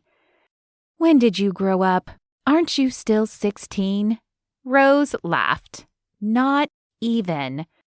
Lily was desperate for a distraction. Tell me something about you. I've missed you. Rose smiled. I'm good. I've never wanted anything more than to take care of the animals on the farm. I'm thinking of setting official petting zoo hours. Tate thinks it's a good idea. Lily's eyes narrowed at the way Rose obviously placed high value in what Tate thought. Tate seems sharp, but why does it matter what he thinks? What I mean is, he's not family. Rose shrugged. I know, but he's a good guy. I trust him. Lily frowned. You like him. Rose pulled back. What? No, I don't. We're just friends. Besides, he'll probably go back to Montana, and we'll have to find someone else to run the farm. Lily perked an eyebrow. If you say so. but I might have to go have a little chat with him. Lily vaguely remembered Tate being at Thanksgiving last fall, but she'd been preoccupied with the fact that Josh showed up. Things had sort of spiraled since then. Rose's face took on an expression of horror. Please don't. Besides, I think you have enough on your plate. And here we were, back to the unavoidable truth that Lily's entire existence was going to be divided into 2 eras. After diagnosis. Everything from this time forward would have an asterisk next to it. Okay, she choked out. I'll leave him alone. Rose stood and brushed off her jeans, then leaned down to kiss Lily on the head. Love you, sis. I'll give you a few minutes. I'll be out in a bit. Tell Mom to start brunch without me. Lily stared at the bulletin board full of her mother's prayer reminders. She knew her mom had been faithful through the years. Was Rose right? All this time, she'd been thinking about what she wouldn't have, what she couldn't give Josh. But maybe the truth was that she didn't have the most important thing. She'd lost her faith a long time ago. Even if she'd acted the part. She was often the first to offer to pray in a group, but it wasn't sincere faith that made her pray. It was a sense of duty. A mistaken belief that she could appease God's wrath by being the good sister, the good daughter. Her mom's handwriting caught her eye. Those who seek the Lord lack no good thing. Psalm 34:10b. Then her mom's note added to the verse. They have him. No matter what she did or didn't do, God had already called her his own, and she had him. The simple truth, one she'd heard 100 times over the years, washed over her with renewed clarity. She had cancer, but God had given her the promise of hope and a future. And that future might not include a family with Josh, but she had a family waiting for her in the kitchen. Josh looked at Skye across the table, her mascara running down her face. I can't believe Roger would cheat on me. His friend had a broken heart, and Josh knew exactly how she felt. I'm sorry, Skye. He really doesn't seem like the type. Are you sure that's what happened? She nodded. Yep, he admitted everything. Apparently, Tiffany doesn't have any tattoos, and he thinks she'll fit in better with his family. Josh frowned. That sucks. Skye sniffed. Agreed. I moved here for him. Did you know that? Josh shook his head. And now? The very real possibility that Skye would move back home made him sad. But he understood her desire to leave Terre Haute if she wasn't with Roger anymore. I just want to get away, you know? I always wanted to travel. Maybe I'll do that. He had a call scheduled with Mr. Billings tomorrow to talk about the travel blog opportunity. Josh was confident in his decision to turn down the job. Despite the breakup with Lily, he knew that job wasn't the one for him. And even better, he was going to give Skye's contact info to him. Hold that thought, Skye. I might have something for you, but it'll take a few days. He could see the curiosity in her eyes, but she just nodded. She trusted him. You know, there is someone who will never leave or betray you. Skye frowned. What do you mean? Josh pushed through the window that the Lord had opened. God loves you, Skye, and he will always love you, no matter what. Skye shook her head. Why? Because he created you. Josh built upon the threads of conversations he had had with Skye over the past 3 years, painting the picture of salvation for her. If I've learned anything over the last 15 years, waiting for a second chance with Lily, It's that putting my hope in a person will always leave me disappointed. But God never disappoints. Josh had been wrestling with that exact same truth for several days. He'd been so convinced that Lily was the one for him. Even when he thought he was over her, he'd never truly let her go. But God would never disappoint or push him away. Chapter 19. Josh paused his video game and looked back at the sudden bang of his front door. Hawthorne stormed through the entrance, and Josh tipped his head in greeting, then turned back to his game. Want to play? The co-op mode is pretty cool. Emmett sucks. Maybe you can actually help me beat it.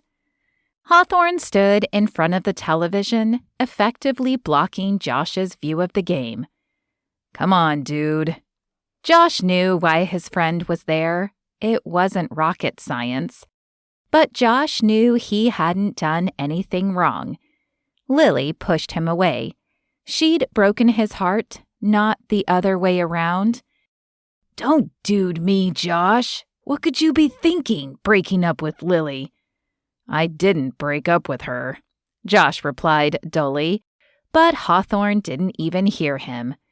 My sister doesn't deserve that. She's got enough going on with the cancer treatments and the... Hawthorne. Josh talked over his friend.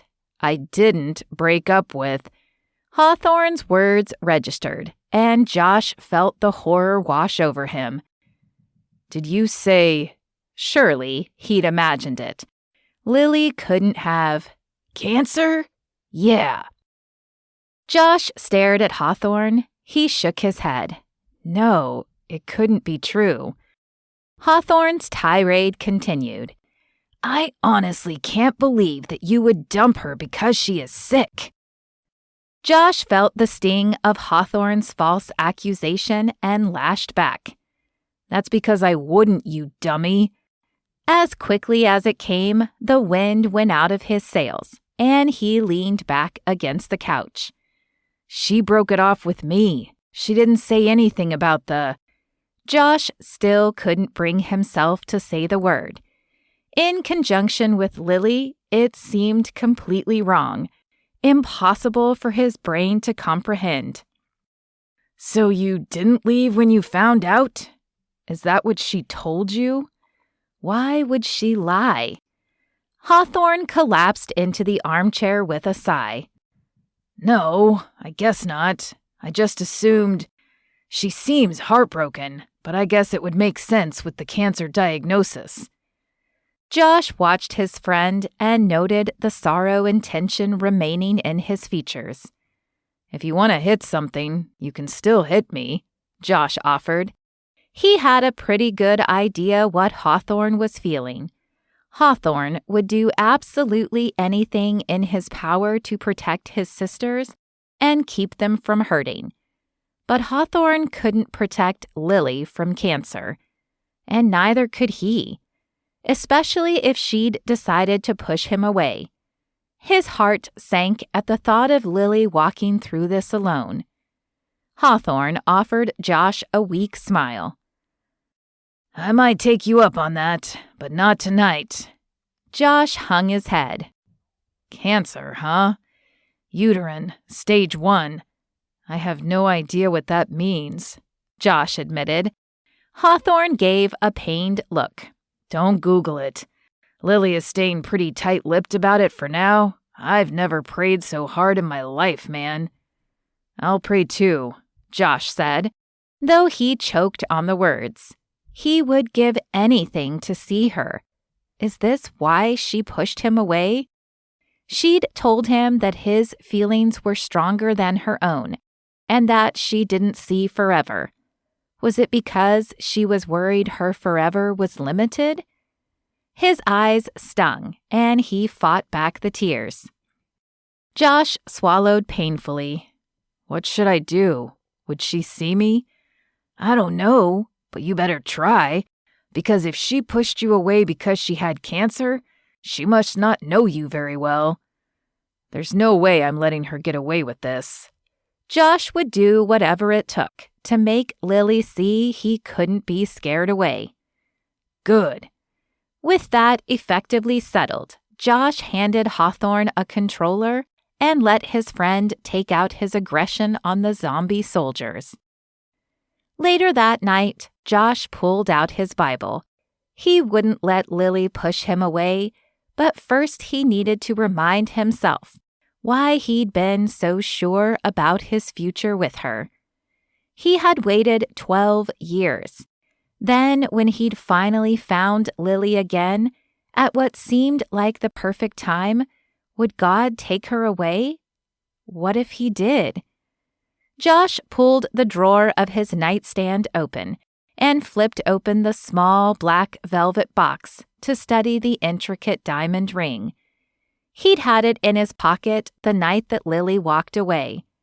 The weight of the commitment he'd been ready to make had anchored him in place as she drove away. Lily knew her family would likely smother her with their attention, but the almost endless string of texts, calls, and impromptu visits to Storybook Barn from her well-meaning siblings was overwhelming. For someone used to solitude, it was exhausting. She missed Josh, which made it 10 times worse. Part of her wanted to beg forgiveness and cling to his strength. The rest of her was disgusted by her own weakness and determined to let him go so he could have the life she would never have. The thought of him with someone else seemed as likely to kill her as the cancer slowly eating at her insides. Now that she knew about her illness, the symptoms seemed obvious. Her endless exhaustion was more than burning the candle at both ends. The unexpected spotting and pain between cycles was more than a horrible reminder of the miscarriage from years ago. As much as she tried not to wallow in her own despair, Lily was struggling to find the silver lining. As she continued cleaning up on Tuesday from the wedding of the week, she couldn't help but envy the young, beautiful bride. She threw the tablecloths in the washer and leaned back against it with a sigh. Her phone chimed, and she read the message from Rose. "Want to go for a ride?" Lily debated. It was a beautiful day, and she hadn't been out riding in ages. "I'm in. No therapy, though." Rose replied with a thumbs up. When Lily arrived at the stable, Rose was waiting with horses already saddled. Lily rubbed the soft velvet of Cappuccino's nose, and he pushed it further into her palm. "Ready?" Rose's soft voice came from behind her. Lily just nodded and climbed on. She was out of practice, but the clumsy attempt worked well enough. A few minutes into the ride, Rose broke the silence. "I need to check the fence on the back pasture. I could have taken the truck, but I figured we could both use the brake." Lily just nodded. She hadn't done much this morning, but she was drained. Emotionally, more than anything. She kept reminding herself of the truth in the verses she'd read in her mother's room. For years and years, she'd created distance between herself and God, convinced the sins of her past were too great. It was a pattern that didn't break easily. "So, how are you doing?" Rose's question sounded innocent enough, but Lily raised her eyebrow and gave her sister a look. "I thought I said no therapy." "Oh, come on, Lil. We're worried about you." Lily felt her resolve crack at the sincerity in her sister's voice. "I'm okay, Rose. I mean, my whole life is sort of falling apart, so I don't know what you expect me to say. I don't know what the doctor is going to say next week. I'm trying to lean on God, but it still feels like I can't count on him." Rose didn't reply right away, but brought her horse close and laid a hand on Lily's thigh. "Keep trying." Then, after Lily had successfully fought back the tears that threatened, Rose asked another question. "Have you talked to Josh yet?" Lily shook her head. "No, I already said everything I needed to say." That wasn't exactly true. Josh still didn't know about the baby, but surely her diagnosis was reason enough for him to move on. Rose dropped the subject, but as they returned to the barn, Lily caught a glimpse of a familiar motorcycle. "What did you do, Rose?" "You need to talk to him, Lily, and I knew you would keep avoiding it." Josh pushed off against the fence and walked toward them. Lily tried to ignore how good he looked in his t-shirt and jeans. His tattoos peeking out from under his sleeve transported her back to the hayloft when he admitted their meaning. Rose took her horse to another stall, and suddenly Lily found herself alone with the only man she'd ever loved. Lily knew she couldn't avoid Josh forever. Hawthorne had already admitted to telling Josh. She dismounted from the horse and steeled herself for the confrontation. Josh looked tired, and his usual spark was notably absent as he tucked his hands into the pockets of his jeans. "Hey." Lily busied herself with unsaddling Cappuccino as she replied, "Hey." How are you?" Biting back the sarcastic remark, she just jerked a shoulder. "I'm fine, Josh. Just dealing with everything the best I can." "Why would you just push me away like that?" The hurt in his eyes was obvious, and Lily felt a tug of guilt. "You shouldn't have to go through this too." He stepped closer. "Lily, what makes you think I could even let you go through this alone?" Of course, Josh wanted to stand by her. He was nothing if not honorable. She tried to explain without giving away too much. "It wasn't just the cancer. I mean, yes, that is part of it. It's better if we aren't together, if you still have a chance at normal without me." His voice dipped low. "Sweet Lily, when have I ever wanted normal?" He reached out to run the back of his fingers down her cheek. She turned her head away from the contact. "You can't say that. I'll probably lose all my hair." "You'll still be beautiful." Josh's soft words made her want to push back, and so she did. "I might never have a child." "I never loved you because you could carry a child." There he went again, claiming how he loved her. He had no idea who she was. "There's more you don't know, Josh." "Like what? Give me one example of something I don't know." Lily took a breath and admitted the one thing she knew would finally make Josh agree he was better off without her. "Our baby died because of me." Josh stopped breathing. "Baby?" He croaked out a whisper. Lily nodded. "I was 23 years old, Josh. I wasn't ready for a baby." "So you—" Josh felt the churning in his stomach. The horror, the anguish, the pure weight of the implications of her words. He walked out of the stall and lost the contents of his stomach in the trash can against the opposite wall. "Josh, it's not—" He held up a finger to silence her. He wasn't prepared for this. He needed a minute. Was Lily really saying she'd aborted his child? The thought was unimaginable, and yet she'd just admitted as much. The possibility made his heart ache for the child he'd never known, and then for the mother he'd loved back then and still did today. His heart broke for her. If only he'd known. He had loved her. Leaving her at the end of the summer after their mistakes had been the hardest thing he'd ever done. Until now, because the reality was, no matter what Lily had done, he'd never stop loving her. If God's plan was to take Lily away, then so be it. But her sins, and his own, wouldn't make him turn his back on her, and he knew what he had to do. He wiped his mouth on a tissue from his pocket, then turned around to face Lily. She looked like she might be sick as well. "Josh, it wasn't—" "I forgive you," he said. The words didn't come easily, but he knew they were true.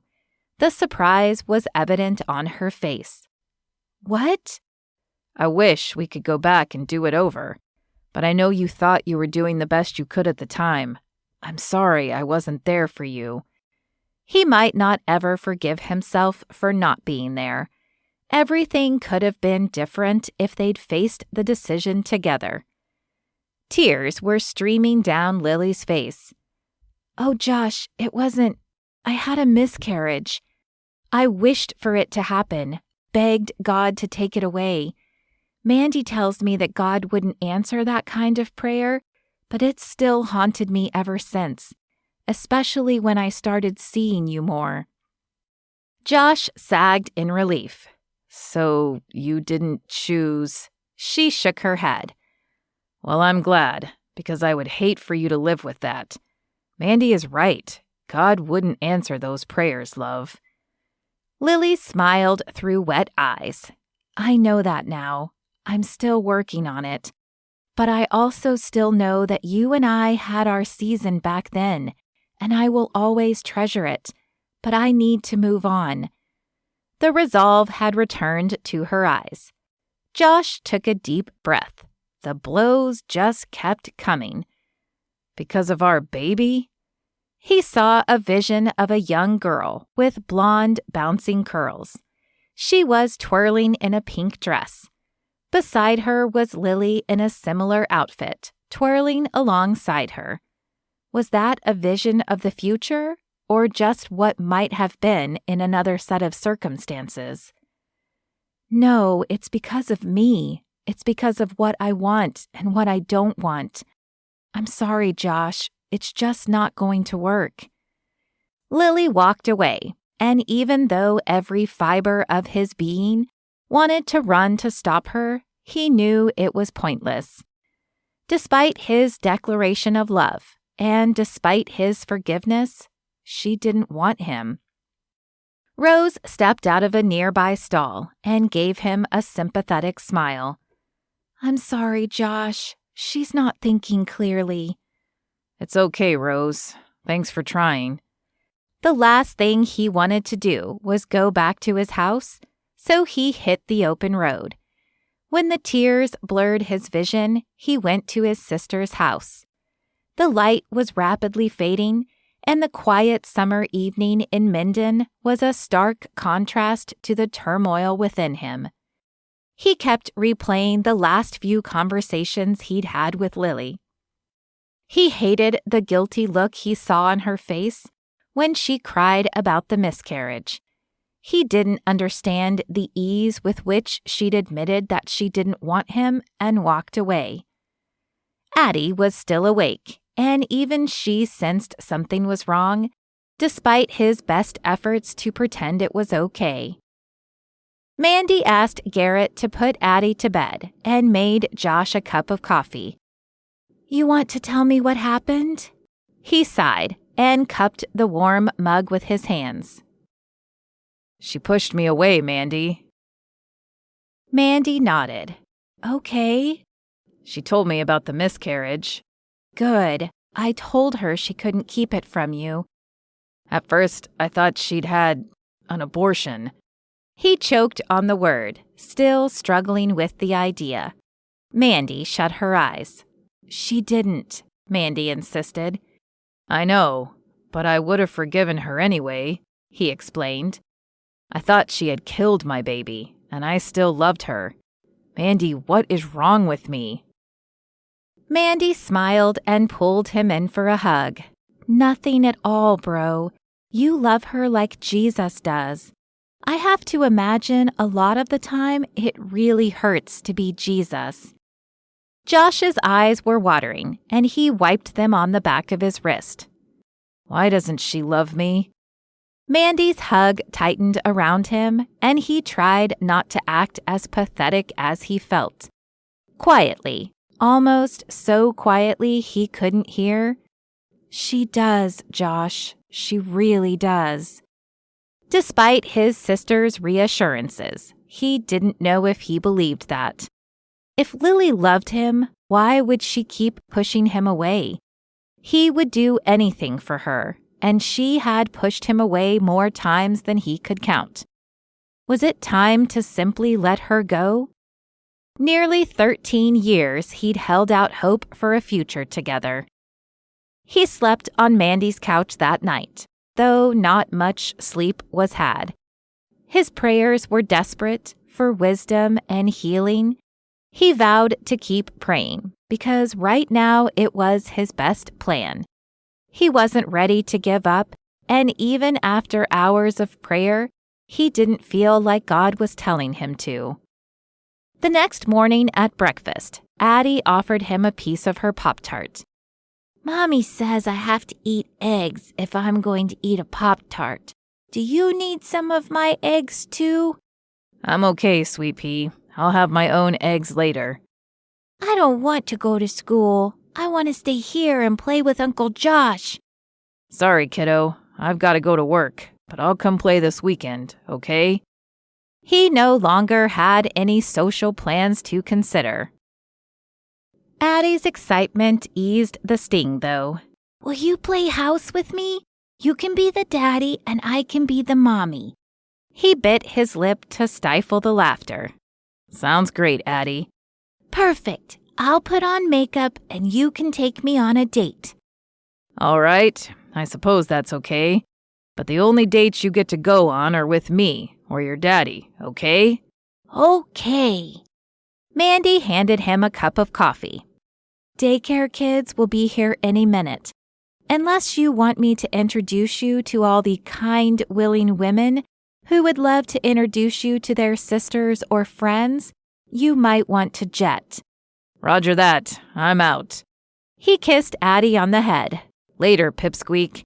"Hey, I'm not a pipsqueak." "Oh, my bad. Later, Princess." "That's better," she preened. "Thanks for everything, sis." "Anytime, Josh. You know that." Garrett was already gone, headed into the small clinic he managed in Greencastle. Josh pulled out of Minden onto the highway and let the engine roar, as though speed could help him outrun the hurt that was chasing him. Chapter 20. Lavender held Lily's hand as the doctor laid the paperwork in front of them.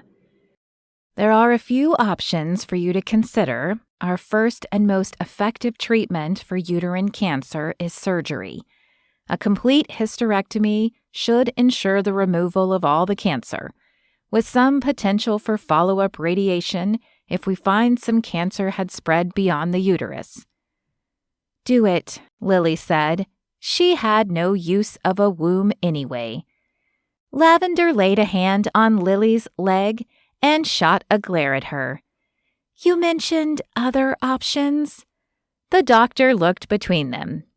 "With a woman as young as you are, we understand there are many other considerations. There are a number of fertility-sparing treatment options to be considered. They also have good success rates, and I believe they are options worth considering. There is a clinical trial for proton beam therapy that would allow you to keep your uterus." Lily didn't want to listen, and she tore at a hangnail as the doctor continued. "Here's our proposed treatment plan. It's a high-frequency pelvic radiation. It will last 6 weeks, and we would have you come in 3 to 5 days per week. Based on the size and location of your tumors, this is the approach we feel will be most effective, while still preserving fertility options." "How effective?" Lavender asked. her kind tone grating on Lily's nerves. About 50 to 60% of patients see measurable shrinkage in size within 3 months. Lily's cynical nature cut into the conversation with a flat tone. And the others? The doctor gave a kind smile.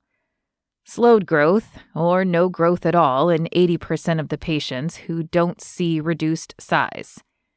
Lily jumped through the math. And the other 10%? They see no effect. Except the side effects? That is correct. The side effects of this high-frequency radiation would be similar to chemo. You'll be lethargic, possibly nauseated. You may lose your hair, but only near the radiation area. Lily leaned back in the uncomfortable chair. You would think, with how much she would pay for this consultation, they could afford more comfortable office chairs. Lavender, in a soft tone that was a sharp contrast to Lily's cold inquiries, asked, "Can you tell us about the process?" Absolutely.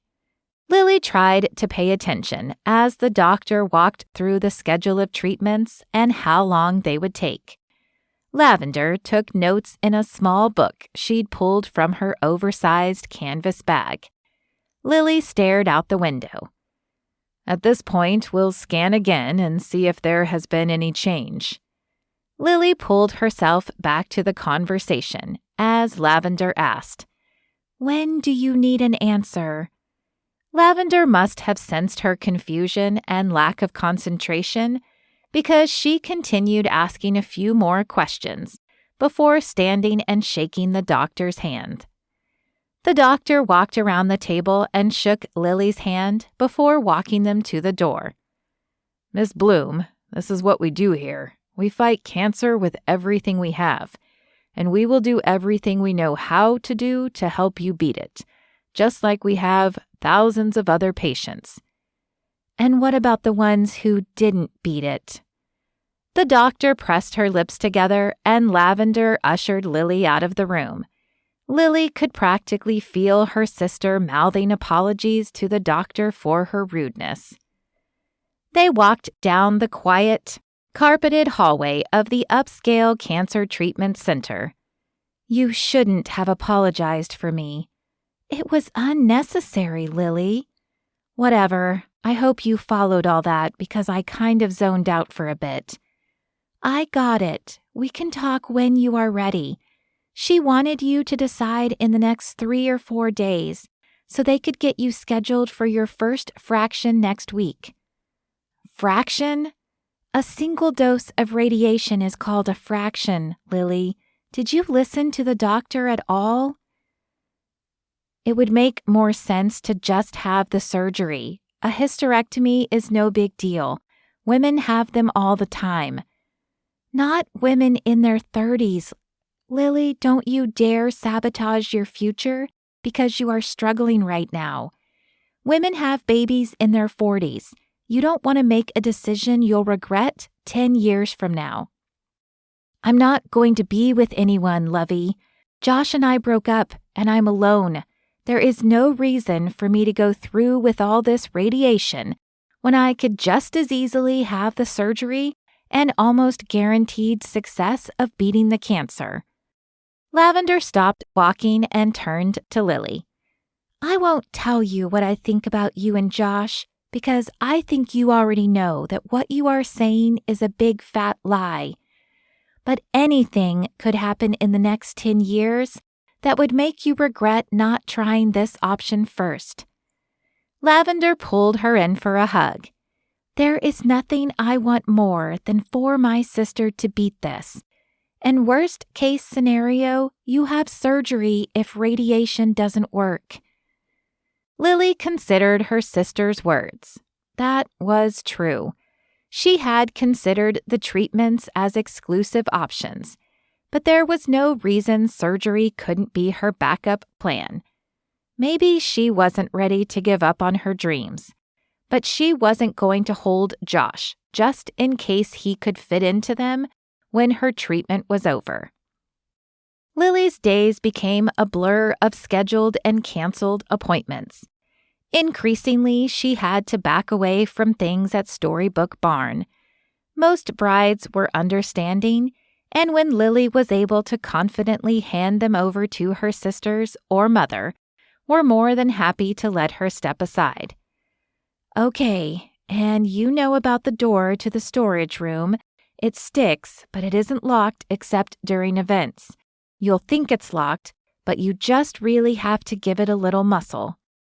"I remember, sweetie." Lily leaned into her mother's soft hand on her cheek. "Now tell Lavender I want an update every 30 minutes. "Mom," Lily groaned, but secretly she relished the reminder that her mother cared about her more than anything in the world. Each session only lasts 30 minutes anyway. She'd had to argue with her mom about who would attend the first radiation session with her. Laura wanted to, but Lily begged her to manage the rehearsal dinner and the wedding the following day. There was no one she trusted more to handle a big event like this than her mother, and Lavender's calm spirit would be welcome company during the long session.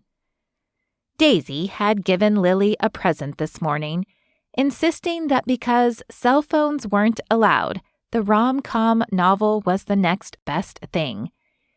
They passed a motorcycle in the parking lot as they walked in. Lily refused to look closely. It would only make her think of Josh, which was the last thing she needed when she needed to occupy herself during treatment. When Lavender walked her inside the treatment center and the nurse made her sit in the wheelchair, Lily reluctantly agreed. She still felt fine despite the cancerous growths. She glanced across the lobby of the cancer center and saw a familiar flash of leather and big, broad shoulders. Lavender quietly stepped up and asked the nurse for a moment before walking away herself to peruse the brochures against the wall of the well-appointed waiting area. "Josh?" Lily twisted her bracelet. "What are you doing here?" "I'd like to sit with you." He held a small bouquet of lilies in one hand. How they'd survived his motorcycle ride, she didn't know. "I don't think that's a good idea." "Come on, Lily. You have to recognize what you did. You pushed me away because of the cancer. Well, I'm here to show you that I'm not going anywhere." Her eyes started to sting, and Lily swallowed against the burn in her throat. "Lavender, let's go." Lily didn't turn around, but she saw Josh's reflection in a window as they turned the corner. He stood motionless, watching her be wheeled away. The next half hour wasn't as terrible as she'd expected. While they waited, Lavender kept her entertained with passages from a funny book she was reading, and they rehashed the crazy things that had happened in the past year with their family. Lavender asked about the craziest wedding stories Lily had, and at one point, even the technologist was laughing out loud at the humorous stories she told. She thought perhaps she had an inkling of how Josh felt when he was in this position. It felt strange to be the one making the room laugh, because she had so often been the one standing by as Josh entertained the crowd. The worst part was leaving Lavender behind to go into the radiation treatment room alone. She closed her eyes and tried to stay still as instructed, but it was cold and awkward, and Lily was grateful it was quick. When they wheeled Lily back to the front doors, Josh was still there. Seated on one of the gray patent leather couches, he stood as they approached. "I'm going to go get the car," Lavender said. "How did it go?" Josh asked. "It was fine, Josh. I'm fine." He gave her the lilies. "I convinced one of the nurses to give me a vase," he said. Lily fingered the delicate flowers. "Of course you did," she replied. "Does any woman ever tell you no?" He raised an eyebrow at her with a pointed look. She flushed with embarrassment. Thank you for the flowers, Josh, but I'm serious. This doesn't change anything. I'm still not the woman for you. Josh glanced toward the door, and Lily's gaze followed his to where Lavender was pulling in. Here, I'll help you get loaded up. He stepped behind her wheelchair and released the foot brake before wheeling her outside. Goodbye, Lily. I'm praying for you, love.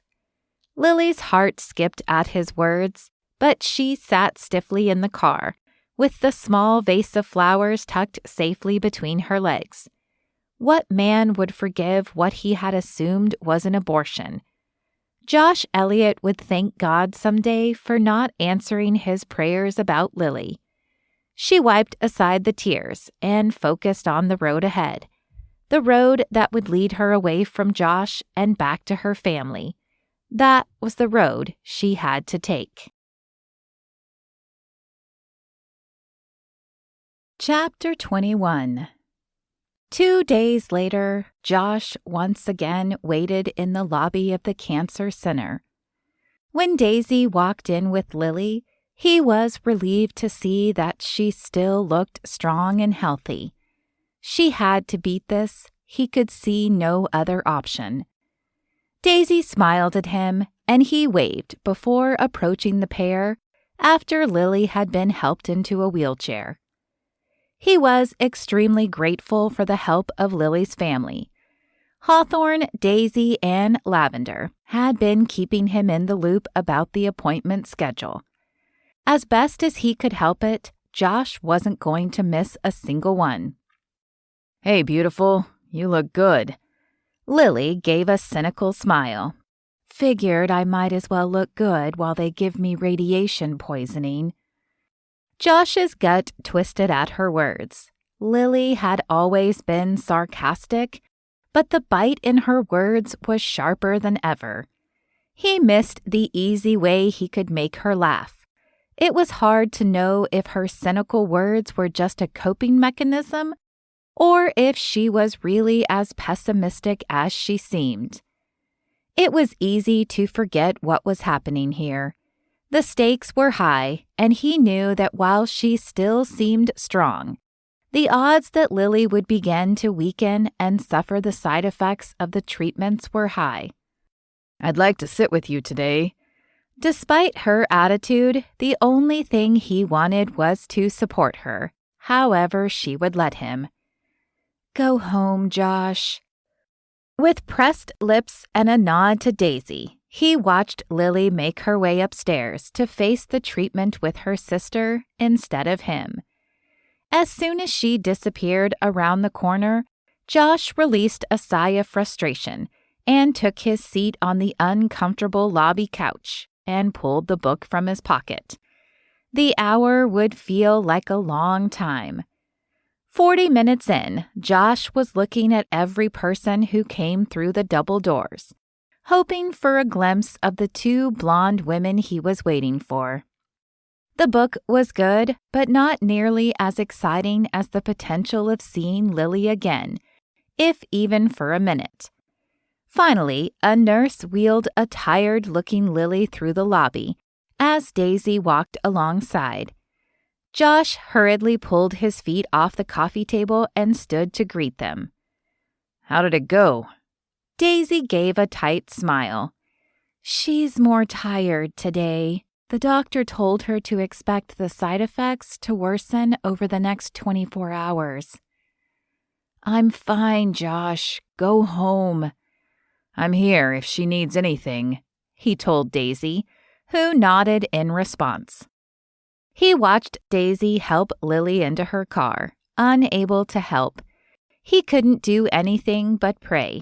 He still wasn't sure if Lily would ever let him back in. His hand found his arm, where the Lily tattoo sat under the thin layer of cotton. Josh had been so sure that he would never get a second chance with Lily, but he realized now that he'd never truly let her go. His tattoos were evidence of that, but now it felt different. Despite the circumstances, he still felt God working on him, reassuring him that pursuing Lily through this trial was the right thing to do, though he still had no promise that she would survive or let him back in. And much to his surprise, he was at peace with that. He knew he had to try, but he knew he'd be okay either way. Lily knew her side effects were mild compared to some of the patients she had met during treatment, but that didn't help her feel better about it when she ran a brush through her hair and felt the strands fall across her bare toes like silky spiderwebs. The doctor had assured her she wouldn't lose her hair like a chemotherapy patient, but those few strands had her anxious nonetheless. Lavender took her to a salon in Terre Haute, and they cut her long tresses into a stylish bob. The stylist gave her an extra gentle shampoo to use. When she got home and saw her reflection in the hallway mirror of her 2-bedroom condo, Lily burst into tears. She barely recognized herself, with a haircut that resembled Andy instead of her own signature long, straight hair. With each appointment, her family took turns coming with her. Hawthorne brought a book of crossword puzzles they worked on together. Each appointment, Josh was there. Sometimes he brought flowers. Sometimes he gave her a puzzle book or another gift, and every time she told him to go home. Though she wouldn't admit it, she'd started looking forward to their moments before and after treatment. And she found herself searching the lobby for him when she was wheeled in. Today, Rose was with Lily, and she was eager to move from car to wheelchair. She could still feel the effects of the previous round of radiation, and she knew this last set of treatments would be the strongest yet. Her eyes danced around the lobby, searching for the familiar leather jacket and crooked smile, but Josh wasn't there. "Everything okay?" Rose asked. Lily shifted her weight in the wheelchair and patted her legs. "All good. Let's go get this over with." Rose nodded, but Lily thought she saw a small smile on her sister's lips. As they were about to go through the doors that would take them to the elevators, Lily blurted, "Wait." The nurse stopped the wheelchair's motion, and Lily twisted around to the lobby. Where was he? She glanced at Rose, who was looking at her with a sly smile. "Where is he?" Rose's expression turned to one of fake innocence. "I don't know, Lily. Maybe he finally followed your instructions and stayed home." Lily resisted the urge to pout and squeezed her eyes together against the unexpected sting of tears. Then she took a deep breath and nodded. "Good," she forced herself to say. "Whatever, Lily. You are the most stubborn person I've ever met, and I'm including Hawthorne and Andy in that statement." "We're ready to go," directing her comment to the nurse. Josh waited upstairs for the text message to come from Rose. The plan they'd come up with wasn't exactly foolproof, but with the help of a friendly nurse, it just might work. Meeting Lily in the lobby each week had softened her to his presence, and he could see last week how she'd been so close to saying yes when he'd asked to sit with her. When she saw him, though, the most beautiful smile he'd ever seen flashed across her face before she schooled it into a scowl. "I thought you didn't come." "I'll always come, Lily. Haven't you figured that out yet?" "Oh, Lily, I just remembered that I have to see a guy about a horse." Rose's excuse was pathetic and easily fabricated, but Lily didn't bother to hide the smile when she lifted a hand to her sisters and said, "Thank you, Rose." Rose leaned down and kissed Lily on the colorful scarf covering her head. Lily's hair was still visible under it, and he wondered why she wore it. "Have Josh find me if you need me." Lily nodded and looked at Josh. "Why are you here, Josh?" "Well, you heard Rose. She had an appointment." Lily rolled her eyes. "Yeah, I might be dying, but I'm not stupid." Josh felt a stab of pain at her words. "You're not dying." "I might be." "Lean on me." Lily shook her head. "Stubborn woman," he responded, but he took a seat next to her. "What's with the scarf?" "I get cold really easily. It's like my body isn't strong enough to keep itself warm these days." Josh nodded and tried to swallow the lump in his throat. "You are stronger than you know, Lily." Lily shook her head. "You should go, Josh." "Your choices are limited today, love, and I don't think you should be alone. Let me stay." He was all but pleading with her, and he rested the full weight of his gaze on her eyes. Lily studied him for a long moment. He held her stare and tried to convey the depth of his emotions without words. Finally, she answered, "Fine, you can stay, but only as a friend." Josh didn't bother responding. They'd tried friends before, and he knew as well as she did that friends didn't work for them. Then the nurse wheeled Lily into a small room.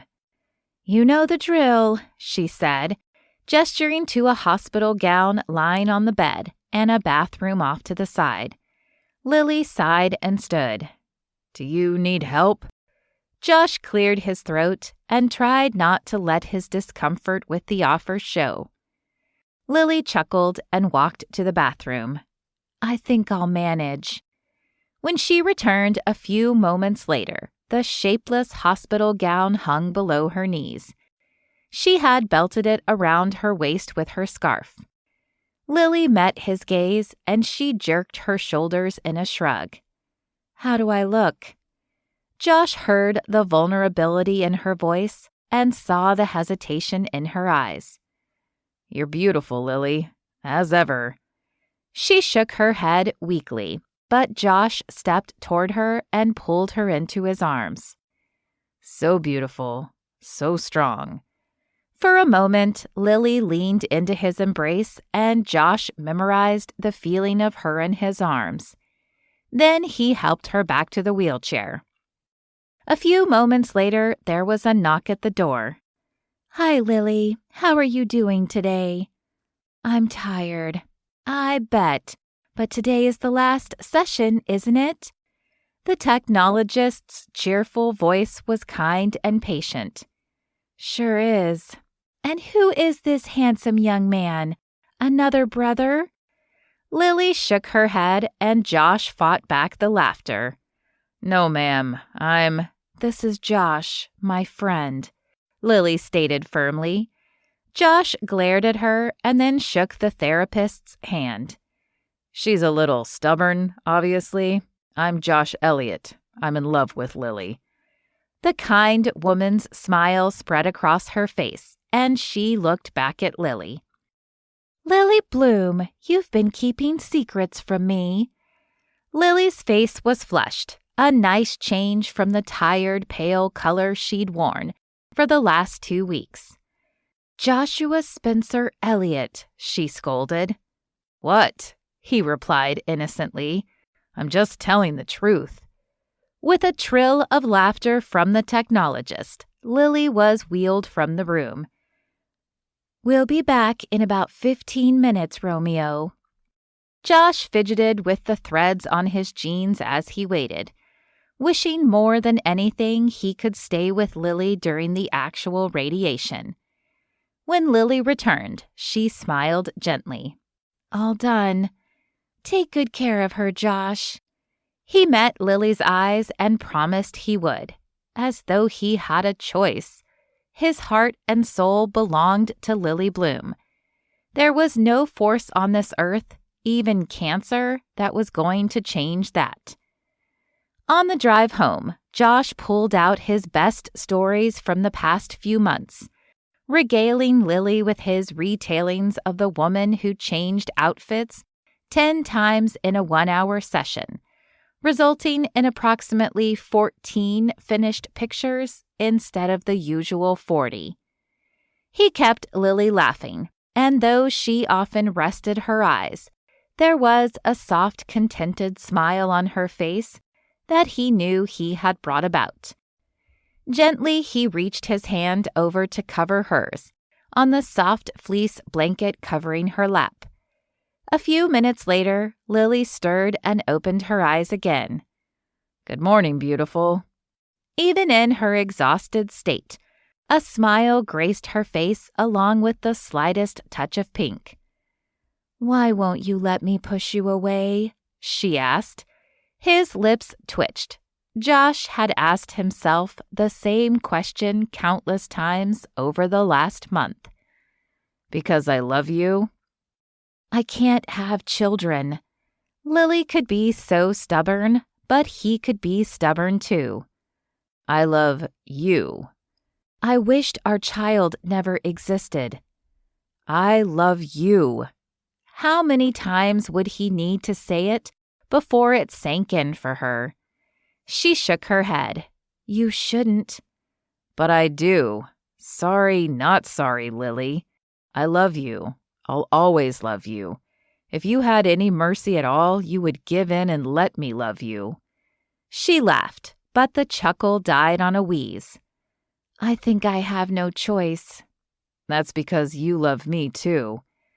Instead of responding, Lily nodded.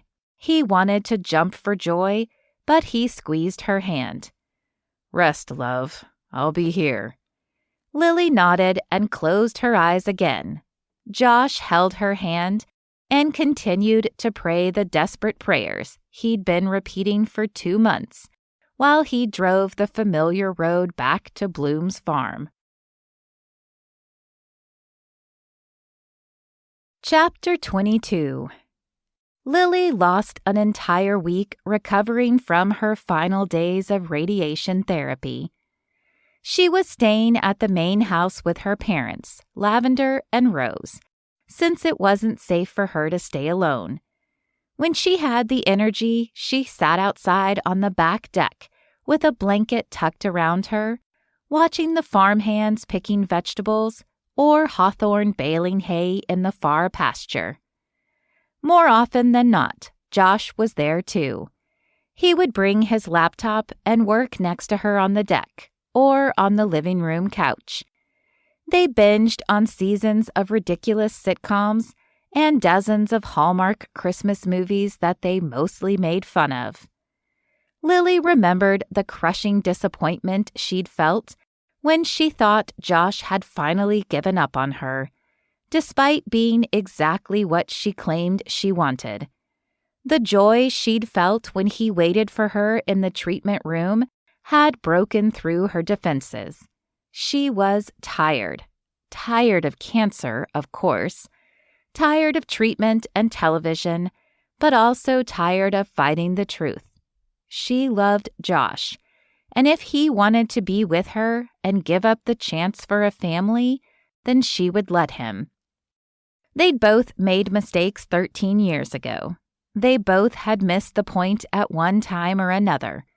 And as much as Lily still carried the guilt of her selfishness when she was pregnant, she knew she'd been forgiven by God, by Josh, and herself. It was time to move on. To move on with Josh. As much as she'd pushed him away, much like she'd pushed away Jesus in the later years of her life, Lily couldn't resist his relentless pursuit. Josh wasn't perfect, far from it if she looked carefully, but Jesus was perfect, and he'd pursued her far longer than Josh had. Every step along the way, Jesus had been there, loving her even if she ignored it, even more desperately than she ignored Josh's affections. By the end of her cancer treatment, she finally understood why she was fighting. Until then, it had been rote. just because her family expected her to have the treatments. But her personal motivation was lacking. If God wasn't done with her yet, then she needed to fight. And if there was a future waiting for her and Josh, she didn't want to miss it. What was she waiting for? She looked at Josh, sitting on the other end of the couch, his laptop balanced across his knees. He must have felt her gaze because he looked up at her with a smile. "Hey, beautiful." She shook her head, even though her hair was a damaged remnant of what it had once been, and her typically warm, glowing skin was a pale, translucent sheet. He called her beautiful. The man was positively blind with love. "Come cuddle," she offered. Josh smiled and set his laptop on the coffee table. Moments later, Lily was tucked under his arm, listening to the strong beat of his heart under her cheek. He tipped his face down to kiss the scarf she kept over her balding head. "I love you." "Will you marry me?" she asked. She felt him tense under her, and she smiled. He shifted so he could look at her. "Yes, absolutely." She smiled. "I was thinking after I get my results back, we could set a date and—" "I want to marry you before." "Before I get my results?" She had a really good feeling about the results, but nothing could replace the actual numbers. And if they weren't good, and the scans showed something, "Those numbers or pictures have no impact on the fact that I want to marry you." "Come on, Josh, you can't be serious." "Lily, what about the last 6 months makes you think that I would only want to marry you conditionally? I'm all in, Lily. I'm all in. Sickness and health, richer and poorer, all that." He paused and sat up slightly further. "Aren't you?" She saw the hint of doubt in his usually confident eyes. She knew he was right. Whatever happened, she wanted Josh by her side. "I'm all in," she confirmed. He leaned forward and kissed her. She twisted into him, and he leaned back, allowing her weight to rest on him as they lounged on the couch. "We're getting married," he whispered, before capturing her mouth again. She nodded with a small laugh. "Okay, you two, what do you want for lunch?" Laura's cheerful voice came from behind the couch as she came out of her office. At her voice, they broke the kiss, and Lily felt the blush rise in her cheeks at being caught kissing by her mother. She giggled and tucked her face into Josh's shoulder. Josh, of course, felt no shame. "Hey, Mrs. B, we're getting married." Lily heard her mother's gasp and the quickening of her steps before her mother appeared around the front of the couch with a huge grin on her face. "When?" Lily looked at Josh as he turned to her. They both responded together. "Sunday." Suddenly, Lily found herself in the whirlwind of wedding plans that she'd so often helped with.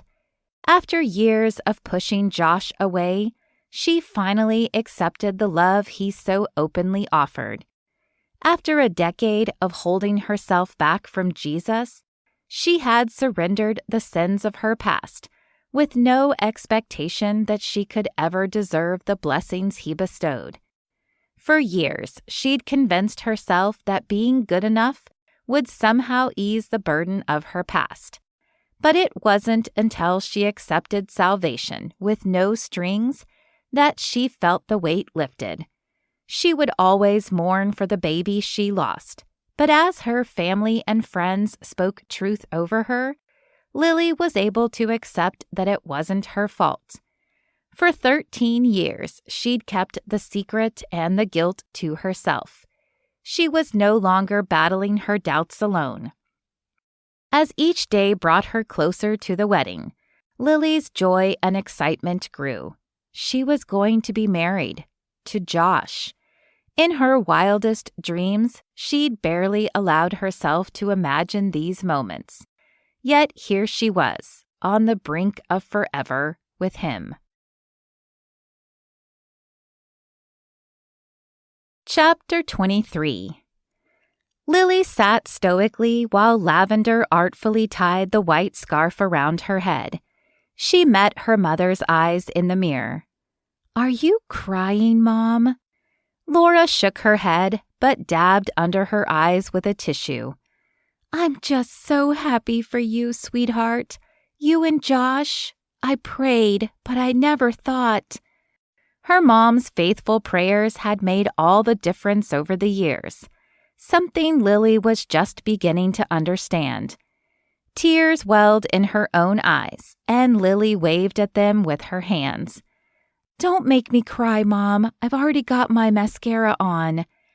Lavender smiled and wiped at tears of her own. "It's waterproof," she laughed. Laura exhaled a shaky breath. "I'm okay, for now.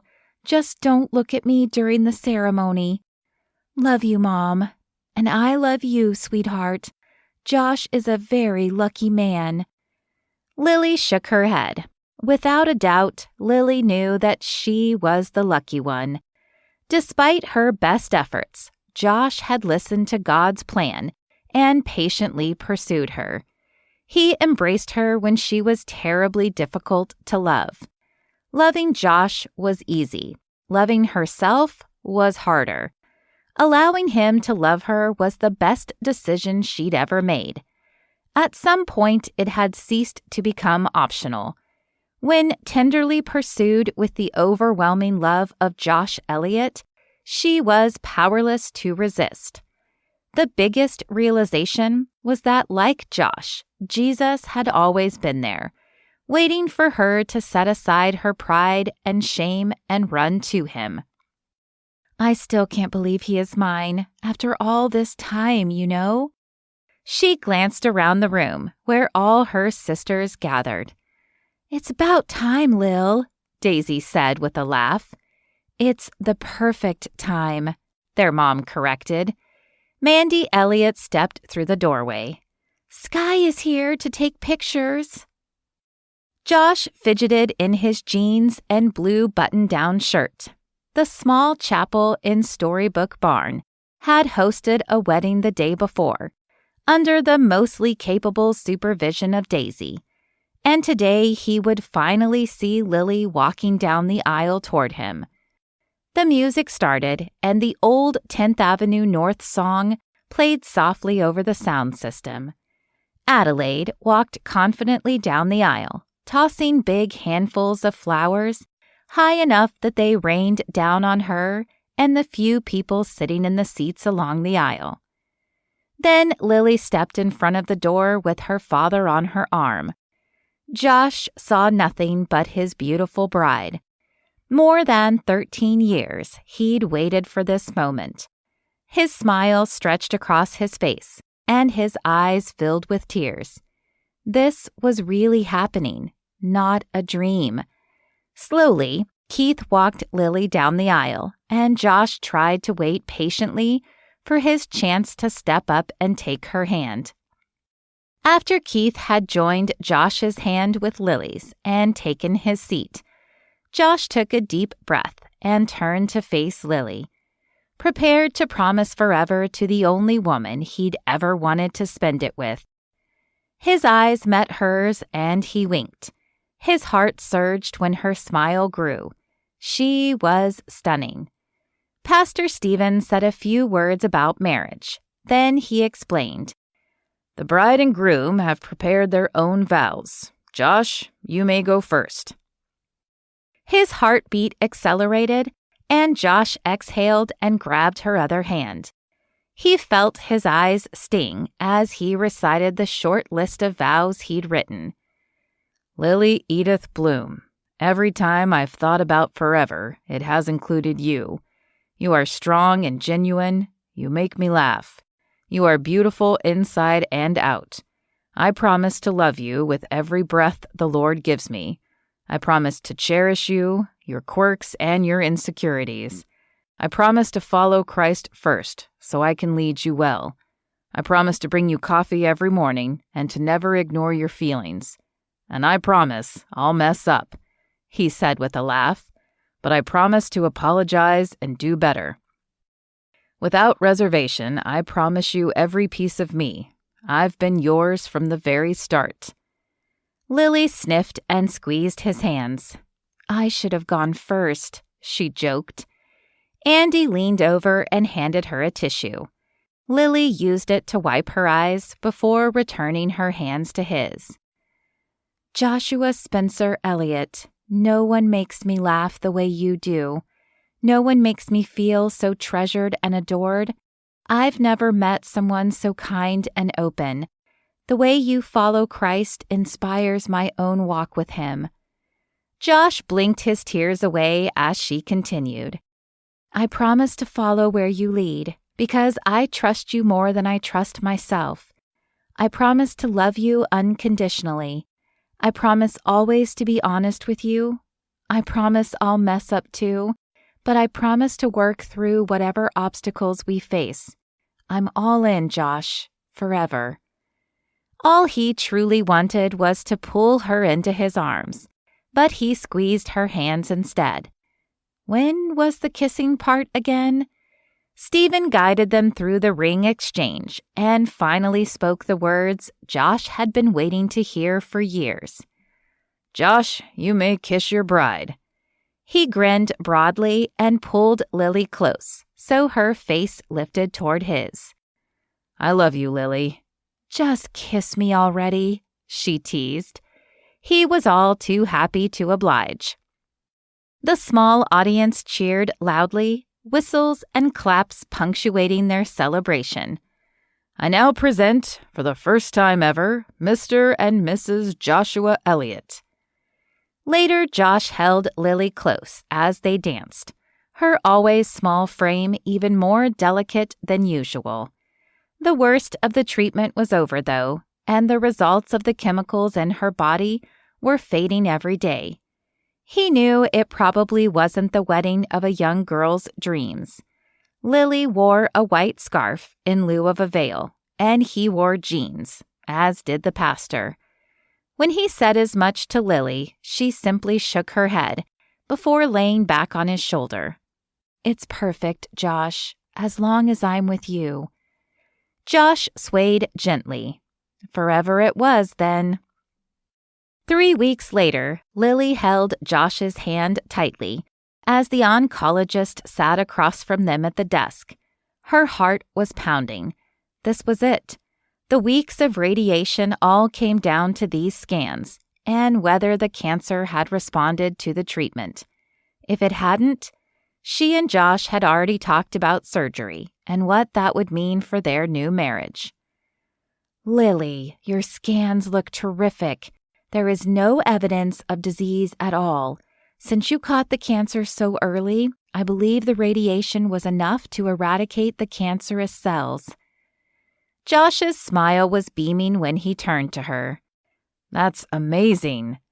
Lily felt like she couldn't process the doctor's words. "So that's it? We beat it?" The doctor smiled. "We'll continue to monitor you and perform scans every 3 months to be sure, but I am quite optimistic, yes." Relief washed over her, and Lily felt the smile spread across her face. She leaned into Josh and said a simple prayer of thanks to heaven. "When would we be able to think about trying to have a baby?" she asked. Josh tried to interrupt. "We don't have to." But Lily held up her hand. "I want to know, Josh." The doctor nodded, but her face was serious. "Pregnancy after radiation therapy is still risky. We cannot predict damage to the ovaries, and the pregnancy will be high risk no matter what. I recommend you wait at least 2 years before you attempt to conceive and work with a doctor who specializes in high-risk pregnancies. You may have trouble conceiving and increased risk of miscarriage." Lily felt the lump in her throat. It wasn't what she'd hoped to hear. Josh cleared his throat. Thank you, Doctor.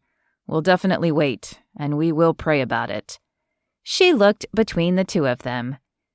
I know we opted for radiation instead of surgery for exactly this reason, but I don't want to downplay the risk that still exists. Got it, Lily said. She squeezed Josh's hand. We'll trust God has a plan. Josh squeezed her hand back. Yes, we will. It got us this far. Epilogue. Magnolia Coulter was only 2 months old during her first wedding, and as far as her grandmother was concerned, sweet little Maggie could stay right where she was for the rest of the day. The new mom, Poppy, was a bridesmaid, and Laura was more than happy to step in and help. Laura cradled her first granddaughter in her arms as she watched Daisy and Lance say their vows. Only a few months had passed since Lily and Josh were married in the same chapel. Lily looked healthy and strong, standing with the rest of her sisters. Daisy looked stunning in her floor-length lace dress. Lance's father stood next to him as the best man, looking so proud he could burst. I, Daisy, take you, Lance, to be my lawfully wedded husband.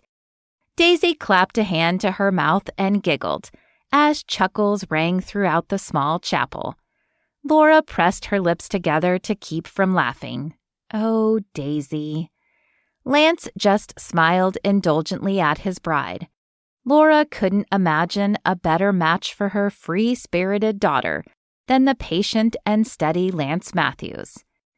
Laura adjusted Maggie's blanket and tucked her hand into her husband's. Their daughters formed a perfect picture lined up behind Daisy, with wide smiles at their sister's mishap. Poppy and Lily were married, and Emmett had recently asked Keith's permission to propose to Lavender. It wouldn't be long before they were planning another wedding. At the end of the line stood Rose, the youngest. Since Keith's stroke, Rose had worked harder than anyone else, taking on responsibility for nearly everything in the livestock production. She spent more time with animals than people. If Laura's hunch was correct, though, a certain young man had caught her daughter's eye. She couldn't see him from where she sat, but she knew Tate was there today. When he interviewed to take over the produce operation from Poppy, Laura thought Tate was a good man beneath the chip on his shoulder. Rose and Tate had become friends over the past year, but was that all it was? You may kiss the bride. Maggie jolted at the sudden cheers, and Laura winced. Quickly, she nestled the baby closer and rocked her gently to stop the fussing. Magnolia settled down, and Laura admired her peaceful expression. After nearly 40 years of being a mother, Laura could easily get used to being grandma. Just like she'd been praying for her children since the beginning, little Maggie's picture was proudly pinned up in Laura's prayer corner. She glanced back at Lily. 8 months ago, Lily rarely smiled.